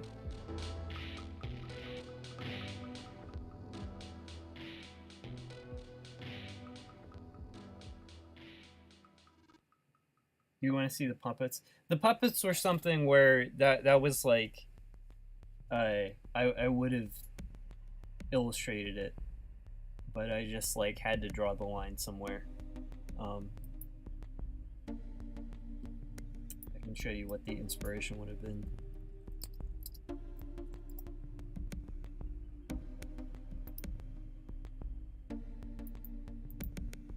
Like Punch and Judy type thing, but like Seabun and Minako.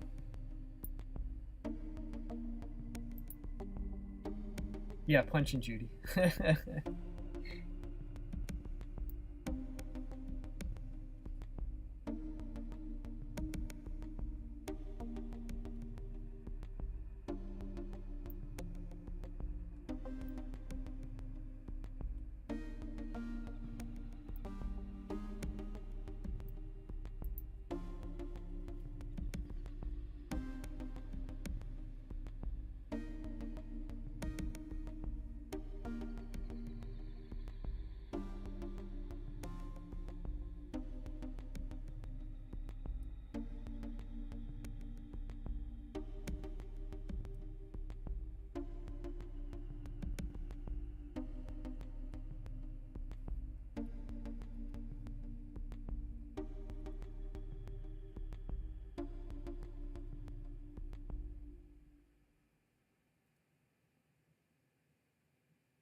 No, there probably won't be more building bugs.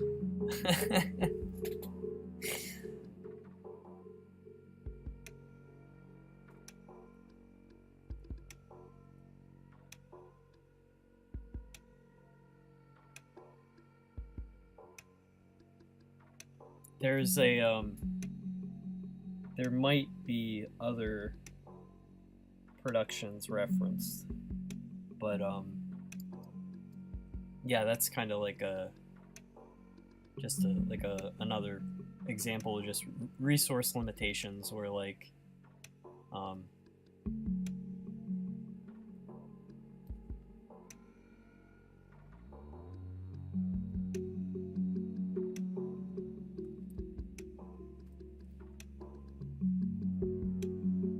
I don't know, maybe, like, I can think of stuff that, like, I want to add, but,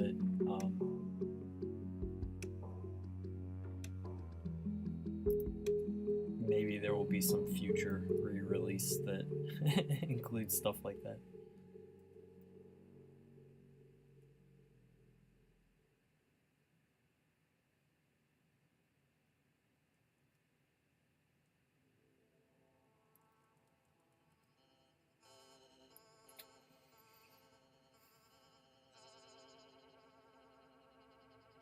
So these guys, I think, turned out pretty well. This guy, I think, needs his contours thickened slightly.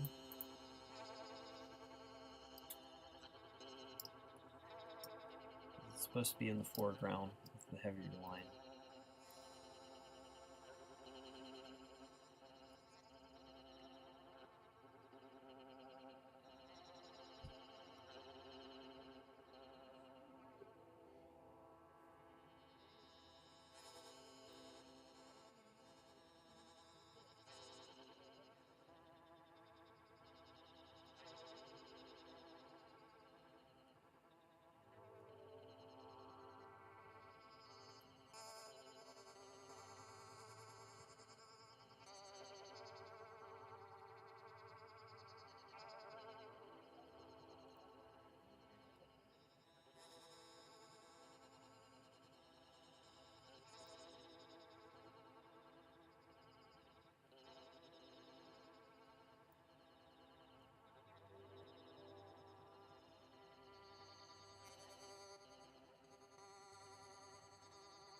I want to pull up a...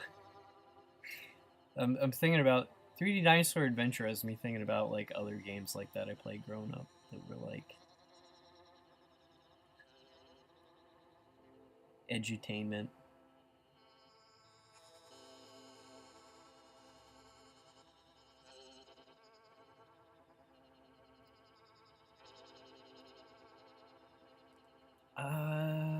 That's much better.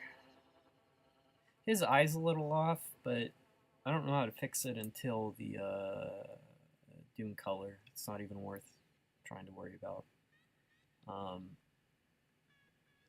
That is... I think that's good. I think that's the line.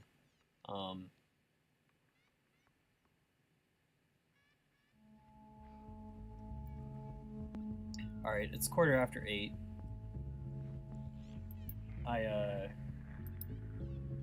I will call it there for drawing.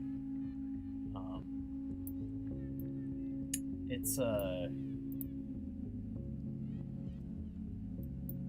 when I was doing the crab, I was like so burned out that I got I had to like wake up, do my day job, and then it was like I was so burned out that I got so little done besides doing more crab.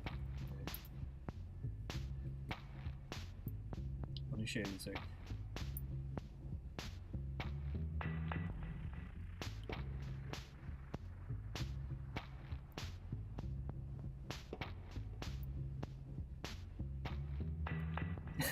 Thanks, Bordy here.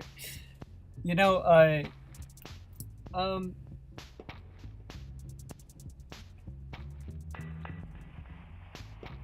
kind of happy with it being a one-man project. What I really need is for it to be my full-time job, honestly. But I think that after part 2, you know, if part 2 won't be done. After I get the next 2 chapters done and they're out, I expect, you know, I'll get another wave of support and coverage that will then, you know, buy me some time where I can work on it exclusively. You know, being in a position where, like, directing other people instead of making stuff myself, a lot of, you know, if you have to, like, to give effective art direction, everything has to be, like, locked down and pre-planned, and you get placed on, like, the time limitation of, like, you know, you're paying for everyone's budget. I mean, I've worked on, like, big projects, so, like, I know how it goes. And a lot of the best parts of South Scrimshaw are me figuring stuff out as I go.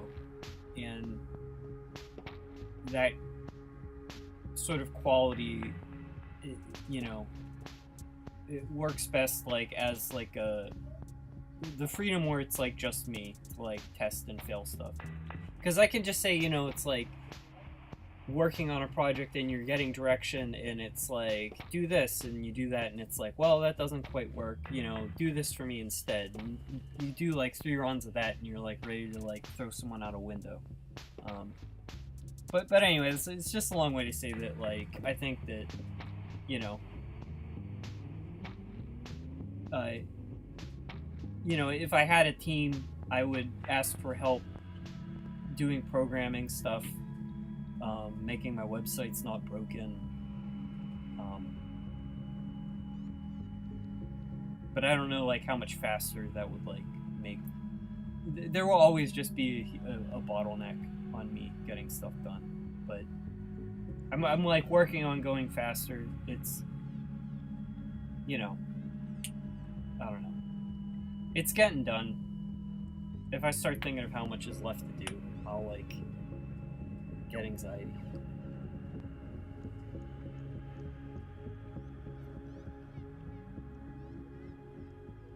Oh, you know what I was gonna pull up? Everyone's played Oregon Trail, but how many played the Amazon Trail? See, it's not... Yeah, here we go.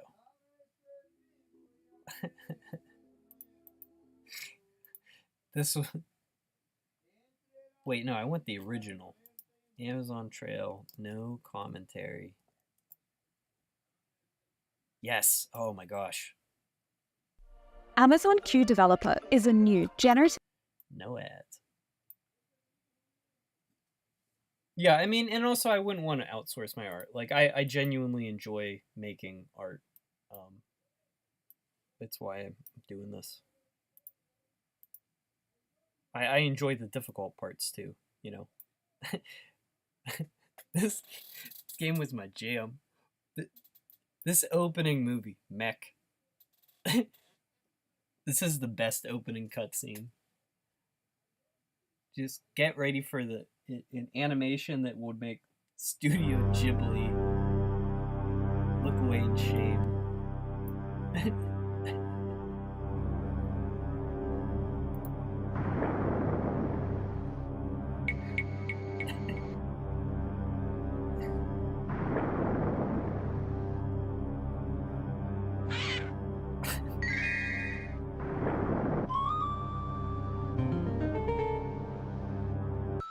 I am the Jaguar of the Inca King. We are hiding from the conquistadors in the secret city of Vilcabamba.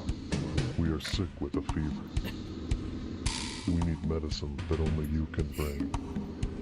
Follow me back in time through the blue mist, up the Amazon River to rescue my people. They're hiding from the conquistadors. I've been called to be on the lookout for a stranger. Who are you? I see your papers are in order. 2 guides have... Antonio is a good choice. Good luck. Oh, you gotta talk to him first. Isn't that these, like, photos? Maybe. Here's what trade I with have. people. You can talk to them. Here's what I have. Maybe. Here is what I have. Maybe.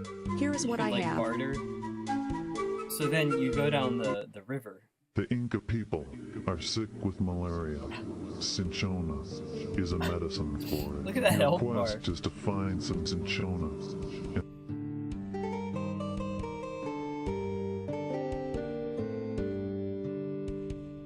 Oh, you gotta go to the forest, man. Go take some photos. Come on, dude. What should we do with this?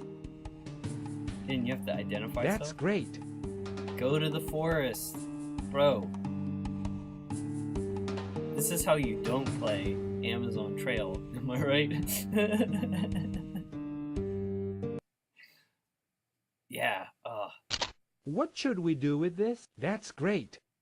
What should we do with this? That's great. This guy's like speedrunning or something. So you go to the forest and you like photograph stuff. What should we do with this? You like That's find great. stuff. What should we do with this? It has like That's a true great. ending if you like find all What the should stuff. we do with? Amazing. What a game. Man, that's the one that comes to mind the most.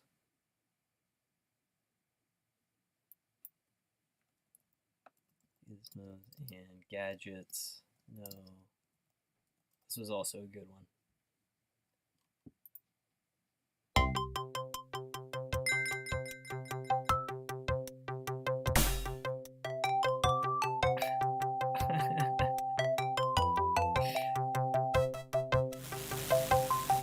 This one was fun to play.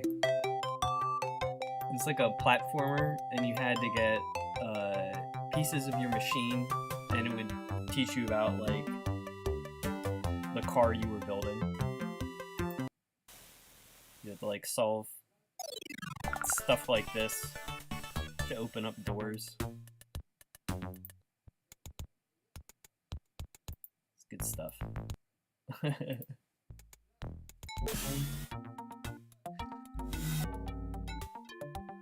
Morty Maxwell, yes. Okay.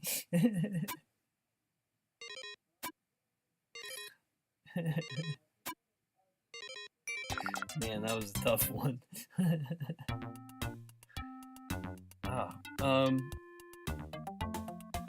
There was another I was gonna pull up.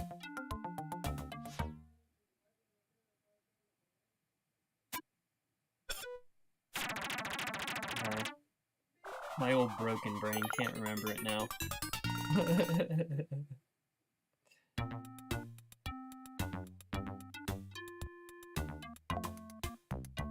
This game you could actually get soft lock, because you would like need all the best parts, and it was possible to throw away the best part. Again, not super well play tested. That's ancient, dude.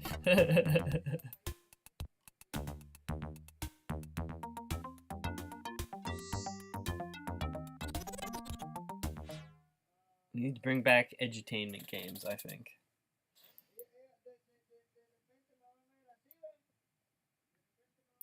Alright.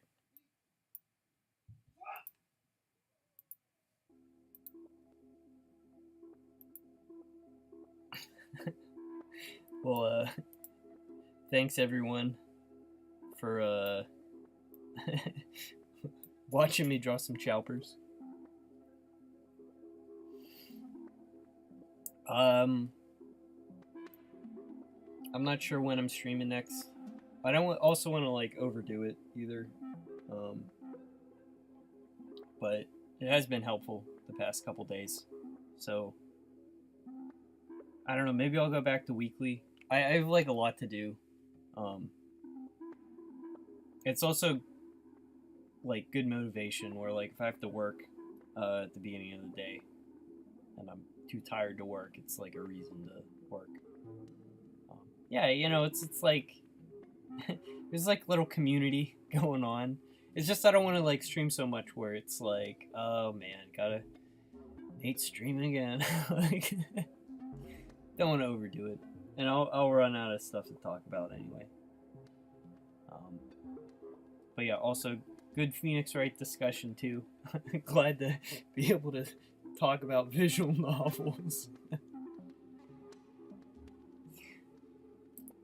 Look after myself. Yeah, I love overworking making art. It's just finding the time lately.